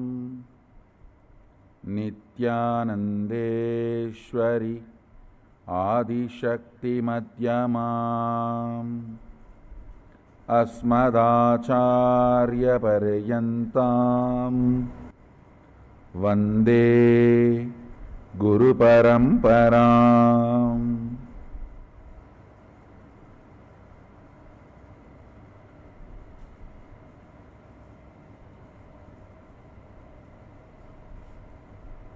I welcome you all with my love and respects. I welcome all the devotees, disciples, samajis, satsangis, participants, visitors, viewers, sitting with us all over the world for this program, Experience Kailasa.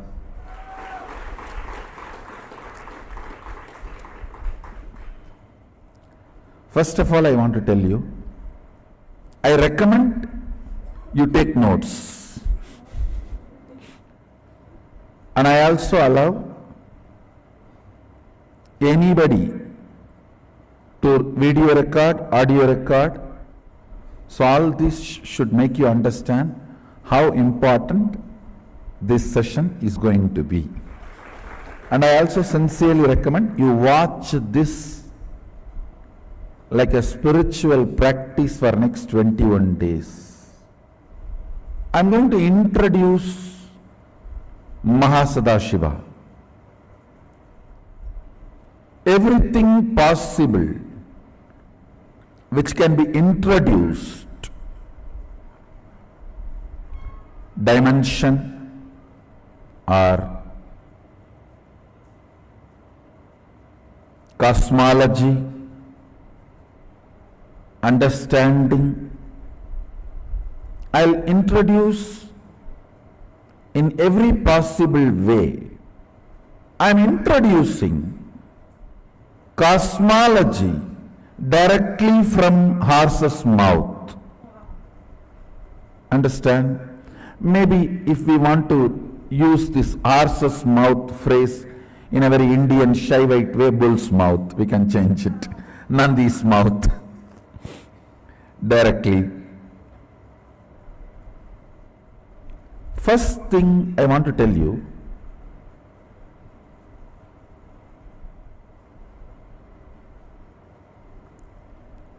people feeling, oh, these big concepts, ideas, cosmology, all these are not for me. This idea is not cute. Please understand.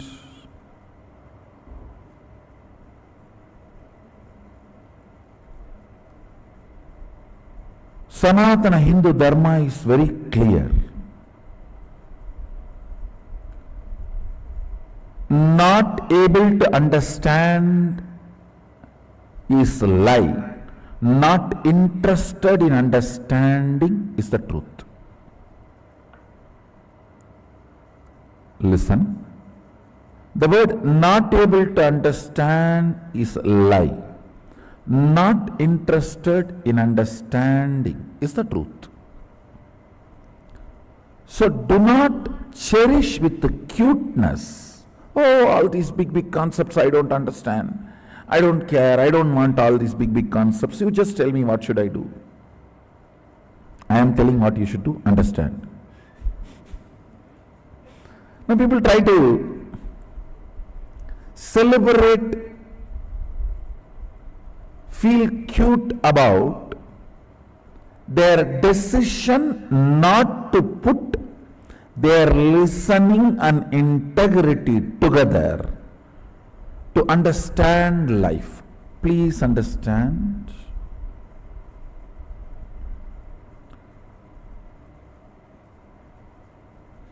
If you are in this cosmos, you need to understand this cosmos. And you are equipped enough by Sadashiva to understand this cosmos. So all these sentiments, oh, these big, big words, big ideas, big concepts, I cannot grasp. I am a simple devotee. No, don't. Being a simple devotee is not alternative to understanding. You will be a simple devotee only if you understand the cosmos, not otherwise. Ignorance is not celebrated in Hindu tradition. Ignorance cannot be the quality of a devotee. Many times I hear this argument, oh Swamiji, I am a simple devotee. You just tell me what should I do. I cannot understand these big words, cosmology, cosmos.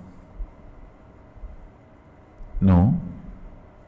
If you are a simple devotee, sit with integrity and your simplicity, you will understand exactly what I am talking and you will experience it now.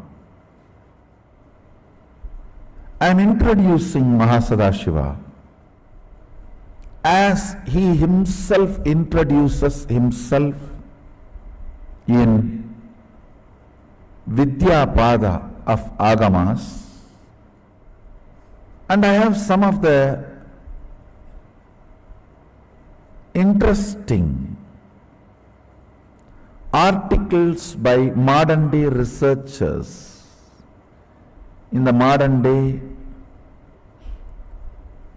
some people are trying to research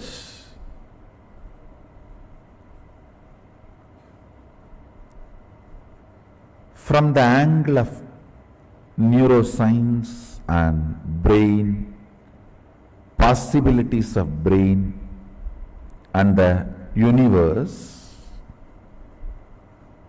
I have a bunch of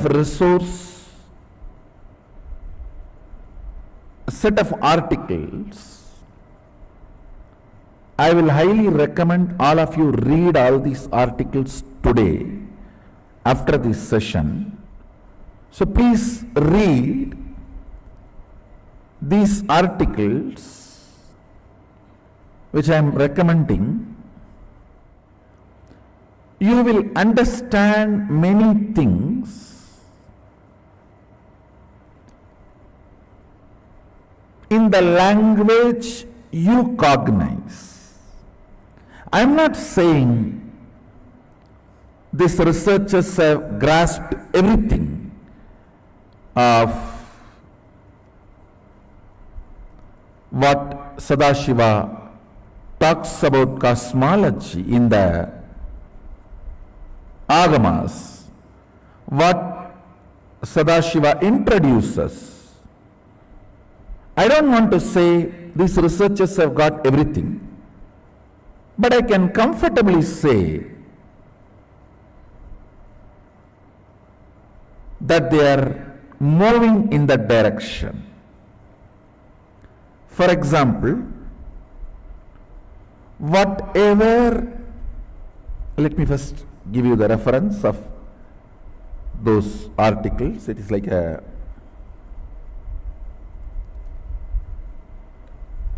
Science Daily, Science News, Multi-Dimensional Universe in Brain Networks. That's article name, and I have few more, maybe around 20 articles. This is the second article. The human brain can create structures up to 11 dimensions. And then I'm again projecting a sequence of article titles.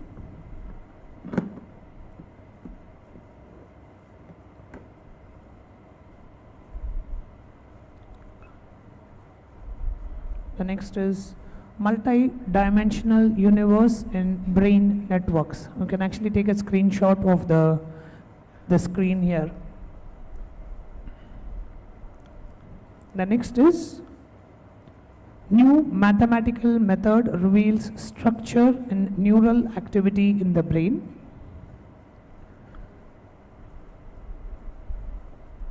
Mathematicians help unlock brain function. multi-scale computational model sheds light on embryonic development. Cold Spring Harbor team to use $2.7 million NIH grant to map long-range neural projections. Researchers propose sequencing-based approach to map all neuron connections in the brain. Now I want to tell you, first I wanted to express my appreciation for these researchers putting their knowledge and intelligence, time, energy and integrity in this line.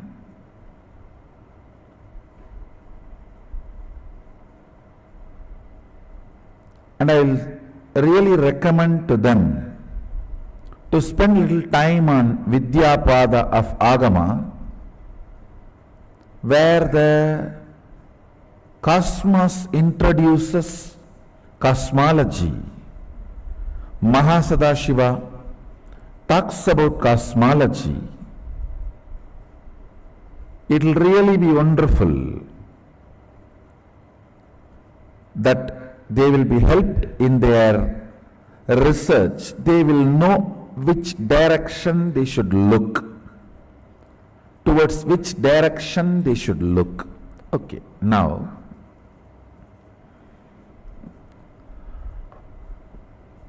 all this research is all about your brain. Understand, this is like a mirror.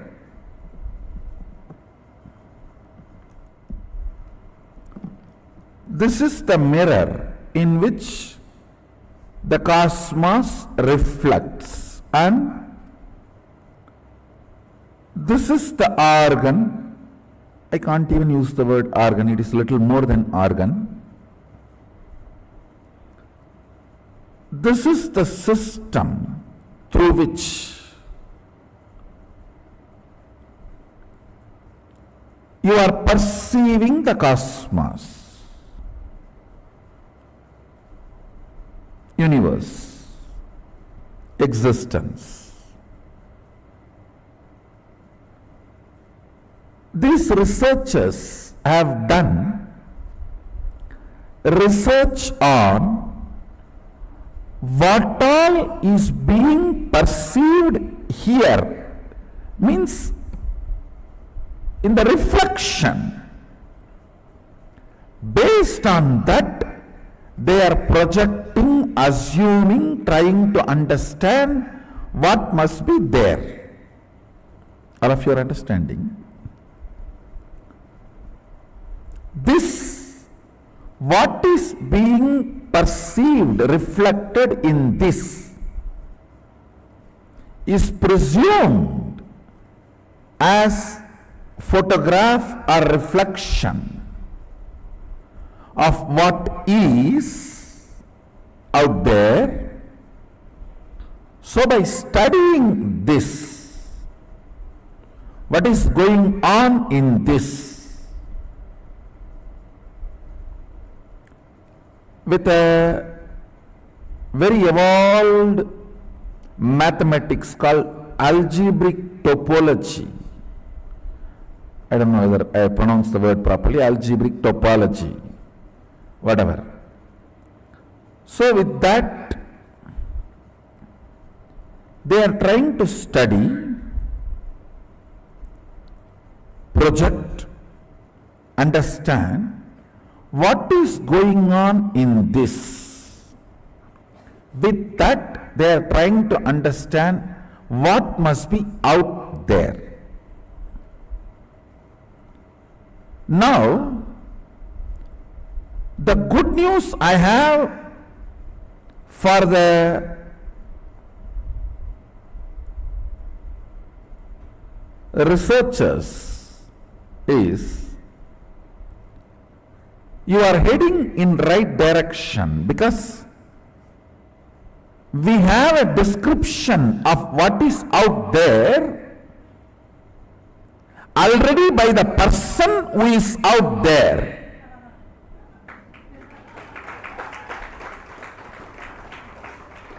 We have description, a very elaborate and very detailed, Bhur, Bhuva, Suva, Tapa, Satya, all the lokas and dimensions. We have description by the person who is out there about what is there. Your algebraic topology, which they are trying to use, which acts like a telescope and microscope together. Understand? Algebraic topology is like a telescope, can project into the space to study the Big Bang and black holes, and it can be microscope, can be zoomed into inside a forest, a python hiding in the hole of a tree, and the blood group of that python, whether that python has some bacterial infection. It is like it can zoom into the networks. Understand, this algebraic topology is a very sophisticated maths they use, which behaves like telescope and microscope together. And with this, they are studying what is happening here. What is happening here? Roughly, I will equate this as a pindanda. And what is happening there is Brahmanda. By studying the pindanda with algebraic topology, scientists, researchers are trying to understand multi-dimensions of the universe. Listen.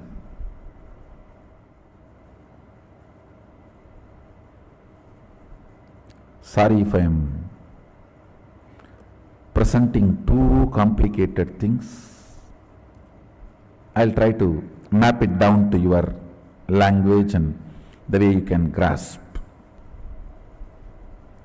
Fundamentally, the researchers are trying to convey the various dimensions. 1D means rod, 2D means plank, 3D means cube, and the fourth D is the spatial dimension called time. The scientists are trying to explain,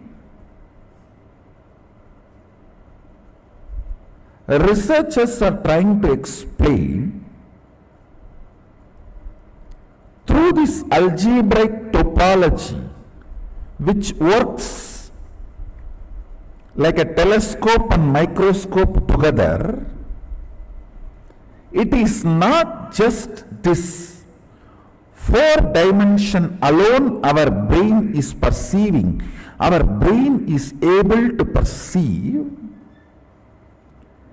higher dimensions, multiple dimensions. Because of that, they come to a conclusion, multiple dimensions exist because the reflection shows the multiple dimension perceptions, not only the possibility, but as a reality. They are saying that many of these algebraic topology data they have discovered, they try to map it and see its effect on the rat's brain,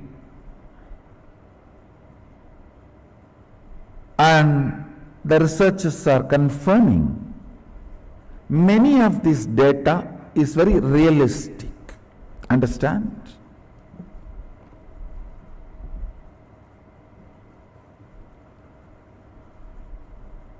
This is where I wanted to suggest to them. One, please study Vidyapada of Agamas. You will have lot of input, support and direction. That is one. Second,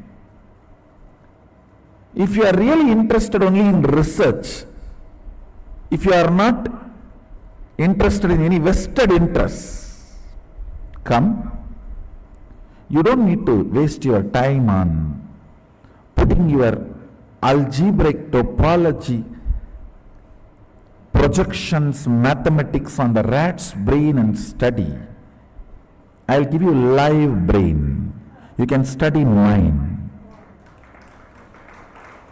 I'll reflect this whole 11 dimension, what is out there in here purely.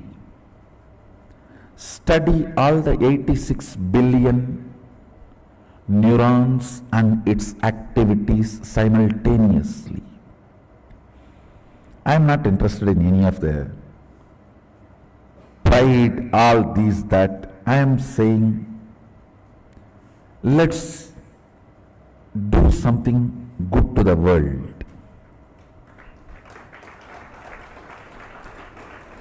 Not only me, I can recommend and request many of my disciples also to support you in your research. We can live reflect. Understand? Scientists are equipped with a algebraical topology which functions like a telescope and microscope together for microcosm, brain, pindanda. We are equipped with third eye penetrated by oneness, third eye opened by oneness,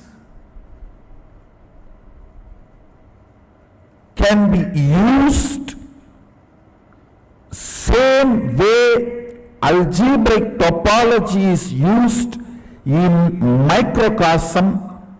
We can use the third eye penetrated by the oneness in macrocosm. Understand? Scientists with their algebraic topology, which can function like a telescope and microscope together, study the multi-dimensional happening in the brain. We Shaivites, empowered by Mahasadashiva, whose third eyes are penetrated by the oneness, can show precisely what is out there in here.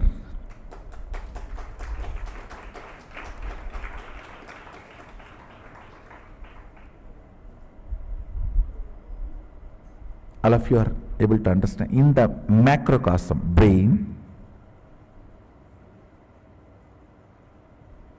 algebraic topology helps like a telescope and microscope, to study what is going on in this. With that only they are coming to many understandings. I am telling them, please come here. We have cosmic algebraic topology, third eye penetrated by oneness, which can function a cosmic telescope and microscope together. I can project and tell you precisely what is happening in the sun now.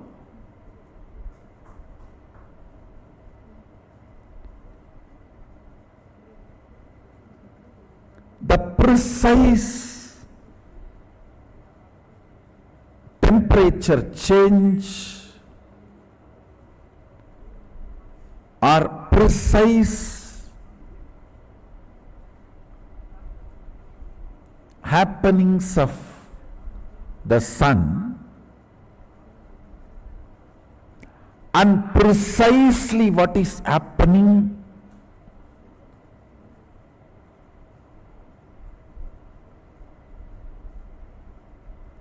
in your eardrum when you hear these words from my mouth.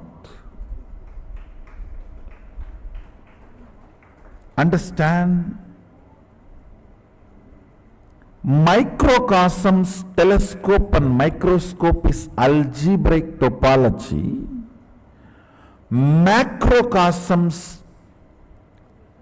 telescope and microscope together is third eye penetrated by oneness. As long as third eye is not penetrated by oneness, it is not opened, it is not yet initiated. The moment it is initiated, if the third eye is penetrated by the oneness, it acts as telescope and microscope together for cosmos, Brahmanda, what is out there. I can provide true help to these scientists by giving the documentation about what is out there by the person who owns everything out there. It's an owner's document.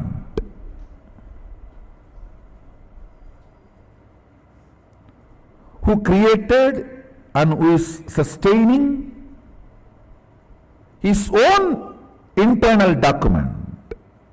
That is one. Second, I can provide direction and evidence of whatever is out there by making the pure reflection of that in here. Live human brain. You don't need a rat and rat's brain. We have now enough of powers, empowered human beings who can just through their brain show you precisely what's going on now in Kailasa, what's going on now in Tapoloka, what's going on now in Bur, Buva and Suva, in all the different lokas.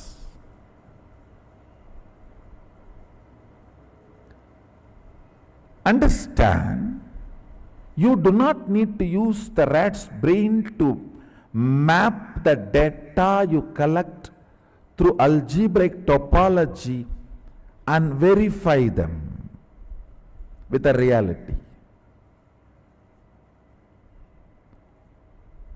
We can provide. Not only I am open, and many of my disciples whose third eye is penetrated by the oneness.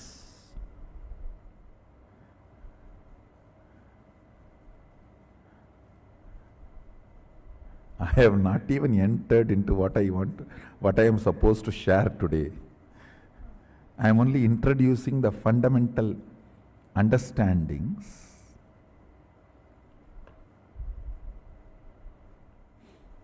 Sanatana Hindu Dharma is rich man's religion. Means who is really rich in everything.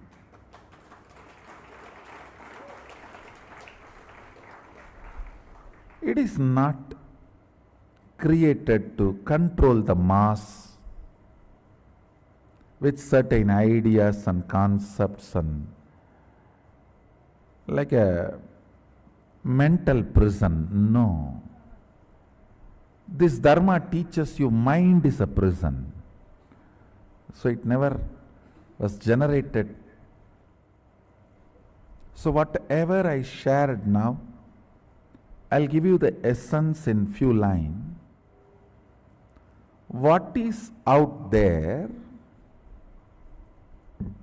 reflects here.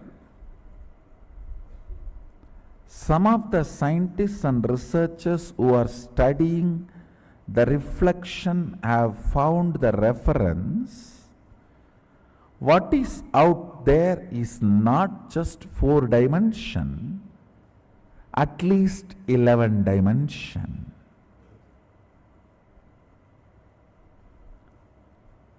And the methodology they used, algebraic topology, and the informations they have, they even tried to map it down on the brain of the rat and confirming many of the informations they have makes sense.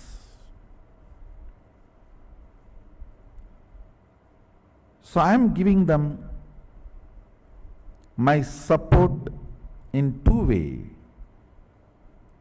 You are only working on what is reflecting here. Unfortunately, a normal brain's reflection is not complete. That's first. Second, we actually have a documentation of what is out there by the owner who is out there. And it is available in here. We can provide you the documentation. Next to the documentation, we can provide you a live laboratory where you can see the reflection, a pure reflection of what is out there in here, to take your researches further.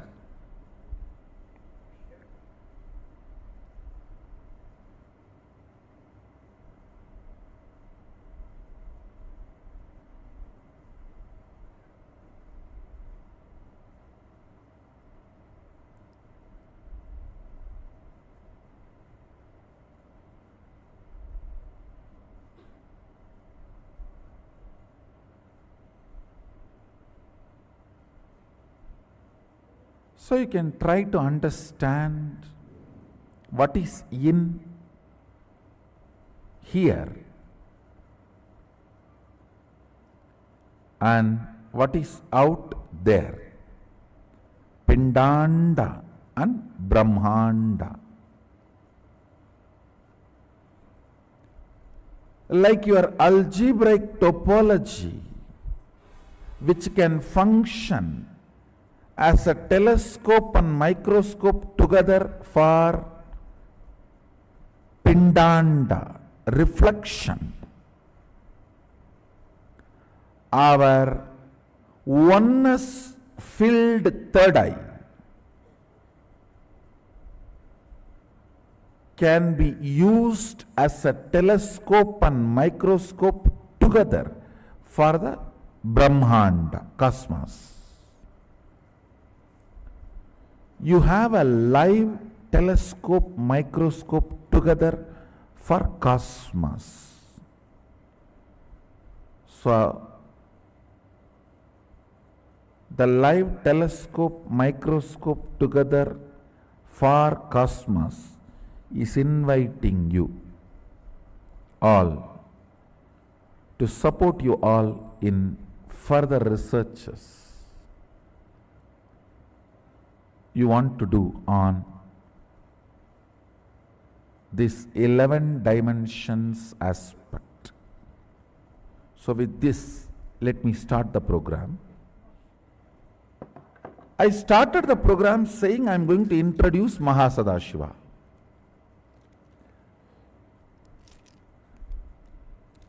I only prepared you to introduce Mahasadashiva.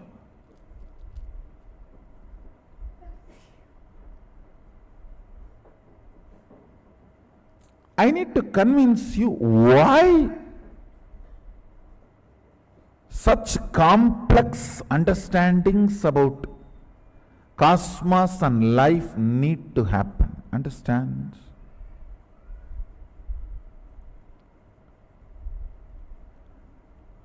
If you have complex understandings, you will not have complex problems. If you don't have and if you are avoiding complex understandings, you will have complex problems. Decide whether to put your energy towards the understanding and problem-free life, or avoid putting energy towards understanding and live with problems. In any field, if you want to be successful, you need to put little your time and energy to understand the logic of that field. Even to operate a cell phone, you need to pick up the cell phone, understand where is the number, how to press and all that, and where to keep. You can't keep it somewhere and talk, you have to keep it in your ears and near the mouth. Now you need to understand the logic.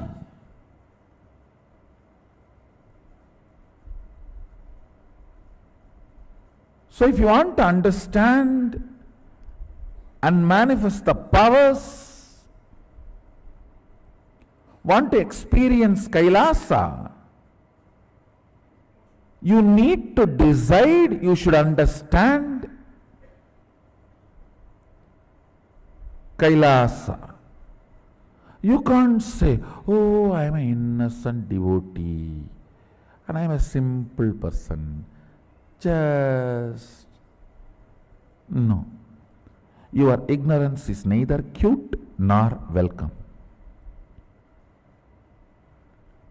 And you are not created for ignorance. Be very clear. Be very clear. All you need is your decision to complete with the pattern of celebrating your ignorance as cute, as if something right, as if it's okay. No, it's not okay. It's not okay. Seeker is a person who is trying to understand cosmos. So you have to understand cosmos. You can't say, I want to go to Kailash, I want to experience Kailash, I want to understand the whole cosmos, I want to manifest all the powers, but I am very innocent, little ignorant, very innocent, old devotee. That's not cute. That's not cute.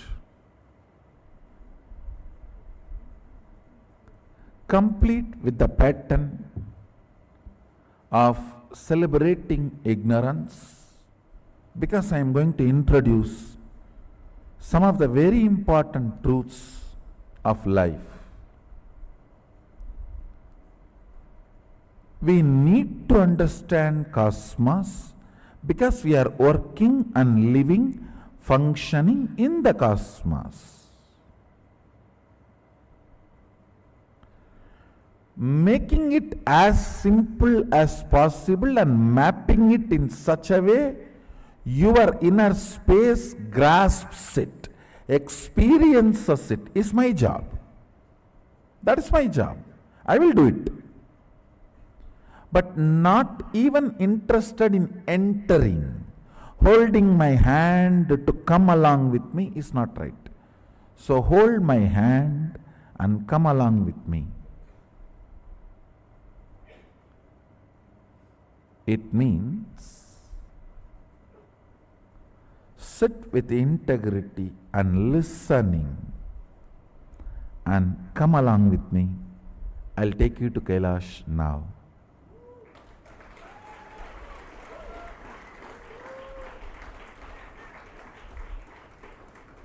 You need to understand Kailash Pati, Lord of Kailash, Mahasadashiva.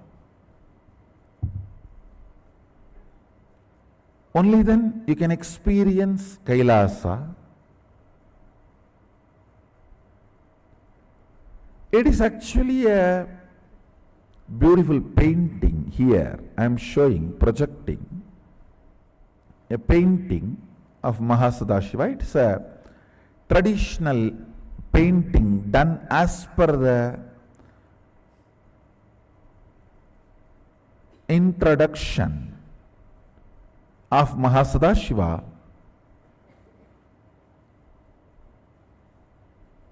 about his cosmic form.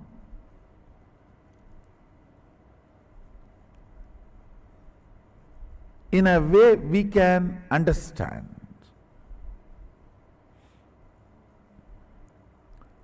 Originally he says thousands of heads and thousands of hands. Means literally all the identities exist, is part of him. All the heads exist, is part of him. Whether it works or not. You may ask, even mine? Yes, yours, even yours.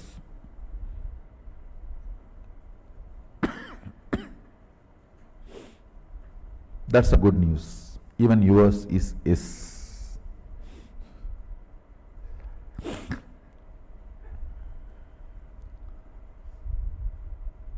Here it is presented with a 25 head in a very symbolic way.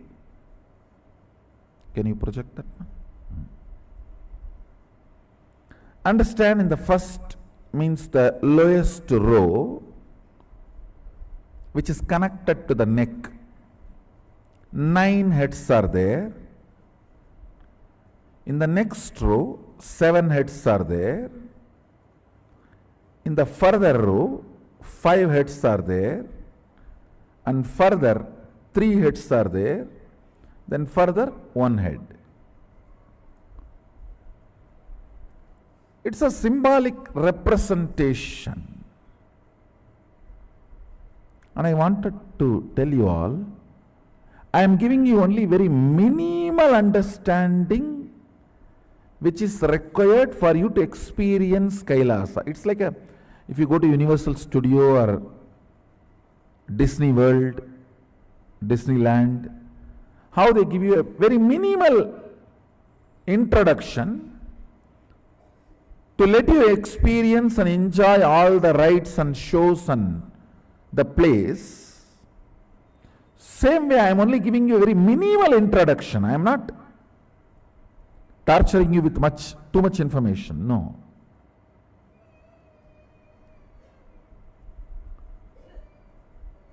I am trying to make everything user-friendly as much as possible.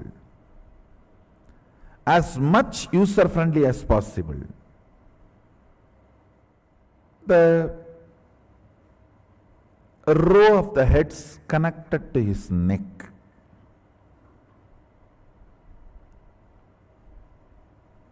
Nine faces is mathematics of the universe. Listen. Mathematics of the logic and mathematics of the universe is different. Mathematics of the logic is 1, 2, 3, 4, 5, 6, 7, 8, 9. Number. 1 plus 1 is 2.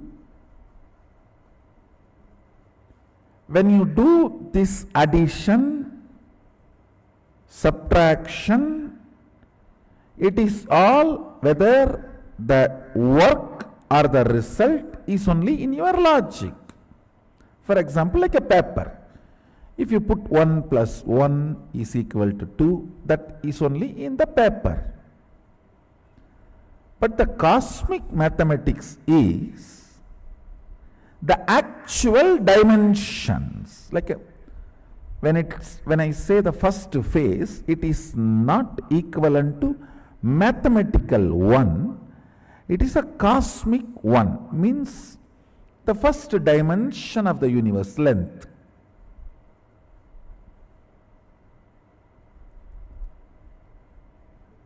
Two is not mathematical 2 which exists in logic. It is second dimension, Planck. First dimension can be called as a rod, just one dimension. Then Planck, second dimension, means length and breadth together. Three is third dimension, the length, breadth, depth together. Listen. I think many of you are seeing new me. Who is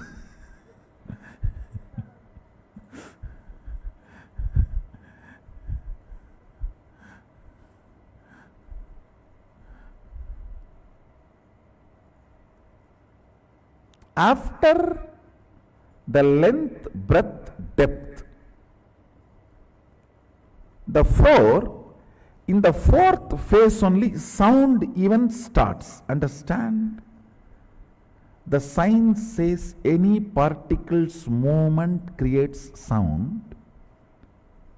Sadashiva says very clearly, if the particle moves only in the length, breadth, depth, sound is generated.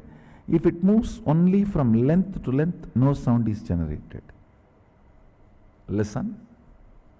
You may say, oh, my hand, if I move like this, sound is generated. Very subtle. It is generated because your hand has a depth. This or this does not generate sound. Yeah. Atom, molecule moving this way or just this way does not generate sound. If it moves only this way or that way or this way, where the depth is involved, sound is generated.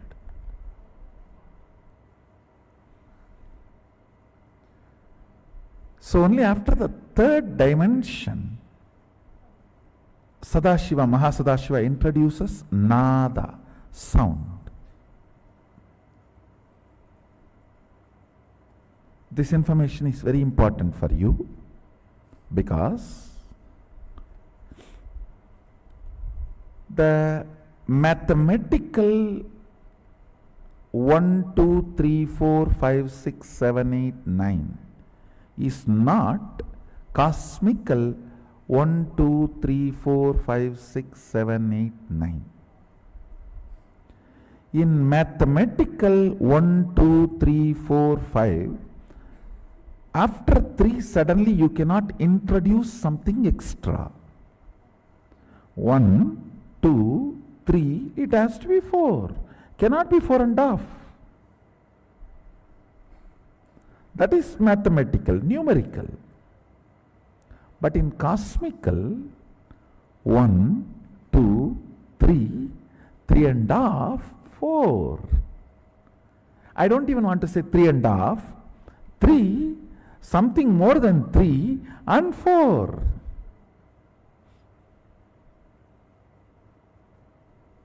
I don't even want to say it is between 3 and 4, no. Because after the 4, that what came in between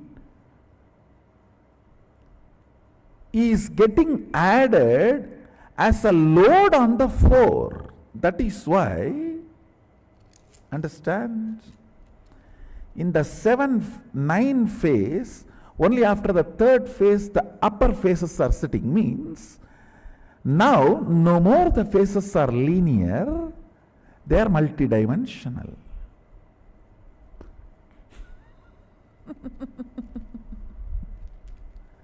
Listen, 9 phase. First phase length, second phase breadth, third phase depth. Now in the depth, sound comes as a new introduction. So after the sound is introduced,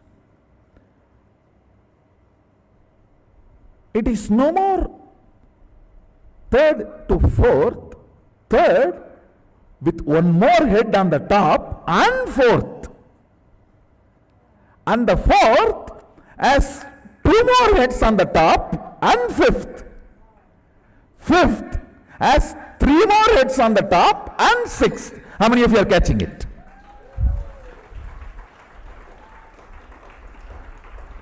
Understand? Till the depth no sound. After the depth, when the sound is introduced, 4 is not just like how from 1 to 2, 2 to 3, 3 to 4, no. 1 to 2 is 1 to 2. 2 to 3 is 2 to 3. But 3 to 4 is not 3 to 4. 3 plus something and 4.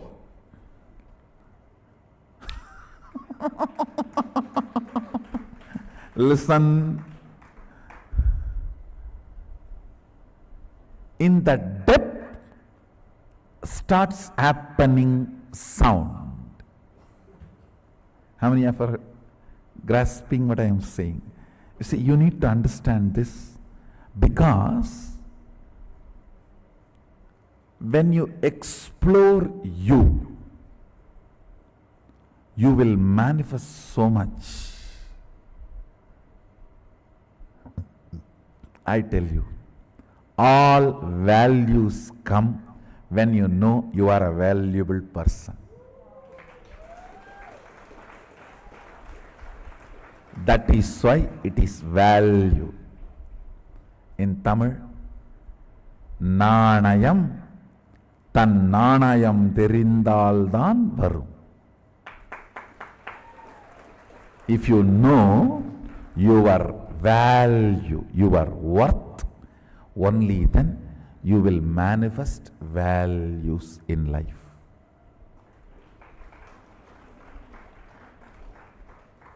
You will not give up your integrity for 2 pennies lying on the ground. No. You know your integrity is much more valuable than that penny lying on the ground. So you need to understand. Listen. Now,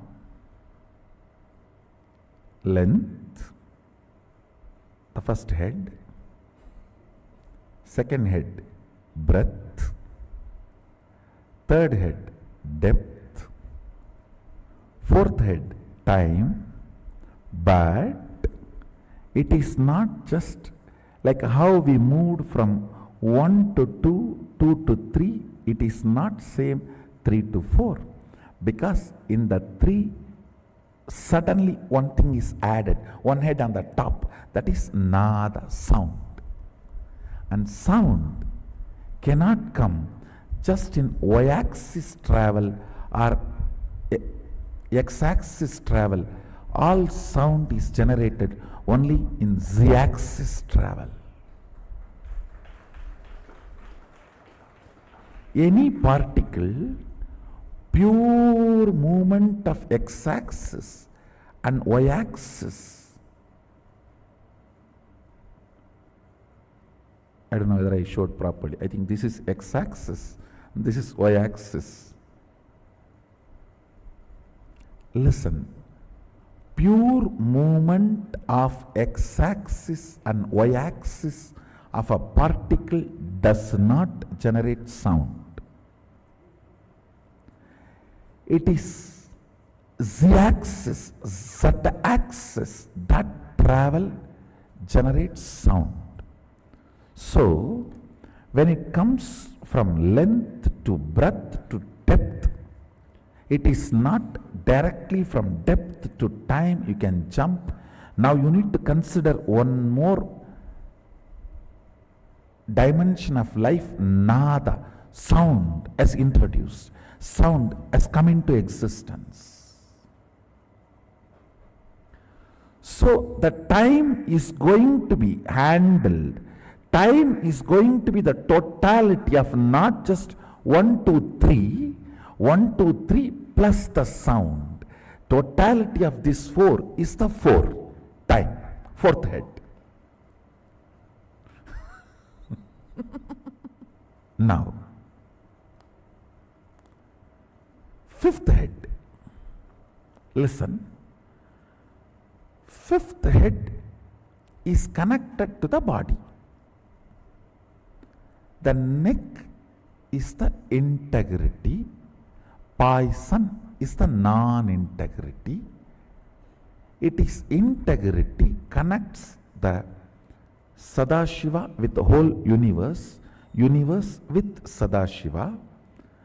Anybody with integrity can penetrate Alahala and connect with Sadashiva and all his dimensions and live.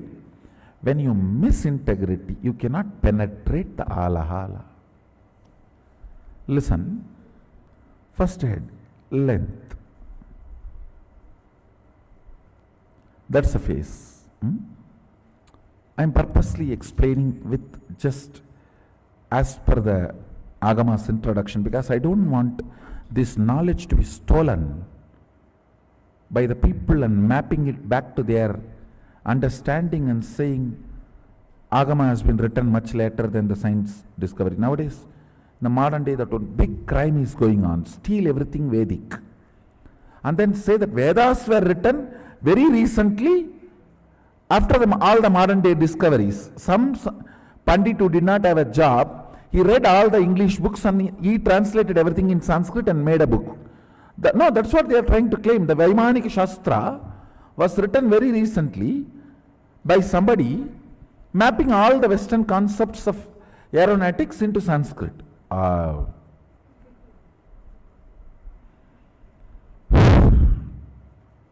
Okay. So that is the reason I am presenting it with the original visual map as it is.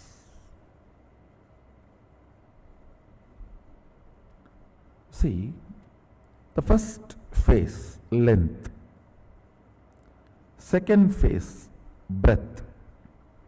Till then, those heads are just independent. Nothing much above on them. You see here, they have put it like a tower, but actually when Sadashiva, Mahasadashiva introduces himself, he says after the third head starts on the third head starts the next dimension. Means 7, when it is put on 9, only on the third, the next starts. Am I right? All of you understanding? All of you are catching it? So the third is the depth. In the depth is what? Nada. The sound starts. That is above head. The head which is above the third head. I don't want to say fourth head, because the fourth head is next head only is going to have the title fourth head. All of you are catching what I am saying? Above the third head, which is the side effect of 1, 2, 3, is sitting, which is sound, nada. Above the fourth head, two heads are sitting.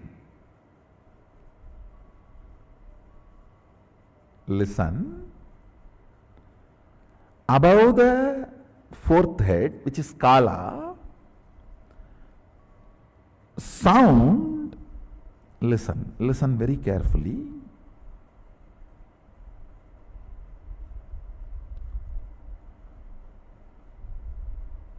Sound and nada and bindu.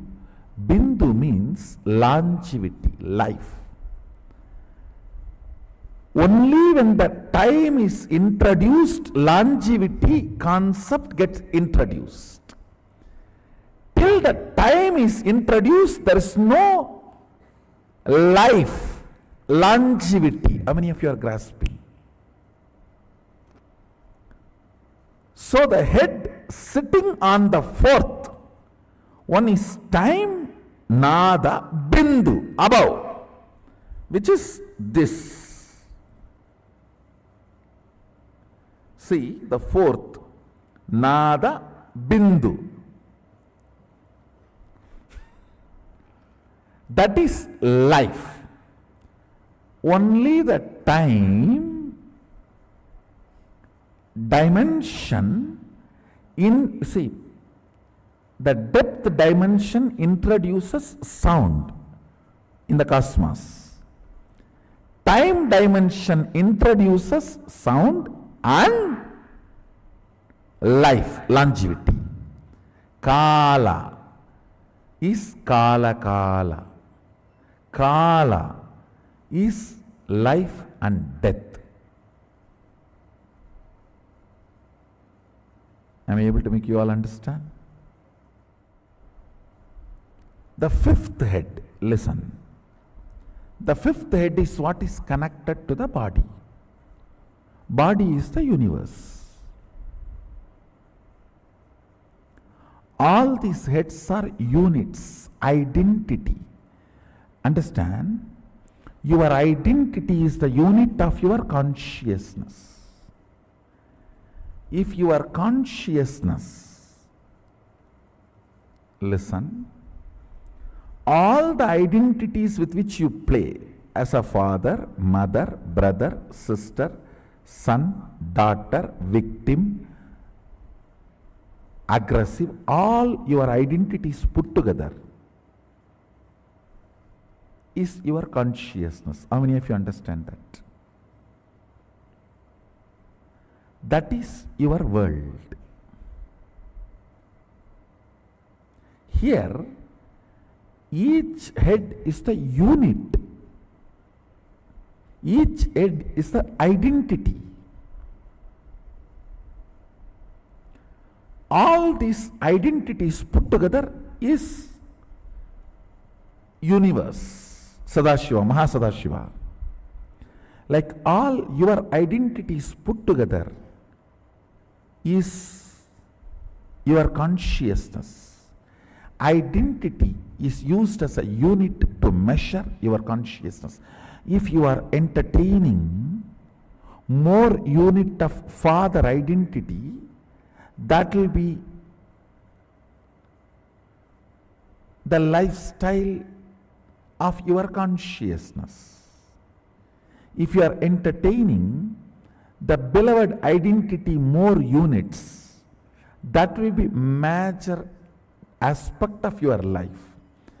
So measurement of your life, who you are, the Jivatma, Pratyagatma Chaitanya is done by the units of your identity. For example, if I have to write a formula about you, 7 unit father, 8 unit mother, 3 unit being a son, 4 unit being a brother, and 1 unit of being a charitable person, 2 unit of being a beggar, and 7 unit of victim, and 8 unit of courageous person. Identities you use is the unit with which formula about you can be written. How many of you are grasping this statement? Now, the identities of Sadashiva is the unit of the cosmos. See here, first phase is length, second phase is breadth, third phase is depth. But the depth does not just keep quiet as depth. If it is mathematical 1, 2, 3, it should be just 1, 2, 3. But it is not mathematical, it is existential. One man plus one woman mathematically is 2 persons, but existentially there will be third child. If you allow both of them to be there, there will be a child. So existential mathematics is different from your logical mathematics. When the third dimension of the depth happens, I don't want to say fourth dimension, the next thing of a sound happens existentially. And next phase, when the next phase is added, this is time. When the time is brought into the scene, Nada and Bindu both are added. That is Nada and Bindu. Yes. You may say, why Nada should be added to depth and time? When the Bindu is added, Nada is no more an ordinary Nada. Sound which is not created never dies. Sound which is created dies. Sound which happens only with the association of length, breadth, depth can die, but the sound which happens with the association of length, breadth, depth, time and space does not die.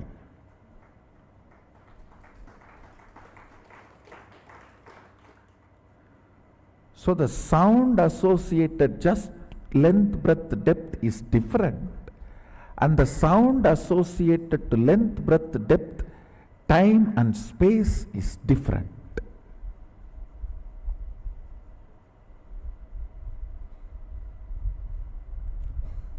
Just the sound generated by length, breadth, depth. Like I am moving this. This sound is different than the length, breadth, depth, time, all four create certain sound that is different. I'll give you the example. The sound generated by the two objects hitting, it is between length, breadth, depth and time. But the sound generated by my inner space, where length, breadth, depth, time and space is also involved, this can create the same space I am in you. But this sound cannot create the same space it is in you. How many of you are grasping? So the head which is sitting on the depth can only be called as Shabda. Head which is sitting on the time between the bindu is called nada. Shabda cannot create effect, it can only exist. It can survive, not reproduce. Impotent man. He can exist, he cannot create. But nada can exist and create because bindu is added, life is added into it.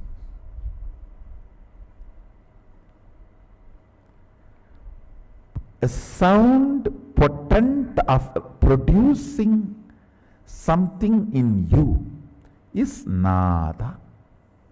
Sound impotent of making any impact on the universe is shabda.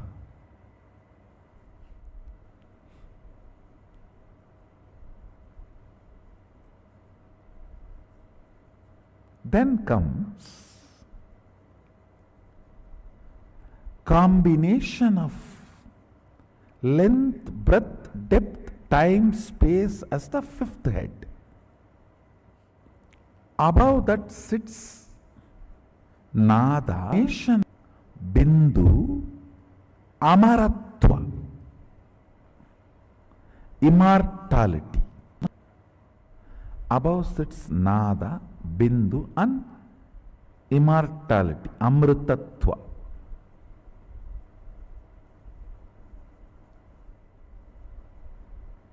Tattva means unit. Amritatva. In this dimension only, the gods and goddesses who don't get into non-existence live. So from here,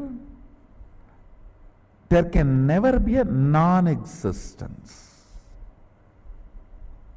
There can only be the transformation, but no non-existence.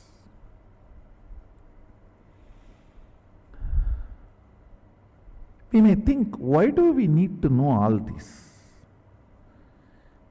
If you know these basic understandings, you can map them in your life in multiple level, and it can strengthen your balance sheet.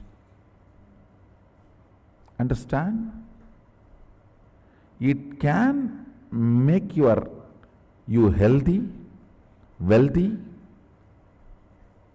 happy, blissful, because many of these understandings awakens those dimensions of your brain. Already, if you are feeling too much is happening in your brain, raise your hand.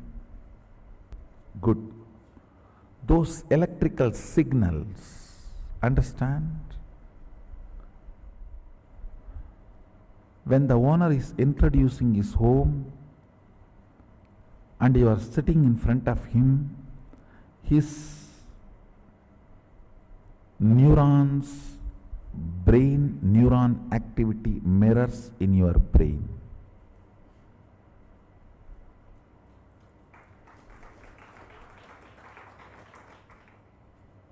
Bindu is life, Amritatva is life which cannot be dulled, reduced, diluted by length, breadth, depth, time. Kala kala. Amritatva is the space on which time does not have a say. A cloth, even if you lock it inside a vacuum box for 10 years and then take it out again, you will see it has already withered. No weather would have operated on it, but time operates on it.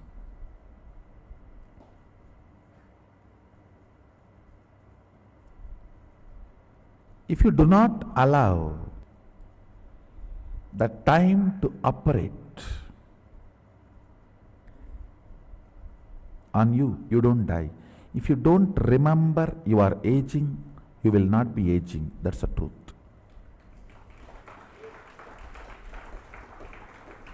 A remembrance of aging ages you.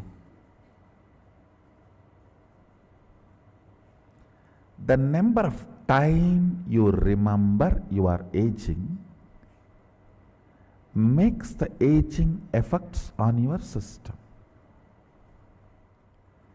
Sadashiva gives an instruction in Agama.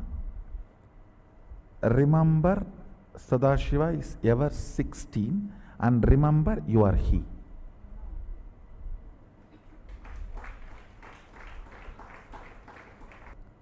In those days, that 16 is something like a peak health and peak possibility. Even if you are brought up in a Gurukul way of life, by 16 you will manifest all the powers. So that is the reason that 16. Now, length, breadth, depth, time, space, all these are called dimensions of universe. The Shabda, which is byproduct of depth, Nada and Bindu, which is byproduct of time, Nada Bindu Amritatva, it's called Amrita Kala.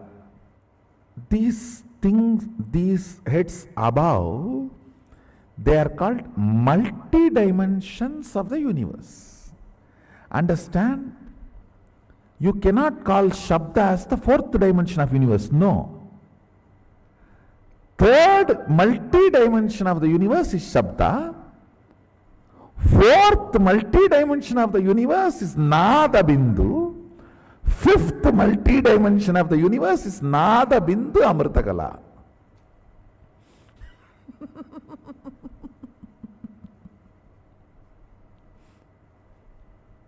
How many of you are understanding this statement?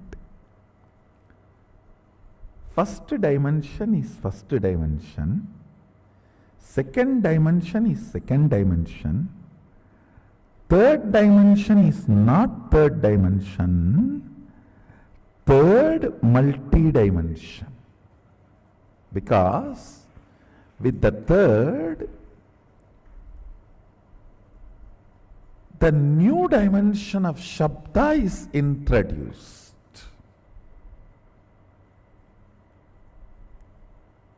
Which cannot be called as dimension, because we are using the word dimension for fourth, fifth, sixth, seventh. Third multi-dimension is, see, for example, the third multi-dimension depth has length, breadth, time and depth all together. Sorry, not time. Length, breadth, Shabda and depth together is third multi-dimension.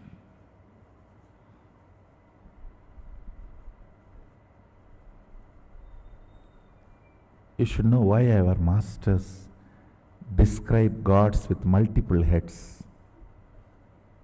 Fools are those who criticize the forms of our Hindu gods, who do not know the universe. They say, why so many heads, so many hands? You don't know. You know only handicapped persons. You do not know multi-handed persons. You know only headless chickens. You do not know multi-headed beings.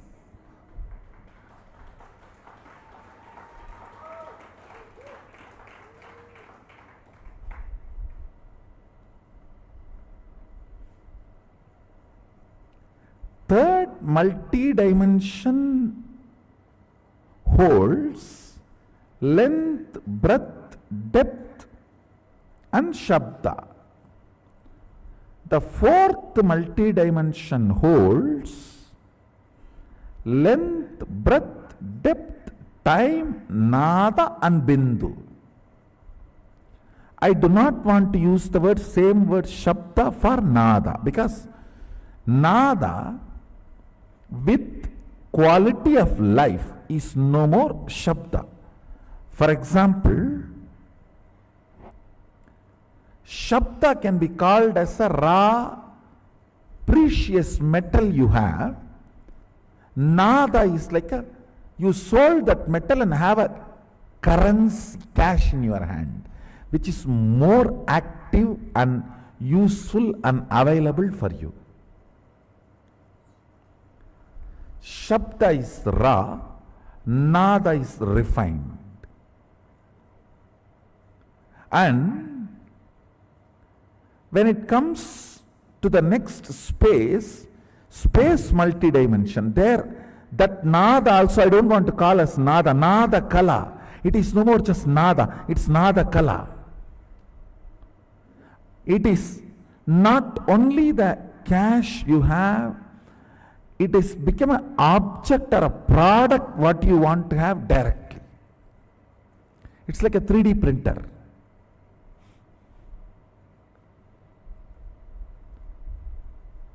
Out of Nada Kala, you can just directly do 3D printing of anything you want.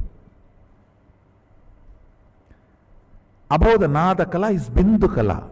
Above the Bindu Kala is Amrita Kala.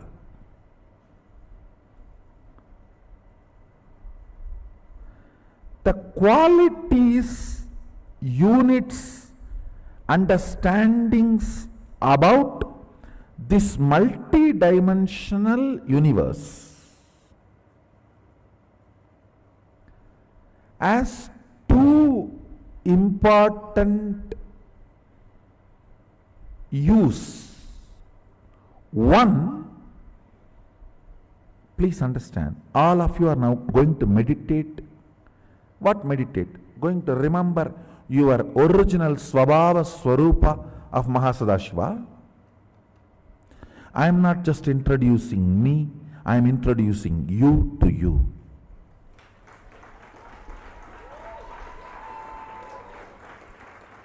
I do not talk to anybody who is less in my stature. Understand? This science is called Rajavidya, means a king does not talk to somebody who is less than his stature.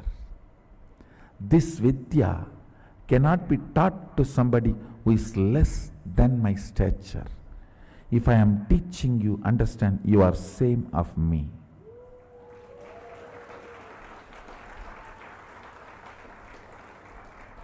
The moment you decide to learn, you are same of me.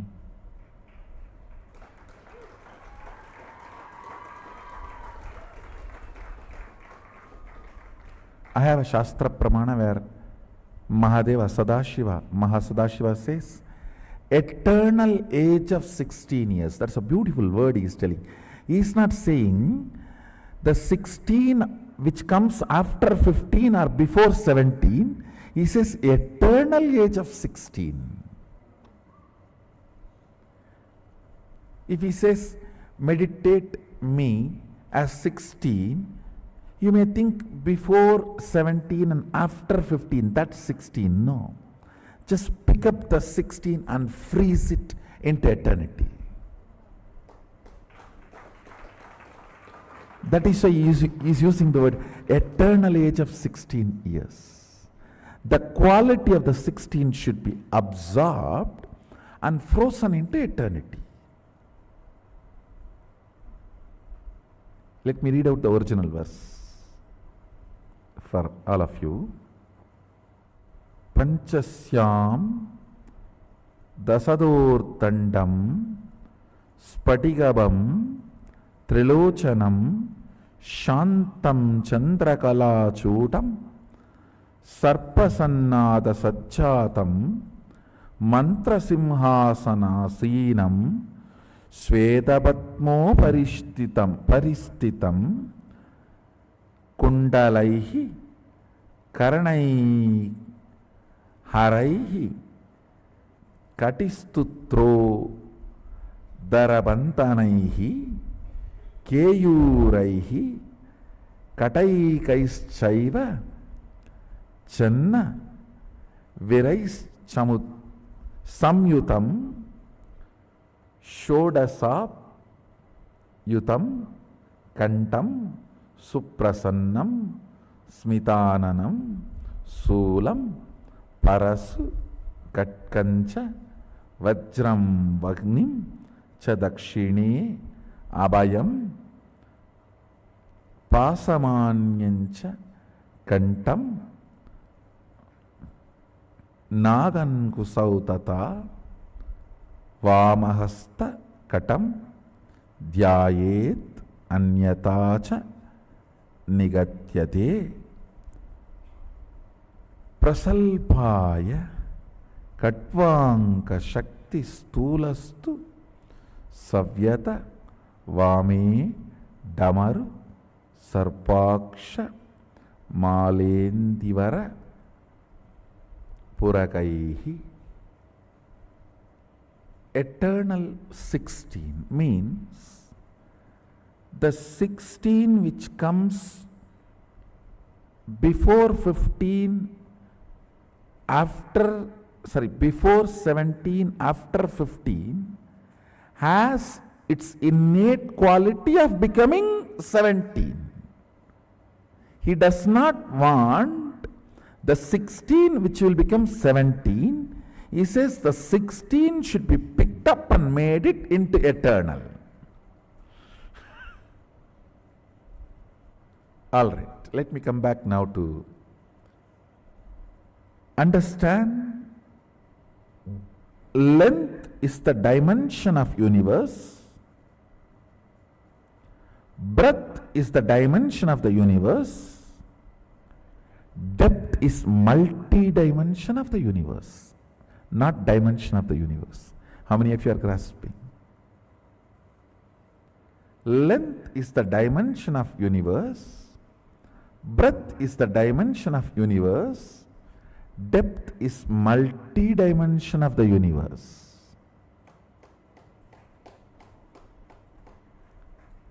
Time is the multi-dimension of the universe. Space is multi-dimension of the universe. I have just introduced this understanding called multi-dimension. And what is multi-dimension? The essence of this almost 2 hour session is multi-dimension.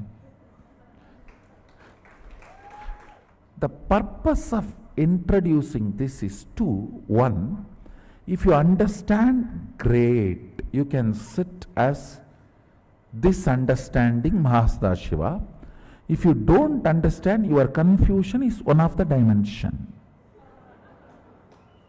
Sit with that. Whatever I understood is one, half understood is one head, and completely not understood is another head. Let me sit with all these heads.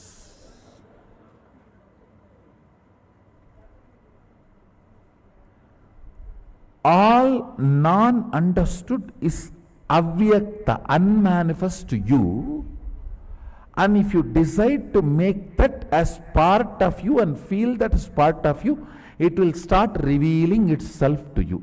Anything which you decide as make it as part of you, even if it is good or bad to you, understood or ununderstood, it will reveal its secrets to you. If you keep something as evil or ignorant as outside, you will be God. If you decide to keep that also as part of you, you will become Godal Sadashiva. If you decide to keep something as ignorant away from you, you are a Deva. If you decide to have that also as part of you, even though it does not reveal its secrets to you or friendly with you, you are Mahadeva. That is why only Mahadeva is worshipped by Devas and Asuras both. Good and evil both worships Mahadeva. He gives boon to Indra and Ravana both.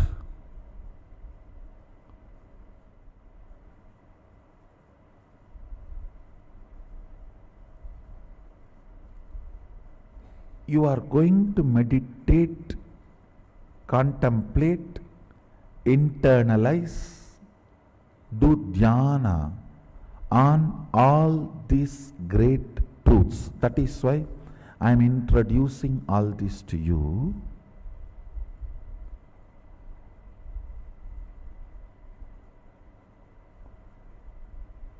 These understandings are only called as Somarasa in tradition, Hindu tradition.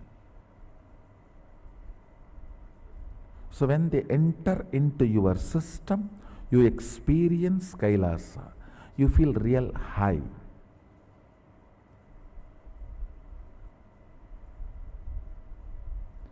With alcohol, you feel high, but you fall down. With Somarasa, you feel high and you fly high.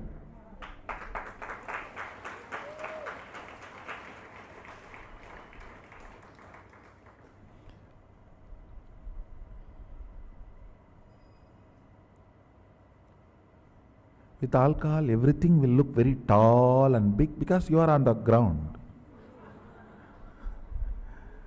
With Somarasa, everything will look small and down because you are on the high.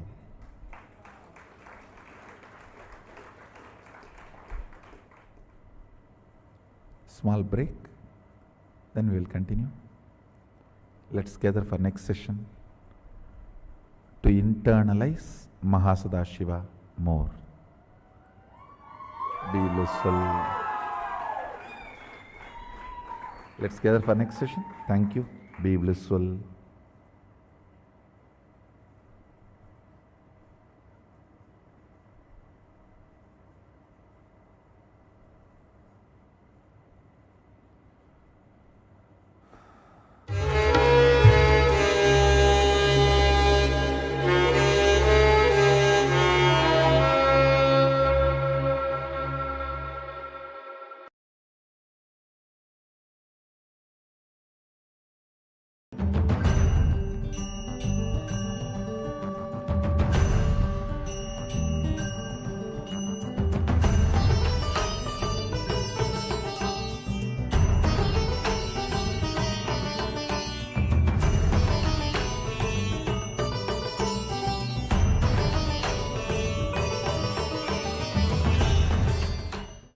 Listen.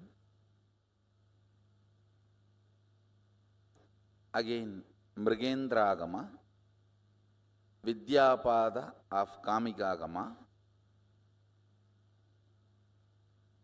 fundamental principles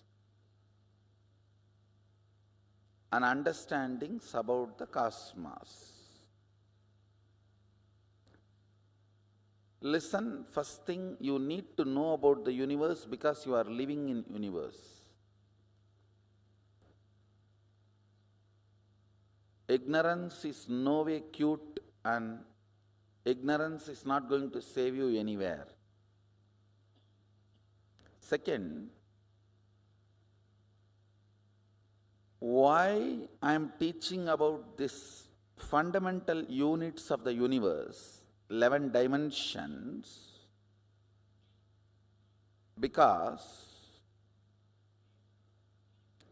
understanding about these 11 dimensions will make you manifest multiple powerful cognitions and powers. I'll repeat. See, manifesting powers of third eye, like reading through your third eye, scanning through your third eye, is power. But understanding the fundamental principle, unit, tattva, why you are able to do? Because you connect your third eye with a third eye which is already awakened, your master's third eye which initiated you. And that third eye is connected with all the existing third eye. Then The power you manifested through your third eye is not limited to your third eye. You can read through any third eye. That is what is powerful cognition. Understand? So today you are going to manifest powerful cognitions. Only then you will understand how understanding about these multi-dimensions makes you start functioning in multi-dimension level. Understand, Mahadeva very clearly says, Brahmavit Brahmaiva Bhavati. There are some Vedic verses he exactly repeats in Agama. Knowing which you became, that is Brahman, cosmos. Listen carefully. Just because if you know about this pillar, it's not that you will become this pillar. Just because you know about this screen, it's not that you will become this screen. But consciousness is such, just by knowing about it, you will become that. Brahmavit Brahmaiva Bhavati. Knowing cosmos, you become cosmos. Because you are cosmos.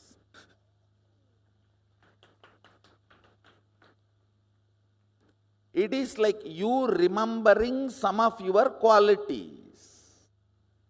I am going to introduce the next principles or the next dimensions of the cosmos.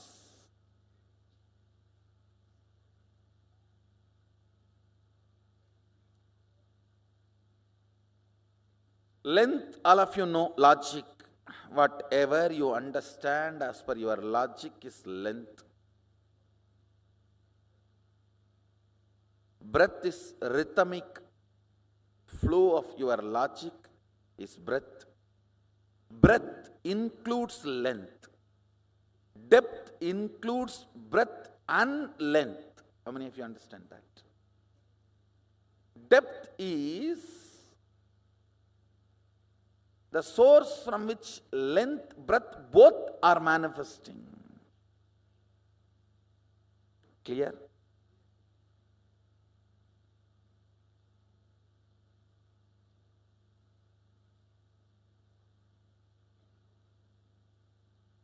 Listen, I am defining time.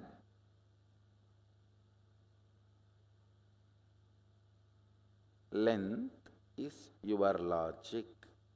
Length is your logic and universe's logic. There is a lot of gap between your logic and universe's logic. How many of you understand that?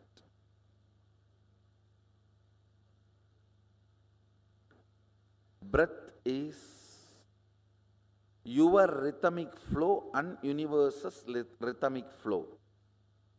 Again, there is a lot of gap.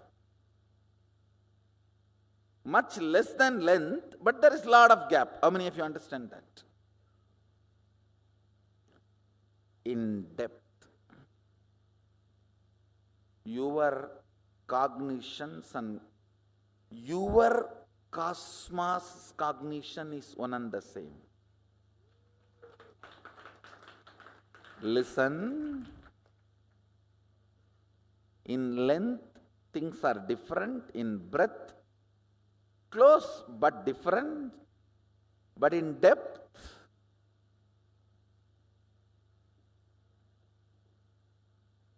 you come to such close quarters, jumping of the flame happens in the depth dimension. Means whatever you cognize, you start causing as reality. Whatever is reality, you start cognizing as your existence.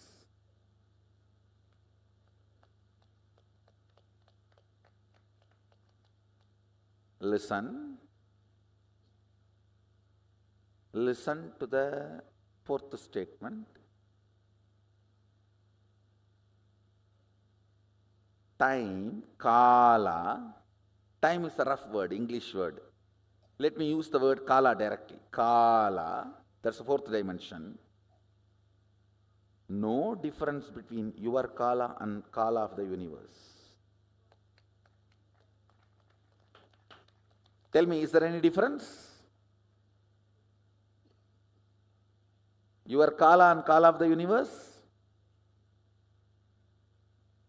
You know the gap between your logic and logic of the universe.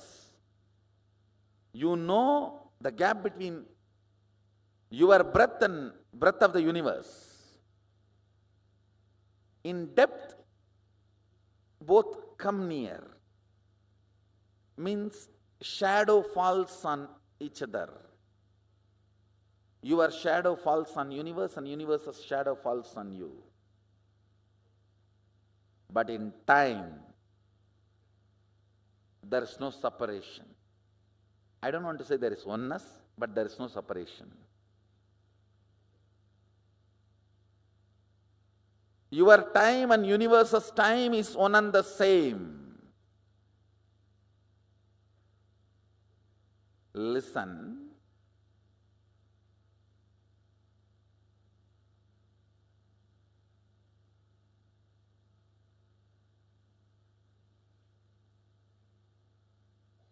Listen carefully. Anything which makes you feel universe's time is different and your time is different is not you.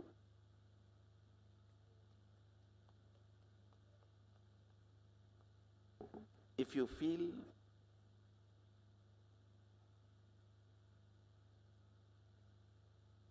your body is this many years old,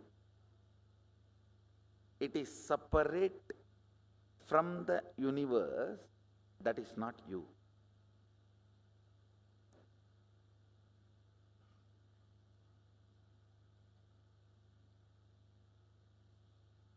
Listen.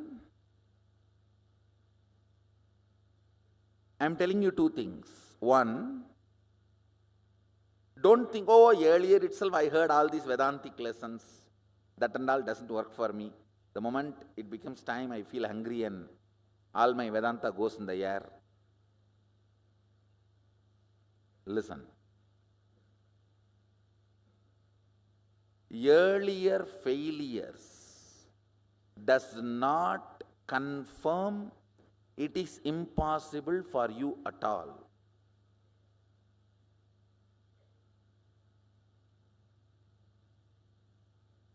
Earlier you might have failed due to various reasons. Now you will be successful because I am going to be the reason.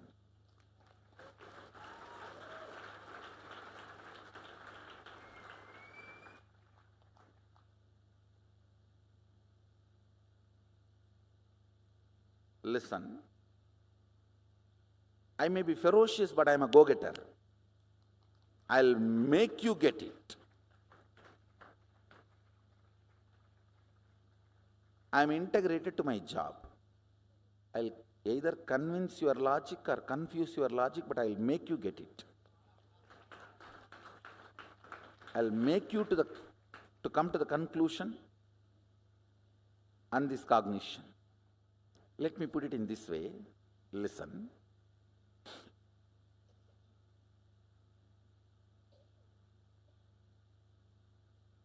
Your length, when its frequency increases, becomes breadth. Your breadth, when its frequency increases, it becomes your depth. Your depth, when the frequency intensely increases, it becomes your time.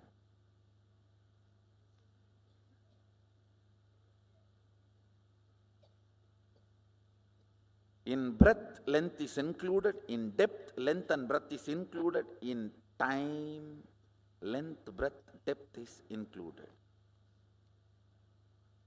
This fourth dimension is the space where your so-called normal human life faces a breakthrough. Listen carefully. Anybody who is introduced to the time dimension, Kala, manifests even one or two powers related to Kala. You are liberated from death. Listen carefully. You need to know the principal unit why you are manifesting powers or why you are not manifesting powers. If you know, that solves literally every possible problem. See, I know, like how I try to find solution for every problem. There are people who can find problem for every solution. But even they will not be able to find problem. If you understand these fundamental principles, idea you have about life will get upgraded into such powerful cognition, you will have so much of relief.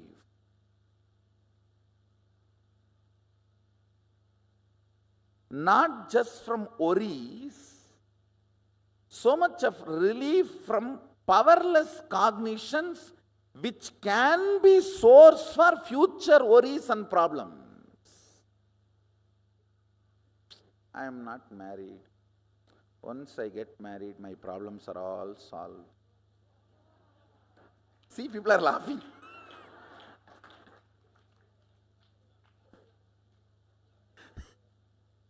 And if you think, I don't have a son, if I have a son, all my problems are solved. See how many are laughing? I don't have money. If I have money, all my problems are solved. No. As long as powerless cognitions are sitting inside you, you are not going to taste life. These powerful cognitions not only liberate you from present sufferings, it liberates you from the possibilities of future sufferings. Actually, liberation is too cheap. Very, very cheap actually. It's not at all costly. Just listen to this one fundamental truth.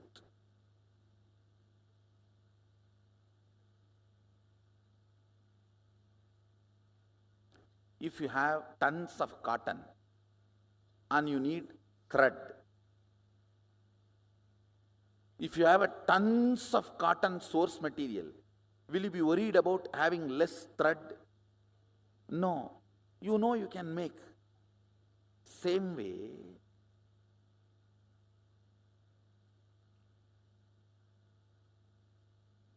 if you have understanding about Kala, you know you can make any amount of time for your body and mind. I'll give you the secret given to Bhishma by Ganga. Bhishma is Ichamrityu. How many of you know that? He can choose death when he wants. I'll give you that understanding. Listen. This is the lesson Ganga gave for Bhishma. Exist with what you think as purpose. Listen carefully. Exist with what you think as your purpose. work only for purifying your cognitions about purpose, not bother about whether you have time to fulfill your purpose or not. Listen carefully. I'm not giving you a teaching, I'm giving you an understanding.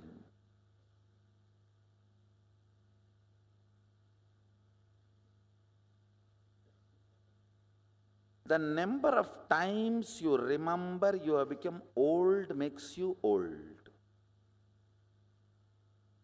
How many of you understand that?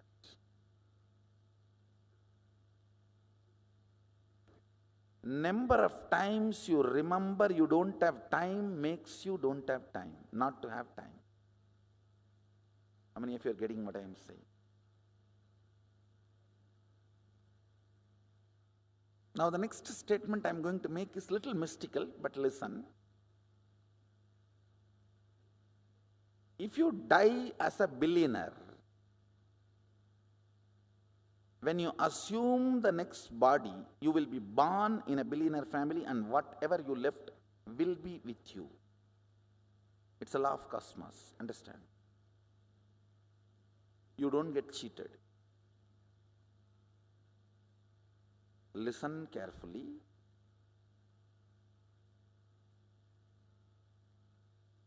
Lives after lives after lives, you are a continuous rhythm. It's a little mystical, but I will establish experientially for you in the next few power manifestation and powerful cognition manifestation.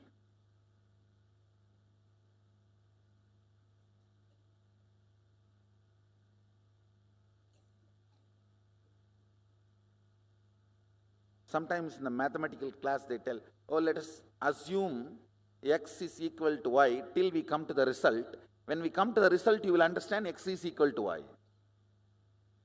Like that, let's assume this proposal. Your life is a continuous rhythm.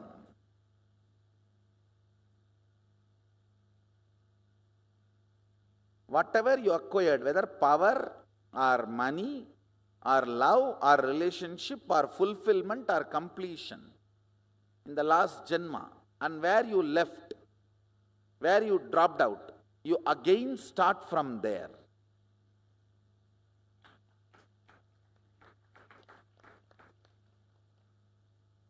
It's a proposal now. It's not an experience for all of you. It's a proposal. I'm going to give you a few more understandings, then once it sinks,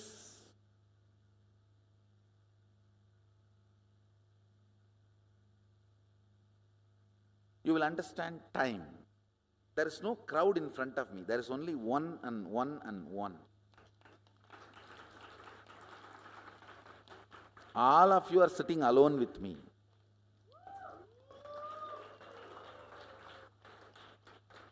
Because the profound truths I am talking, I am touching the core of you. I am addressing your individual cognitions. That is why even if the other persons are sitting, you are having a complete, a separate relationship. Time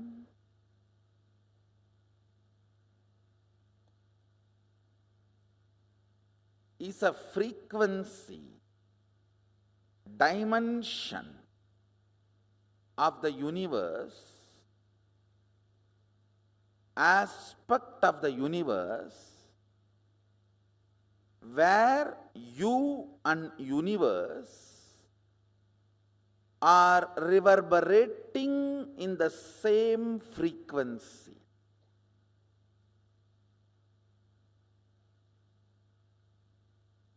Unit of time of the sun, moon, Kailasa and you is one and the same. Listen, yesterday I said, our 1 year is 1 day for them, but unit is same. Only quantity difference. How many of you are understanding? It's only quantity difference, but not. So in Tattva, principal unit, listen carefully, your logic and logic of the Devatas are different. They are not same. Your breath and Devata's breath, not that far away, little closer. Your depth and Devata's depth, little more closer. But in time, your unit of time and their unit of time is one and the same. There is only quantity difference.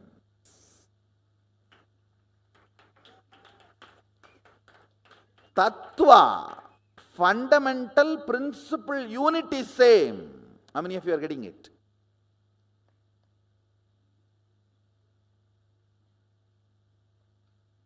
Yes.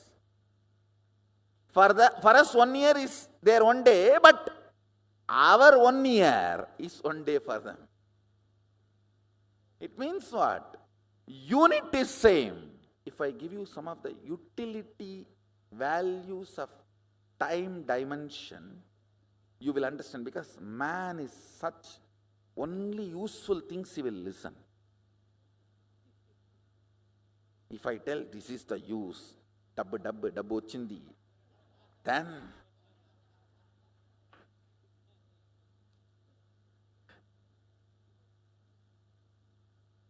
all 5 senses will be up and alive. When you are working with this power manifestation, how many of you have already started feeling precisely you will come to know now it is going to manifest, because you are falling into the tune of that needle. Like almost that needle is showing the north, that magnetic needle is aligning. Now it is going to manifest. No, I don't think now it is going to manifest, because I don't think the needle is aligning. How many of you are able to catch that precision? Raise your hand. Listen. Power manifestation should not be an accident after a few days of practicing. First few days only it will be an accident. It may come, I am telling, this is like my wife only. 10 days before I told, now it is been doing. First 2-3 days it's okay.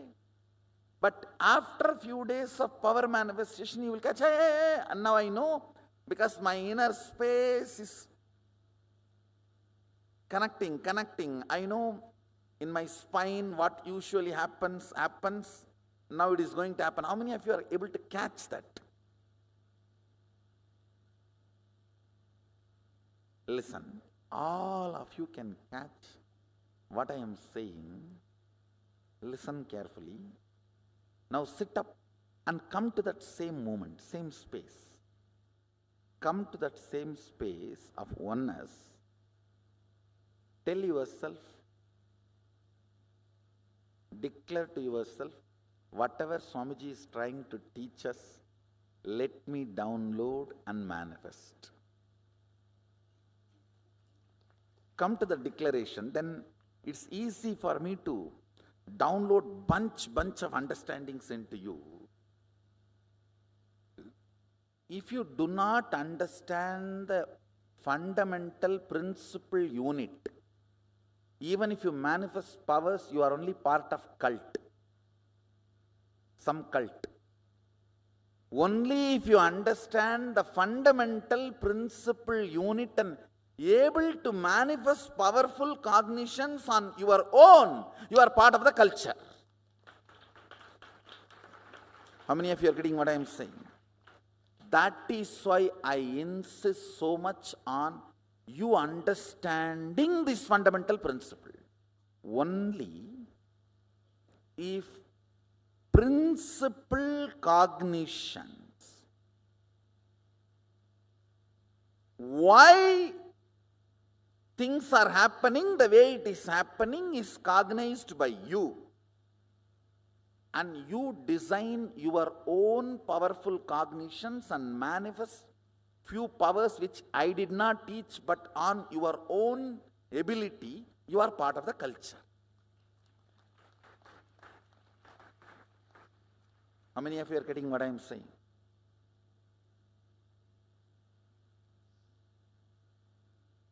Neither I am a cult, nor I want you to be part of any cult.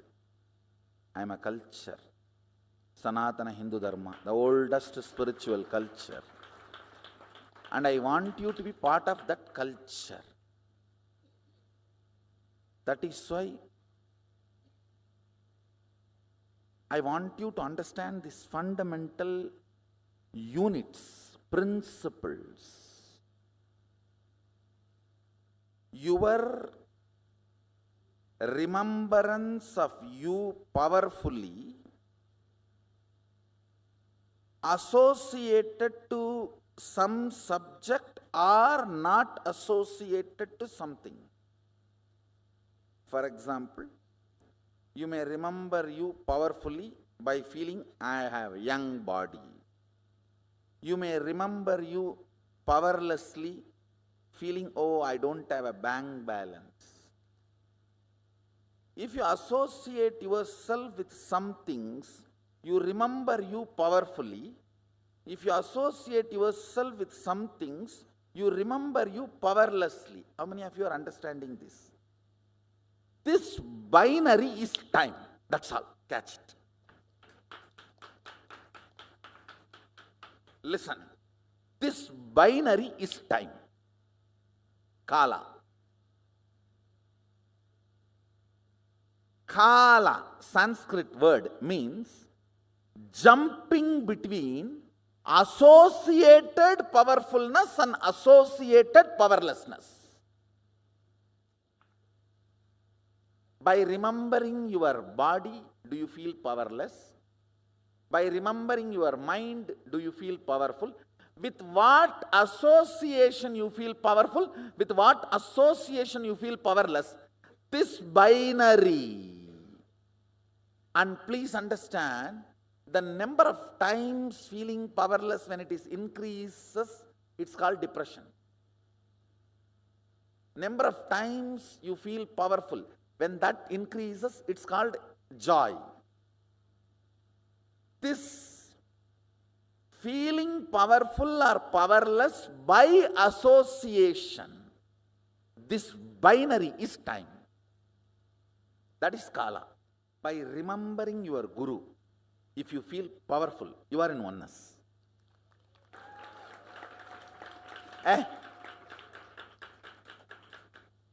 என்ன வேணா இருக்கணும்டா, இருக்கட்டும்டா. கடவுளே என் பக்கம், அப்புறம் என்னடா?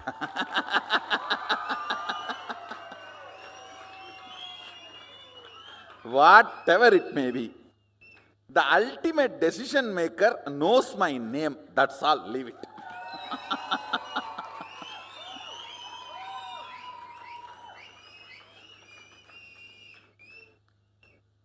That is actually the initiation. That powerfulness behaves like a shark and swallows all the other powerlessness. How many of you already started feeling powerful when you remember power manifestation? Hey, I think I can do it. I think I am making it. I am cracking the code. I am catching it. So when that starts happening, so in that binary, the power manifestation starts adding more powerful cognitions in you. But once the manifestation starts, that binary will change. This power manifestation will start making you more and more confident, and the moment you remember power manifestation, you will feel confident. You will feel, I can make it. It's powerfulness. Understand, anything which you feel makes you powerful, you start cherishing romance with it. Cherished romance. Listen carefully. Cherished romance makes the frequency of you in tune with the time. That is why time is forgotten when you are in love. When you are in love, you do not know how time passes. How many of you are catching what I am saying? Being in cherished romance with the whole life is mastering time dimension. About this binary. Associating with something feeling powerless or powerful. This binary is Kala. Associating with something and feeling powerful is cherished romance. You start cherishing romance with it because it is making you powerful. It may be power manifestation or guru, God, with whatever. It can be even money, anything with which you feel it is making you powerful, you cherish romance with it. And cherished romance raises your frequency to the frequency of Kala. That is why when you are in romance with something, time is forgotten. You don't know how the time is moving. If you are sitting with your close friend 3-4 hours, you don't even remember time is lost. Your dating period. With the whole life being in cherished romance is what is powerfulness of the Kala dimension. Catching? That is what keeps you ever young.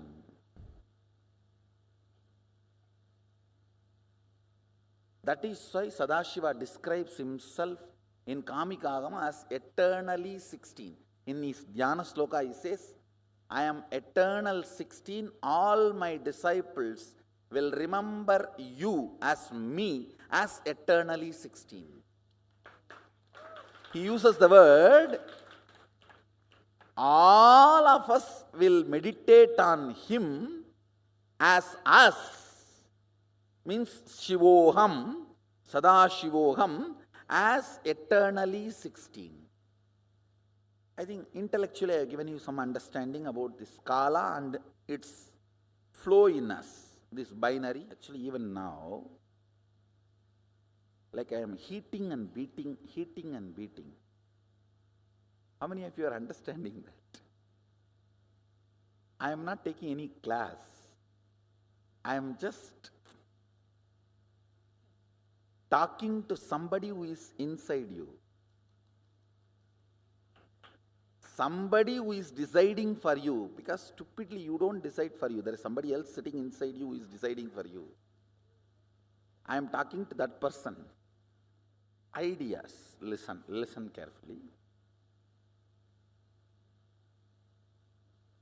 See, this is not elephant. This is an idea representing elephant. Am I right? This is not elephant. Elephant cannot be so small. This is idea representing elephant. Am I right?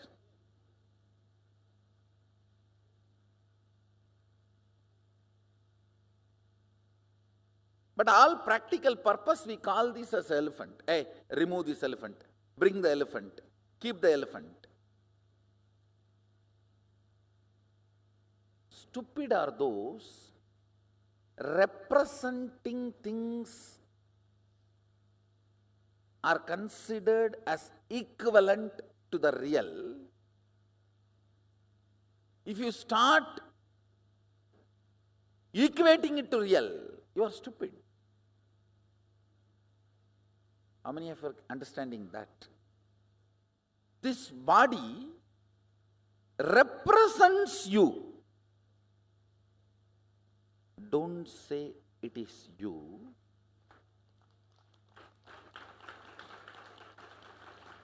How many of you are catching? Why, you know? If somebody takes your name and abuses, you feel hurt. They have not hurt you. If this is you, if they put the knife, you should be suffering. But if they take your name and abuse, you are hurt. It means you are this also and something more. So this represents you. Catching it? Now listen. Now is the climax, punchline. In you, please listen, in you,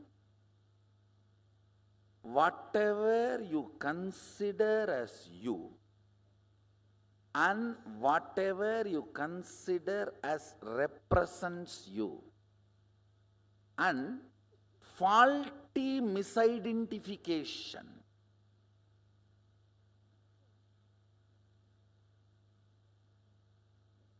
this represents you, but most of the time you go on cognizing this as you.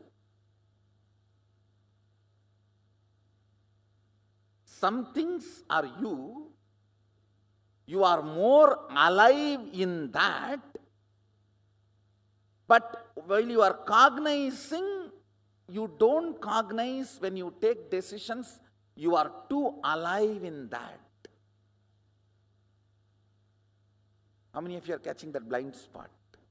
Sometimes your profession, your career, your goals, your vision, your mission, you are more alive in that. While you are taking decision to risk them, you don't understand that. When they are really suffering, the suffering you go through, you understand you are not able to handle it. How many of you are catching what I am saying?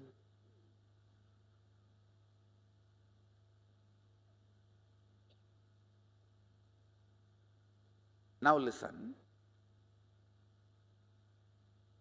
How this and time is connected. Listen.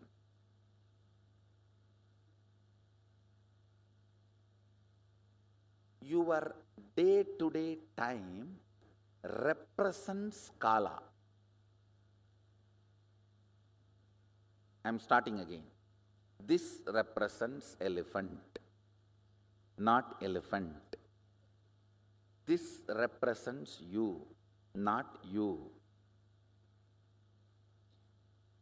Sometime what is you do not understand that represents you, and what represents you do not understand that is you. It is called blind spot. Clear? Your day-to-day, 24 hours time represents kala, but that is not kala.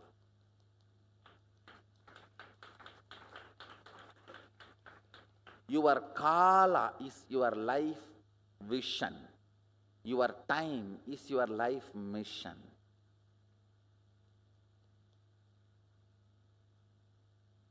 No, I think I missed a link. Listen. Your life's vision is to become enlightened and yogic body, Vedic mind, and living literally like Swamiji. Mission, morning till 11 o'clock sleeping. And 11:30 rolling on the bed once and 12 o'clock thinking, should I get up or not? Now how many are catching?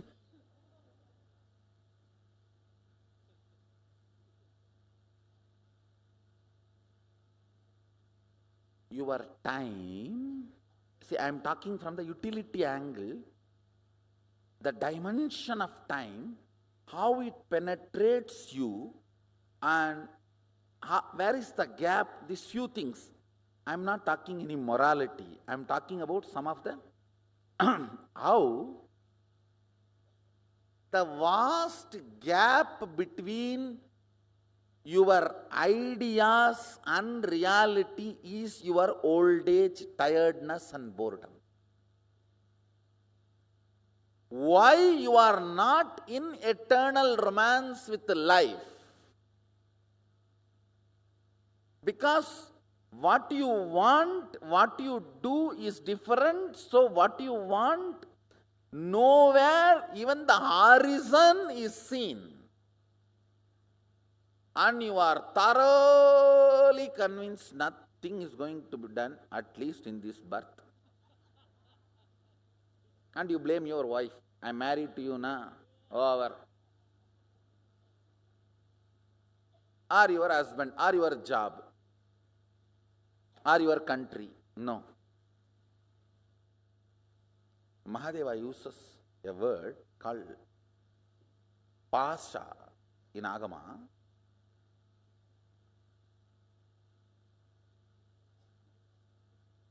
Not knowing why you are doing what you are doing, but continuing to do is pasha.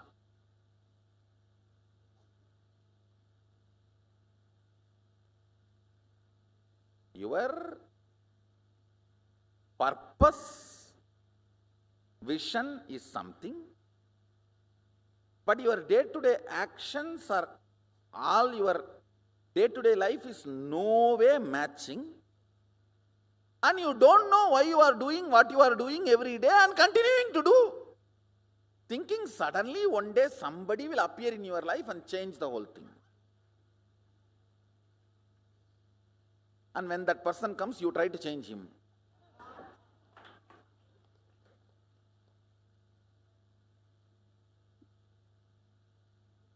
How many of you are getting what I am saying? The blind spot between your kala and time is pasa.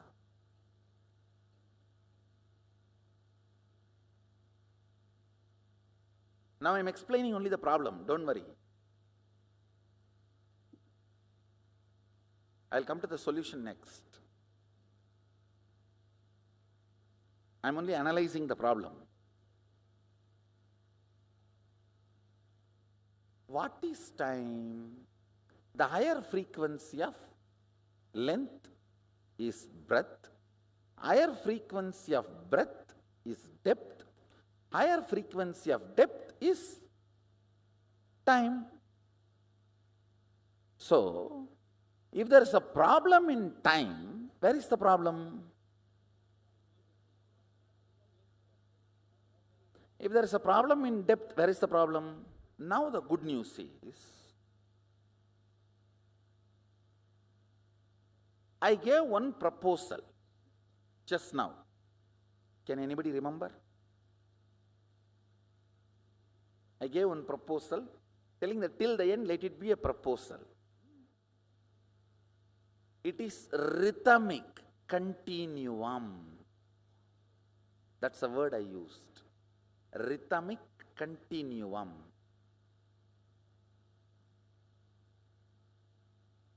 For example, if you developed a very high quality of completion with you and others, but suddenly died before getting enlightened, you will start from this and move towards the next step. Same way, you developed a wealth cognition, an accumulated wealth, suddenly died. You will be empowered and endowed with this wealth, and you will start from there. Rhythmic continuum. Listen.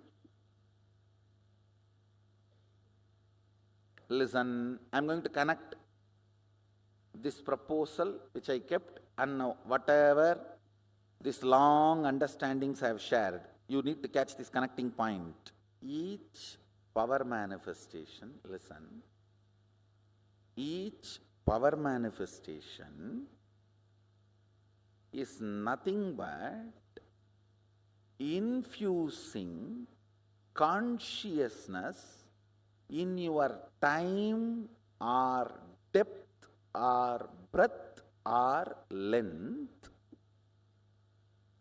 listen, each power manifestation is nothing but infusing your consciousness into your time or depth or breadth or length. Any time you spend on it is the most useful time of your life. Because any power you manifest comes back to you till you become powerfully established once for all as Sadashiva. Listen.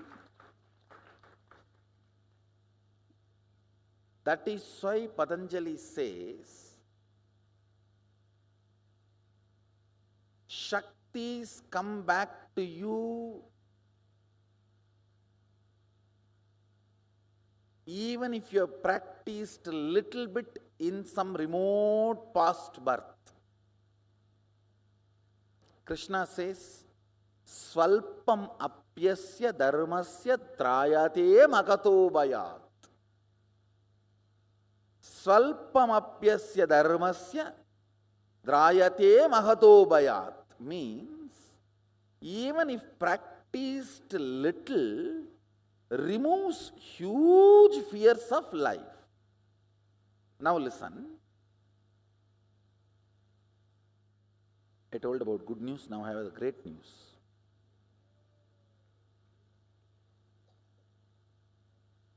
Fortunately, your time is lower than my space.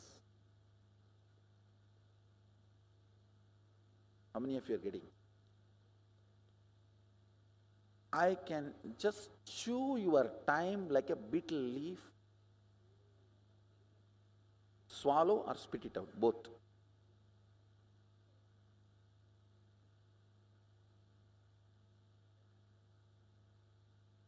Which I am going to do.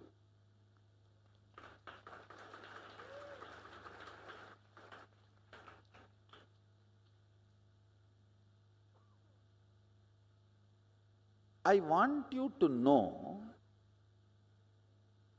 these powerful cognitions you manifest, you are going to manifest now, is because the higher space is breathed into your time. These cognitive shifts will make many of your past memory not just redundant, just erased.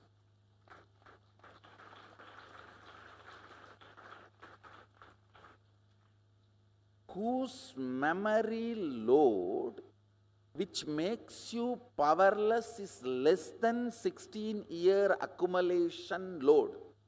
Listen, till the age of 16, in those days especially, you do not accumulate the load of memories which puts you in powerlessness to make you experience the binary. How many of you are understanding? If your load of what, you see, powerlessness, powerfulness, only then binary happens. If one load is taken away, can binary happen? Now, by making you manifest powerful cognition, I am going to take away the one load.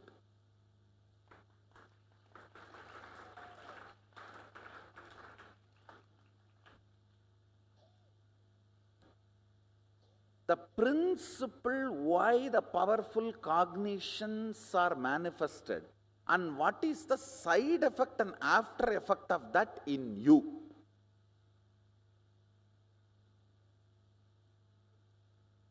I know too many things have gone above your head. I'll do one thing. I'll give this whole discourse, this whole understanding as a video. Watch 4 or 5 times. Because I have cracked too many codes. higher frequency of length is breadth, and higher frequency of the breadth is depth, and higher frequency of the depth is time. Time, by its very existence, is having binary effect on you. Associated powerfulness or associated powerlessness, binary effect, makes you experience time as your existence, and when the associated powerlessness volume is reduced, the number of hours you spend in cherished romance with the life increases. That intensifies the quality of life in you, which in turn manifests as powerfulness and powerful cognitions. If you manifest powerful cognitions, that makes you feel more cherished, romantic with life. In turn, that reduces the powerless cognition's weight and stops this binary oscillation.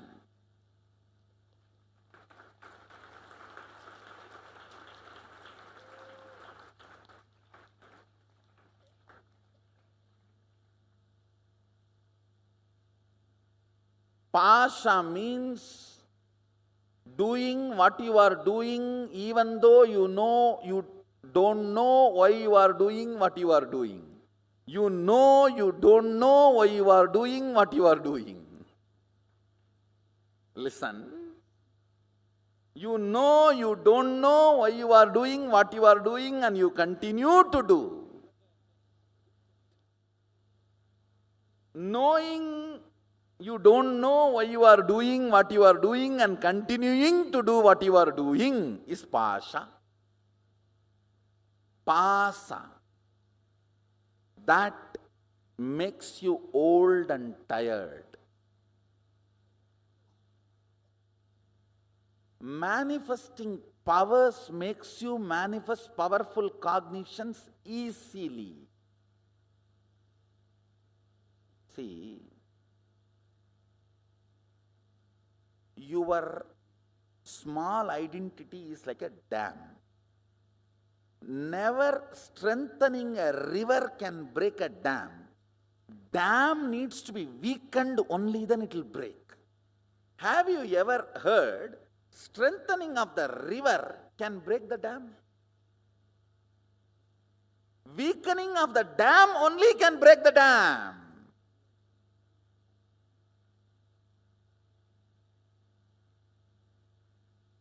Weakening of the dam means poking on your SDHD. That can happen only by power manifestation. It is power manifestation questions what you think about you is right or not. Understand, I am not disagreeing. Manifesting powerful cognitions is the goal, but I am deeply disagreeing. Manifesting powers is wrong.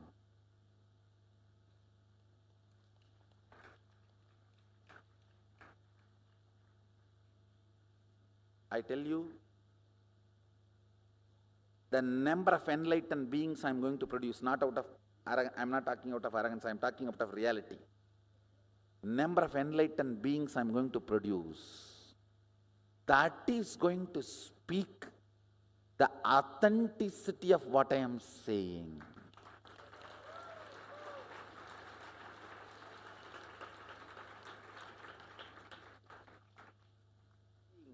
By increasing the quantity of the river cannot break the dam. Dam doesn't care damn about river.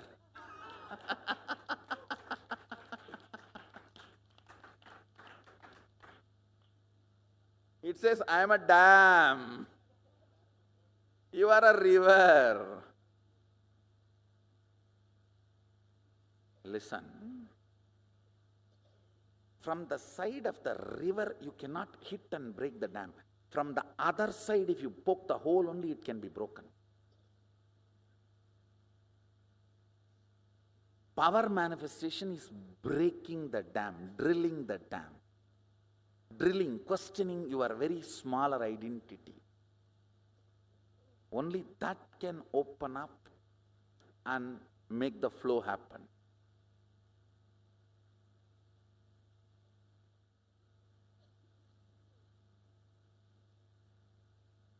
Now listen.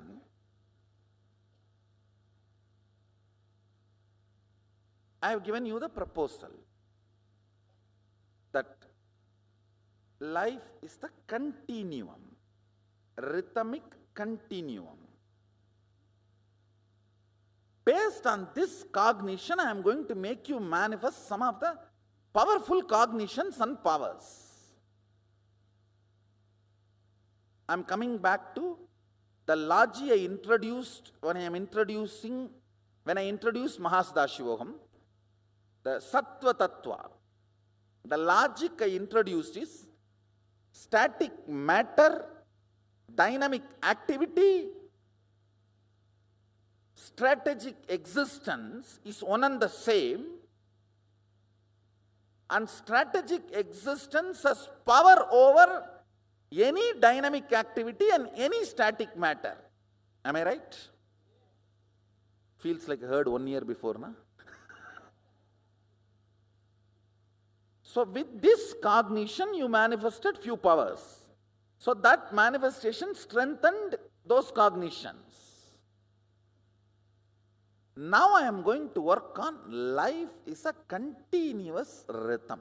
Rhythmic continuum. Anyway, it's okay. Rhythmic continuum or continuous rhythm.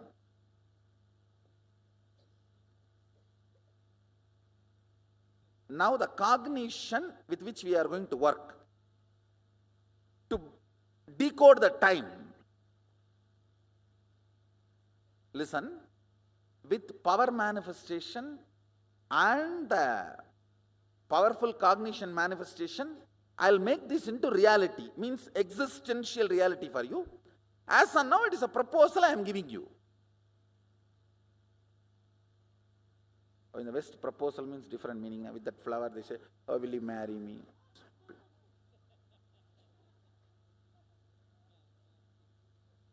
Maybe you can consider this. Mahadeva is giving you the proposal. Will you become me?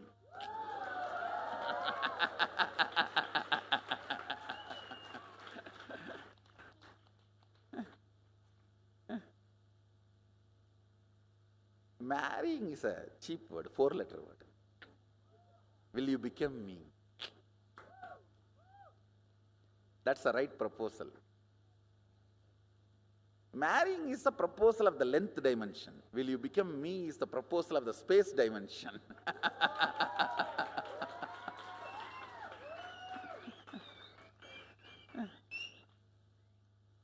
Thank you guys. Be blissful.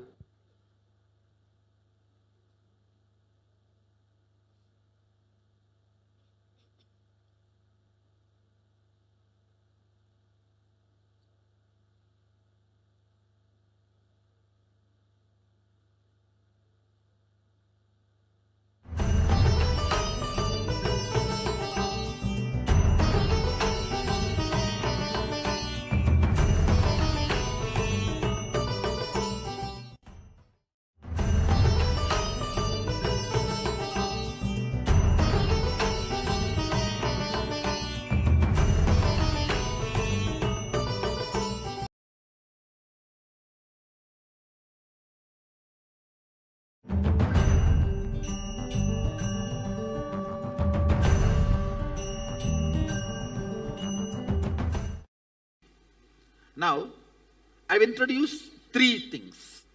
Length of this walking stick. This is length. This is breadth. And this is depth. In us, the logic which moves and makes conclusions is length. Breath which influences the matter means the cognition influencing the matter, spirit influencing the matter, your activism or involvement influencing the matter, logic, that zone is called breath. Like art, poetry, music, sculpting, where your spirit influences matter. There is a part of you, independent of length and breadth, matter and emotion can create an experience. Like I gave you the example, you may be sleeping on a beautiful king-size bed and air-conditioned room completely secured by the whole army around you, but you may be dreaming, experiencing a tiger chasing you, sometimes stray dog chasing you in the forest. Independent of everything external, the cognition you generate, the ability to generate cognitions is depth.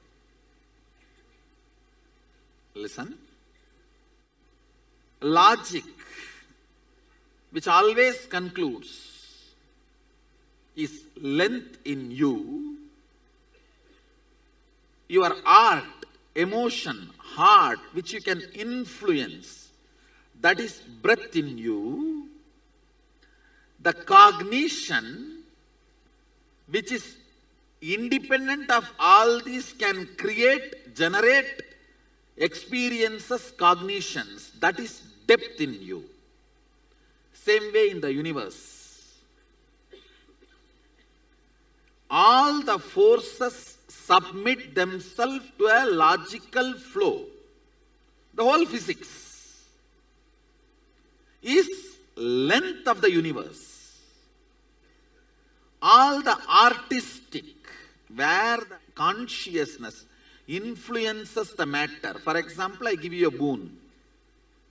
You ask for healing or money, something, and I give a boon. Consciousness influencing the matter and altering. All those things are artistic, breadth dimension of the universe. Vishwamitra creating independent, complete new plane of existence for Trishangu is the depth of the universe. Now in this LBD, let's have question answer. You ask whatever you want to ask about the LBD. Then I'll talk about the time and space. So Swamiji, does it mean that dream is the depth? I should say, dream is depth, but it does not mean always the depth should be right. Wrong depth. Okay.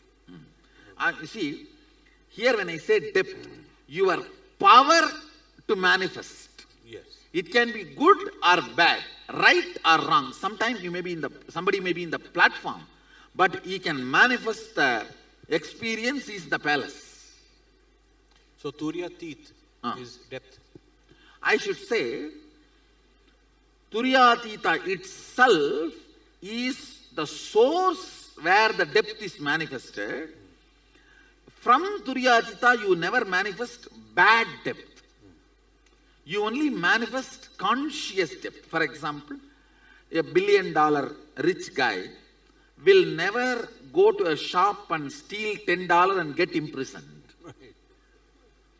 The material which is in Turyatita as a depth. But sometimes people do use that to make a cheap things like ordinary dreams. Right. Actually, your ability to make a dream and your ability to make a heaven is one and the same. When you have a low self-identity, you create some ordinary dream where you have a small bungalow and the actor or actresses whom you want and all that. When you have a higher identity, you create Ramba, Menaka, Urvasi and Swarga. Otherwise, the stuff is one and the same. many questions will fall in place when I merge all these three, this length, breadth, depth, this 11 dimension, 25 states of consciousness, 5 aspects of Sadashiva. When I merge all these three, tons of questions will become clear. You just know the whole, how things happen. For example, when you are having 5 ideas about you, somebody has 5 ideas about them, and their depth, if it becomes active, it creates a low dream. Whatever they know as a best, they try to have that. When that identity is 100 ideas, then he tries to create little better dream. When that identity is 1000, then he creates heaven. Trishang, the energy Vishwamitra used and created a Swarga for Trishangu, is the same energy with which we also build a home for our worker and give. Nothing more than that. So Swamiji, if someone is in the depth, then is person A depth? How does it relate to other people, or is it just private reality? Does it really affect other people? What I am saying, as long as you have control only over you, your depth influences only you. Okay. When you master your whole biomemory and muscle memory, and even push that energy through your biomemory, muscle memory out, even the universe's depth listens to you. So how was Vishwamitra able to manifest? Because Vishwamitra's tapas, he has mastered himself and the nature around him. He can manifest anything he wants, not only for himself, even for others. It's just like giving a boon. It is the mastery of tapas. So when you have mastered your depth, you can also master the depth of somebody and create a different reality for them. Means which I am doing in Kalpadar Darshans and all, when I give a boon. Swamiji, can you give one more real life example of length, depth and the breadth? Which way? As object or as a being or as a universe? As a being. You logically think, calculate. If you work this many hours, this is the salary you will get. It's a logic. That's a length. How to get the salary without working is breadth. How to take vacation and give a medical certificate and give the salary get the salary is depth. So one view of ourselves is body, mind and intellect. Will that fit into just the length, or does it traverse? No. Body, mind and intellect are actually one and the same. I should say intellect, emotion, being. These three can fit into length, breadth, depth. I should say it's a rough equation. So depth is being, and breadth is emotion, and length is logic. Intellect. Not intelligence, just intellect. Thank you. The difference between intellect and intelligence is that one scientist trying to make 2 holes in the door for cat and kitten. As per logic, he is right. As per the intelligence, he is wrong. This, the length, breadth and depth of a being is defined by the Panchakritya of Sadashiva. So, where is the question of ability that the Jiva has? Now please understand. You see, it is like you have been given 30-meter rope. You have the freedom to keep 3 meters as length, 5 meters as depth, remaining as a depth. Or all 30 as a length and cry that I don't have a breadth and depth. That freedom is with you. 30-meter rope is given. You can decide whether I want to spend more of my energy only in length, intellect, or only in the breadth, emotion or only in the depth, being. The more amount goes to being, more alive you will be. Okay. If somebody rolls all 30 meters into being, he will be independent of anything of the external world. He will be the king. He will live like a god. Okay. Means, even his logic will be the expression of being. Depth. His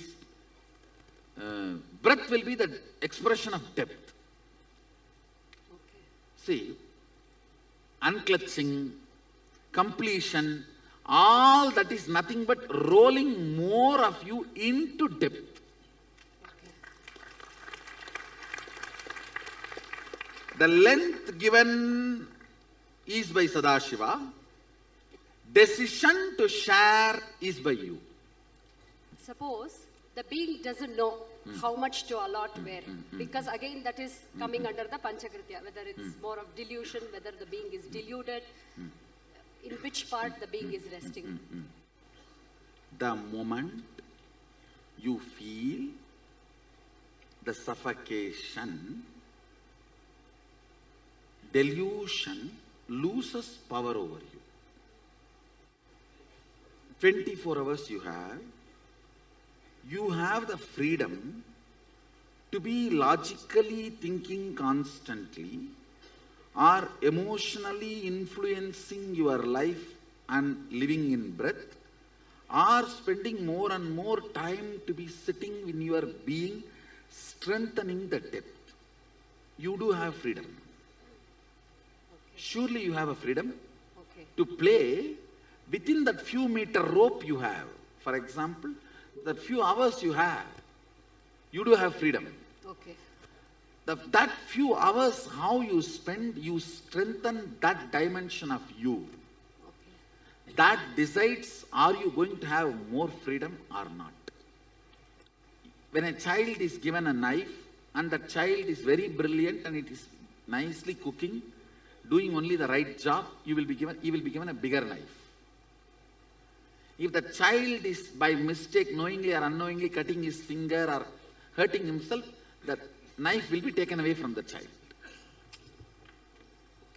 So, all of us surely are endowed with certain freedom.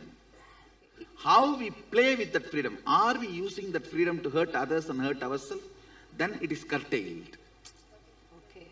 If we are using that freedom to free us and free others, then it is expanded. Okay. So is that called free will?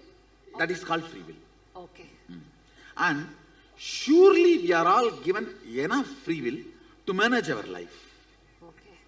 And one more thing, whenever suffocation is felt by you, Sadashiva is Karunya Murti. The moment you feel the suffocation, liberation starts in you. Okay. It is like a gold touching the mercury.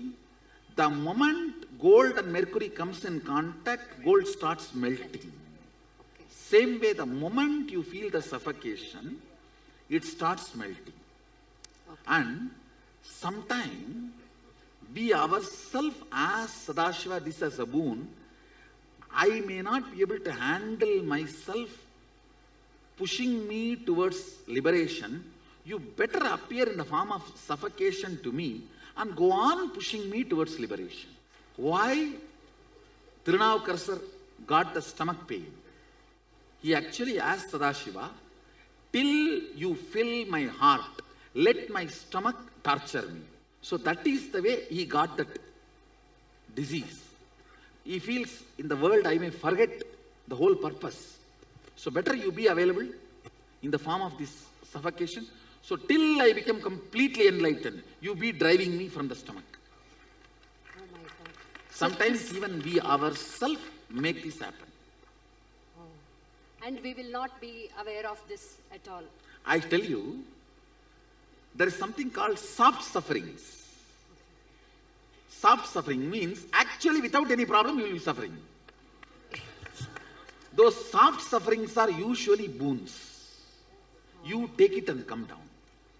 For example, actually somebody is handicapped. Actually somebody is in the poverty. Actually somebody is like a mad or that and all is actual karma. But there's something called soft suffering. Actually there is no reason, but you will be going on suffering. It's called soft suffering, which is boon. It's like a, for alarm clock, you give the key, and this is the key you give. So you yourself decide, I have to become enlightened within this birth. So my acceleration speed is not enough. Devi, please accelerate me. Whatever it may take, I am ready for that. Whenever you give that kind of a commitment, she gives soft suffering. She will never give you hard suffering. Hard suffering comes by karma. Soft suffering comes by boon. All soft suffering is come only as a boon. Swamiji, just before with the length, breadth and depth, just by having the depth, can we create even the matter? Just by See having what I am saying, listen. If you are just a sandalwood tree, naturally you will have a smell. So if you become fully depth, for example, 30-meter rope is given, all 30 you wind it up and become a depth, your smell itself will be length and breadth. Your presence will be breadth and length. I am telling you, no way I can be so logical from my background. I am a high school dropout. Now, as per the international standard, I am a high school dropout. I never went to university. I created university, that's all. No, I am telling you practical. Never went to any university. Never know any protocols of the university. So, from logic, if you see, I cannot have this logic. It's my depth, and the smell of the depth is logic. So each of this session is one PhD thesis. And surely, I am not exposed to any of these physics, quantum physics books and these, that, to catch the essence and chew and spit it out. See the morning satsang. Whether it is a quantum physics, chemistry or alchemy, everything just gets chewed and gets... So no way, logically it is possible. No way logically it is possible. Depth, if you wind the whole thing into depth, I tell you, bluntly if I have to put it, completion makes even your logic extremely beautiful, extremely sharp. And anything you see, you just behave like a grinder and grind and spit it out. For example, first time when I sat in the flight, I just looked and I know the whole circuit, how it is working. I know it looks like a too big claim, but what would I have to tell you? With all my integrity, I am telling you. First time when I sat in the flight, maybe I think it is 2002 or only at that time. When I sat in the flight, I just looked around. I just know the whole circuit, how it works. Not by any logic. Always try to entertain yourself with your depth, means completion. Unclutching, completion, all these are beautiful entertainments. A lot of time on unclutching, you will have amazing business strategies. Amazing business strategies. Amazing negotiation words.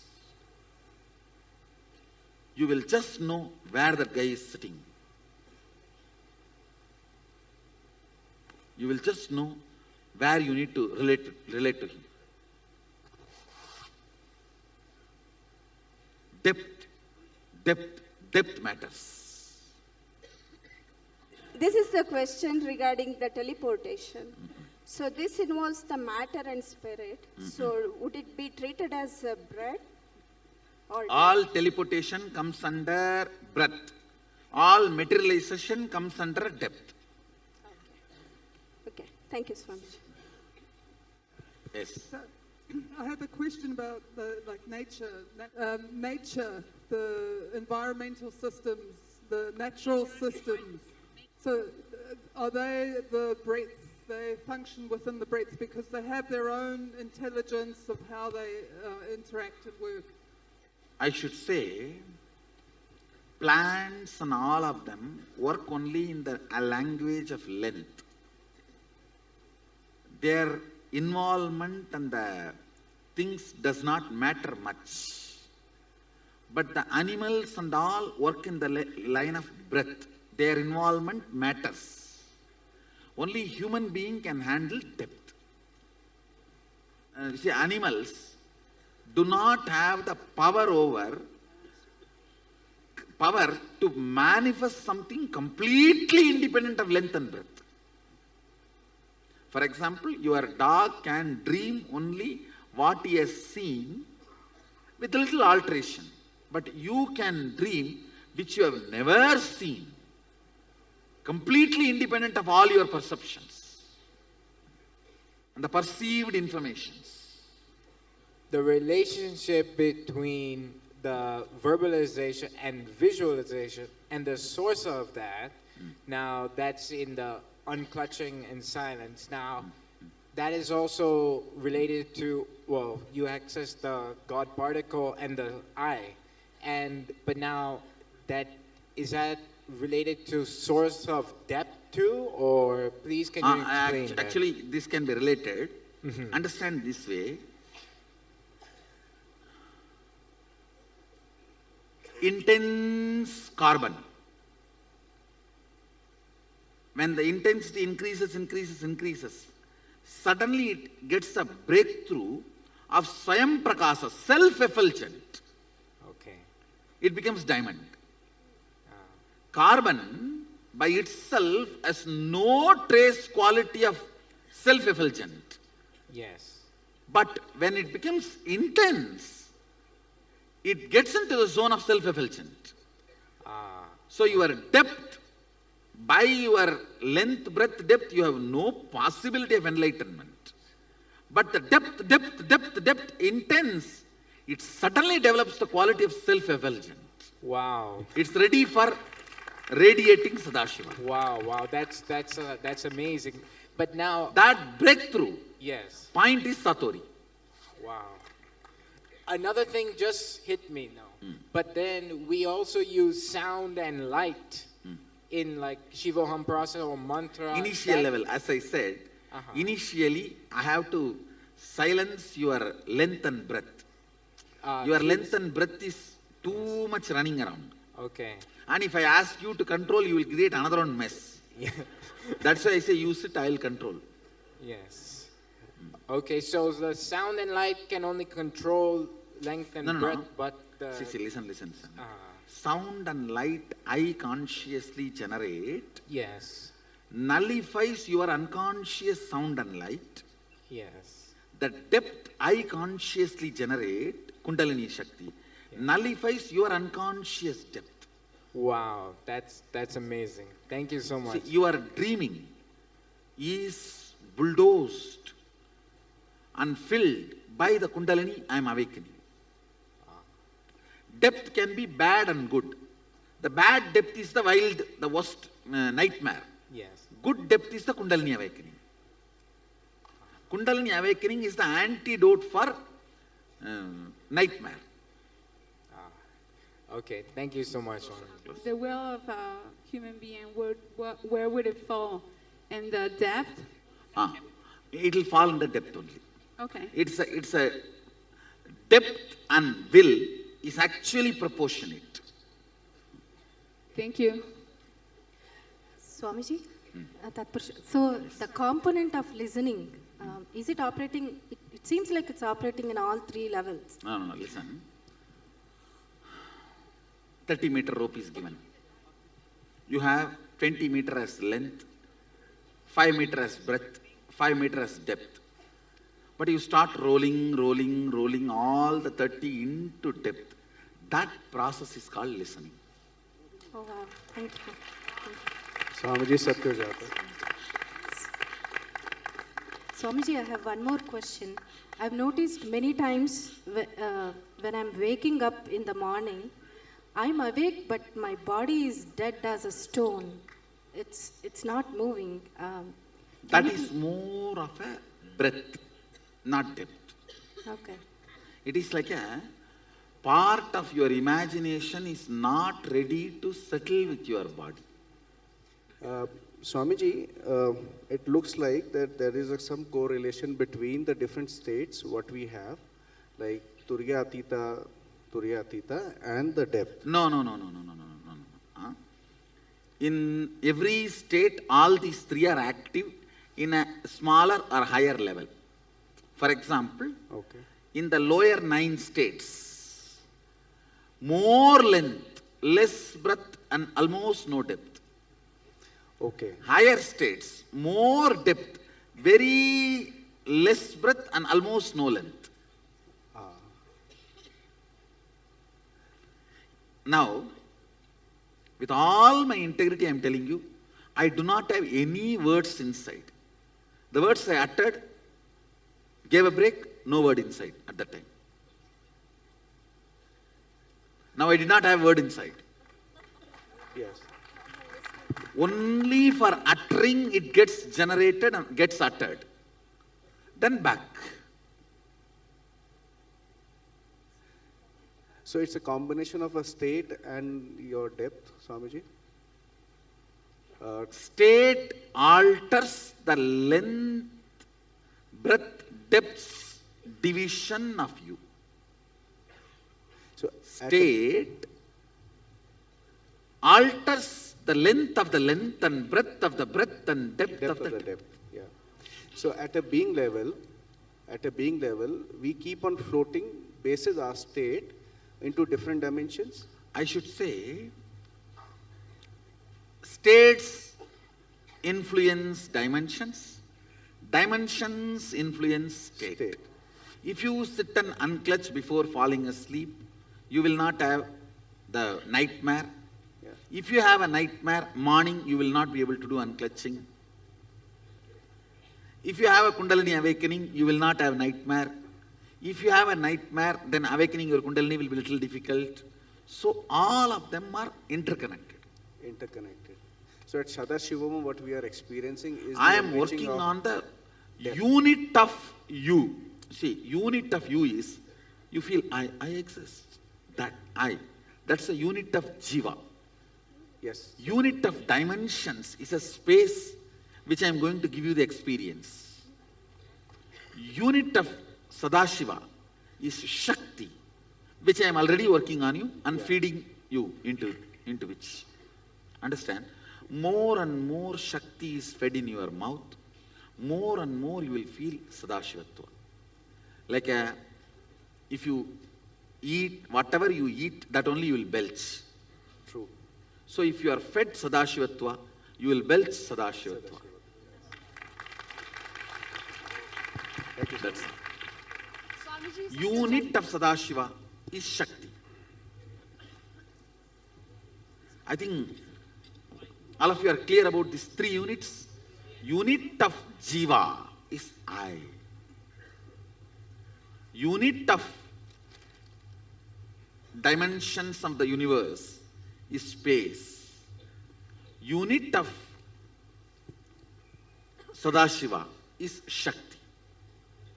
So I am working with, actually all these 3 are one and the same. Shakti, space, I is one and the same. So awakening them and filling you with that Advaita is the whole Sadashivam process. Actually, I am giving you some experience, then spending a little time giving you logical understanding. Because of the strength of the experience, you understand it deeply. Because of the understanding's depth, you get into deeper experience. So this virtuous circle, because the experience has started, the virtuous circle is running.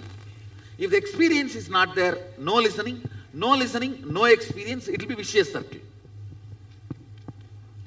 Teachers put you in vicious circle, masters put you in virtuous circle. Yes. Swamiji, for the depth, you had used 3 expressions, I think: cognition, consciousness, and being. So all 3 different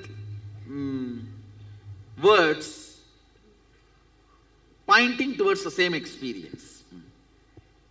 So, but cognition can be good and bad both. Being also can be good and bad. Depth can be good and bad. Okay. The same, when you have a nightmare, you are going through the depth only. It's not that depth is good. Depth can be good. So, for making it good, the cognition needs to move to Consciously, if you build depth, it will be good. Okay. Unconsciously built depth will only be nightmare. For a happening of any event, is there any way to know the origin of that event, whether it is from depth or breadth or from length? See,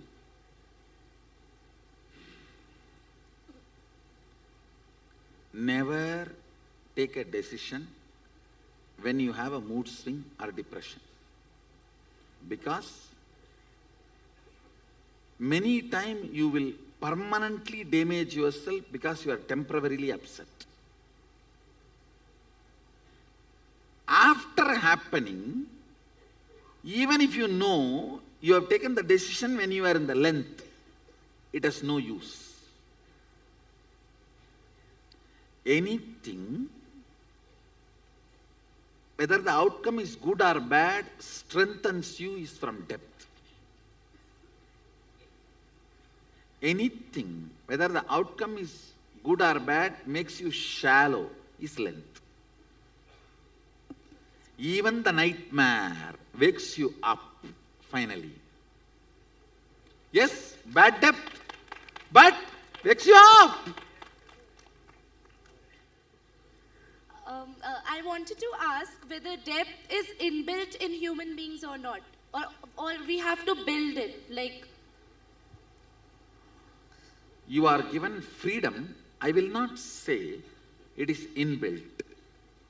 The possibility is there, but you should consciously build. Because many times when you don't build, you just die without even experiencing or tasting depth. Okay, and one more question. I can say integrity is also one of a powerful way to build depth. Integrity is always the tipping point in your life. That's a tipping point, and I tell you, integrity also makes you enjoy life very deeply. For an integrated person, this coffee will taste 1,000 times more than an ordinary person who is superficial. Same coffee, 2 cups. For one it will be coffee, for another one it will be nectar. And integrity matters, increasing the depth of being and experience. And Swamiji, where do we put aggression and mood swings in? Is it breadth or logic? It is more length. Length. Usually, length damages, breadth heals, depth makes it irrelevant. When you are doing a poetry, art, dance, music, it heals. Logic hurts, emotion heals, depth makes it redundant, irrelevant. But you talked about 3 levels, like the one which you gave the Trishul example and being example and universe. So is it that we are being better and better, like going up? I have given you understanding. For understanding, I use these examples. And can you explain depth in the universe level? Vishwamitra creating Trishangu Swarga. I don't know that. Vishwamitra created a new heaven for Trishangu. If you are deeper enough within you, you can not only handle you, control you can even control things outside you. You can create your body temperature, change the body temperature and make the rain happen. When we are not aware about this, and then what's our state? About which? About the dimensions. What is our state? When you are not even intellectually introduced and you are not opened your eyes for it. Like how a born blind man, difference between born blind and the fellow with eyes. Ignorance is suffering. Not being introduced to the unit of you, unit of universe, unit of God is torture.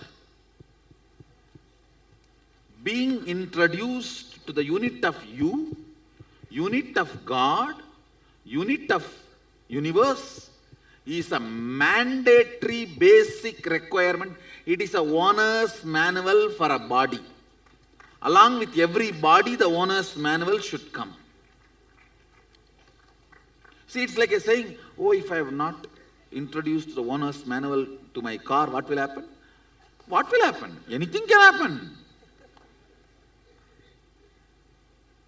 A Gurukul, the first job of the Gurukul is introducing to every being unit of you, unit of universe, unit of Sadashiva. That's the first lesson. And then making them understand life from the unit. See, if you have to teach physics to the kids, you naturally teach unit of length, millimeter, centimeter. Same way, how you teach units of everything. Liter means unit of liquids. 1 milliliter, 2 milliliter. Like how you teach units. You need to teach the unit of being, unit of universe and unit of Sadashiva to every being. Not doing is the crime against humanity. Education is an education only if you are educating the units of life. These three are units of life. Nithyanandam Swamiji. Swamiji, I want to understand this depth dimension, the equivalent of this from the modern physics point of view. My understanding might be very limited, but I think observer changes the result is only a breadth of the physics. Still the fools have not gone to the depth of the physics. Understood, Swamiji. Understand? Yes, Swamiji. Now I can move my hand and move the sun is the depth of the physics. Understood, Swamiji. All these mystical powers, all this is completely... See, I can move my hand here and move the sun there is the depth of the physics. Very difficult for the physics to grasp. Even the breadth of the physics they are catching only after so many hundreds of years. Yes, Swamiji. Understand? You see, length of the physics is Newton. Breadth of the physics is observer influences the observed. The depth of the physics will be quantum. Not the quantum word they are using. In this, the quantum word they are using, they are trying to show more an agnostic, atheist way of, this is the way the parallel universe exists, but they are not saying our will has a powerful role to play with the parallel universe. See, the moment you say there is certain will which plays, then the independent intelligence operating the whole mechanism need to be accepted, which is Sadashiva. Yes. which they don't want. That is why they are trying to keep the depth of the physics as agnostic as possible due to their unscientific stupidity. Understood, Swami. See, what is unscientific? Not exploring because of your vested interests. Agnosticism, removed from quantum physics, will make the scientist a genuine seeker, will lead them to enlightenment. Understood, Swamiji. Thank you, Swamiji. Anybody who has studied little quantum physics? Swamiji. You can, of course, there I know so many, Rajesh, it's agnosticism. Not letting the quantum physicists do the real scientific depth because of their vested interest of not letting the independent intelligence possibility of existence.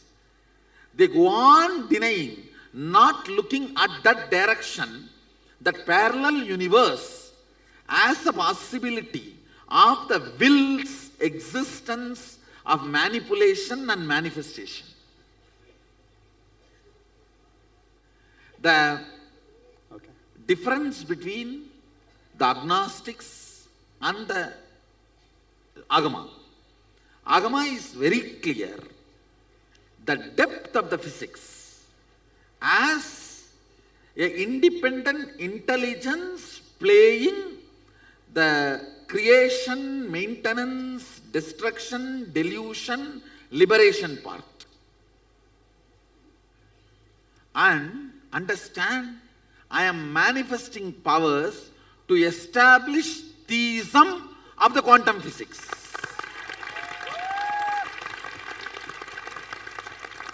The theistic quantum physicist is my Balasans.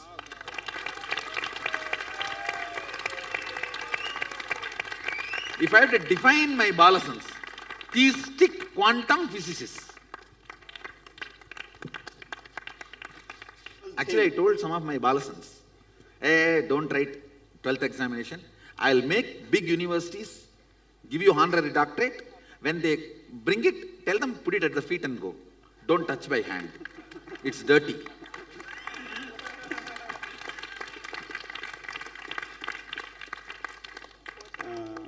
See, this world needs to know when the depth is awakened, the education is different.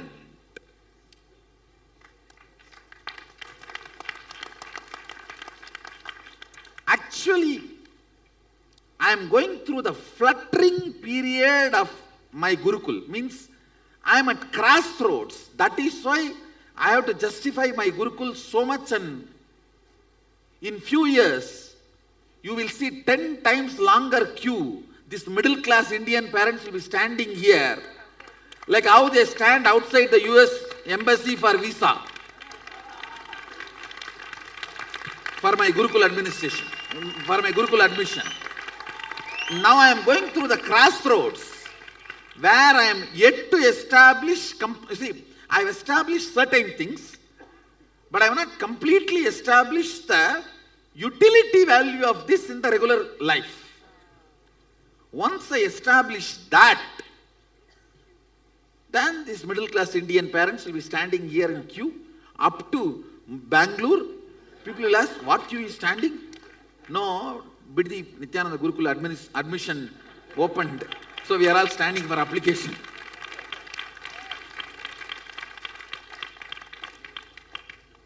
See, when the physics is looked at from the angle of depth, with the integrity to the scientific seeking, Atado Brahma Jignasat, let us inquire into the reality for the sake of reality. When that starts with the depth, the being produced is called theistic quantum physicist, my Balasans,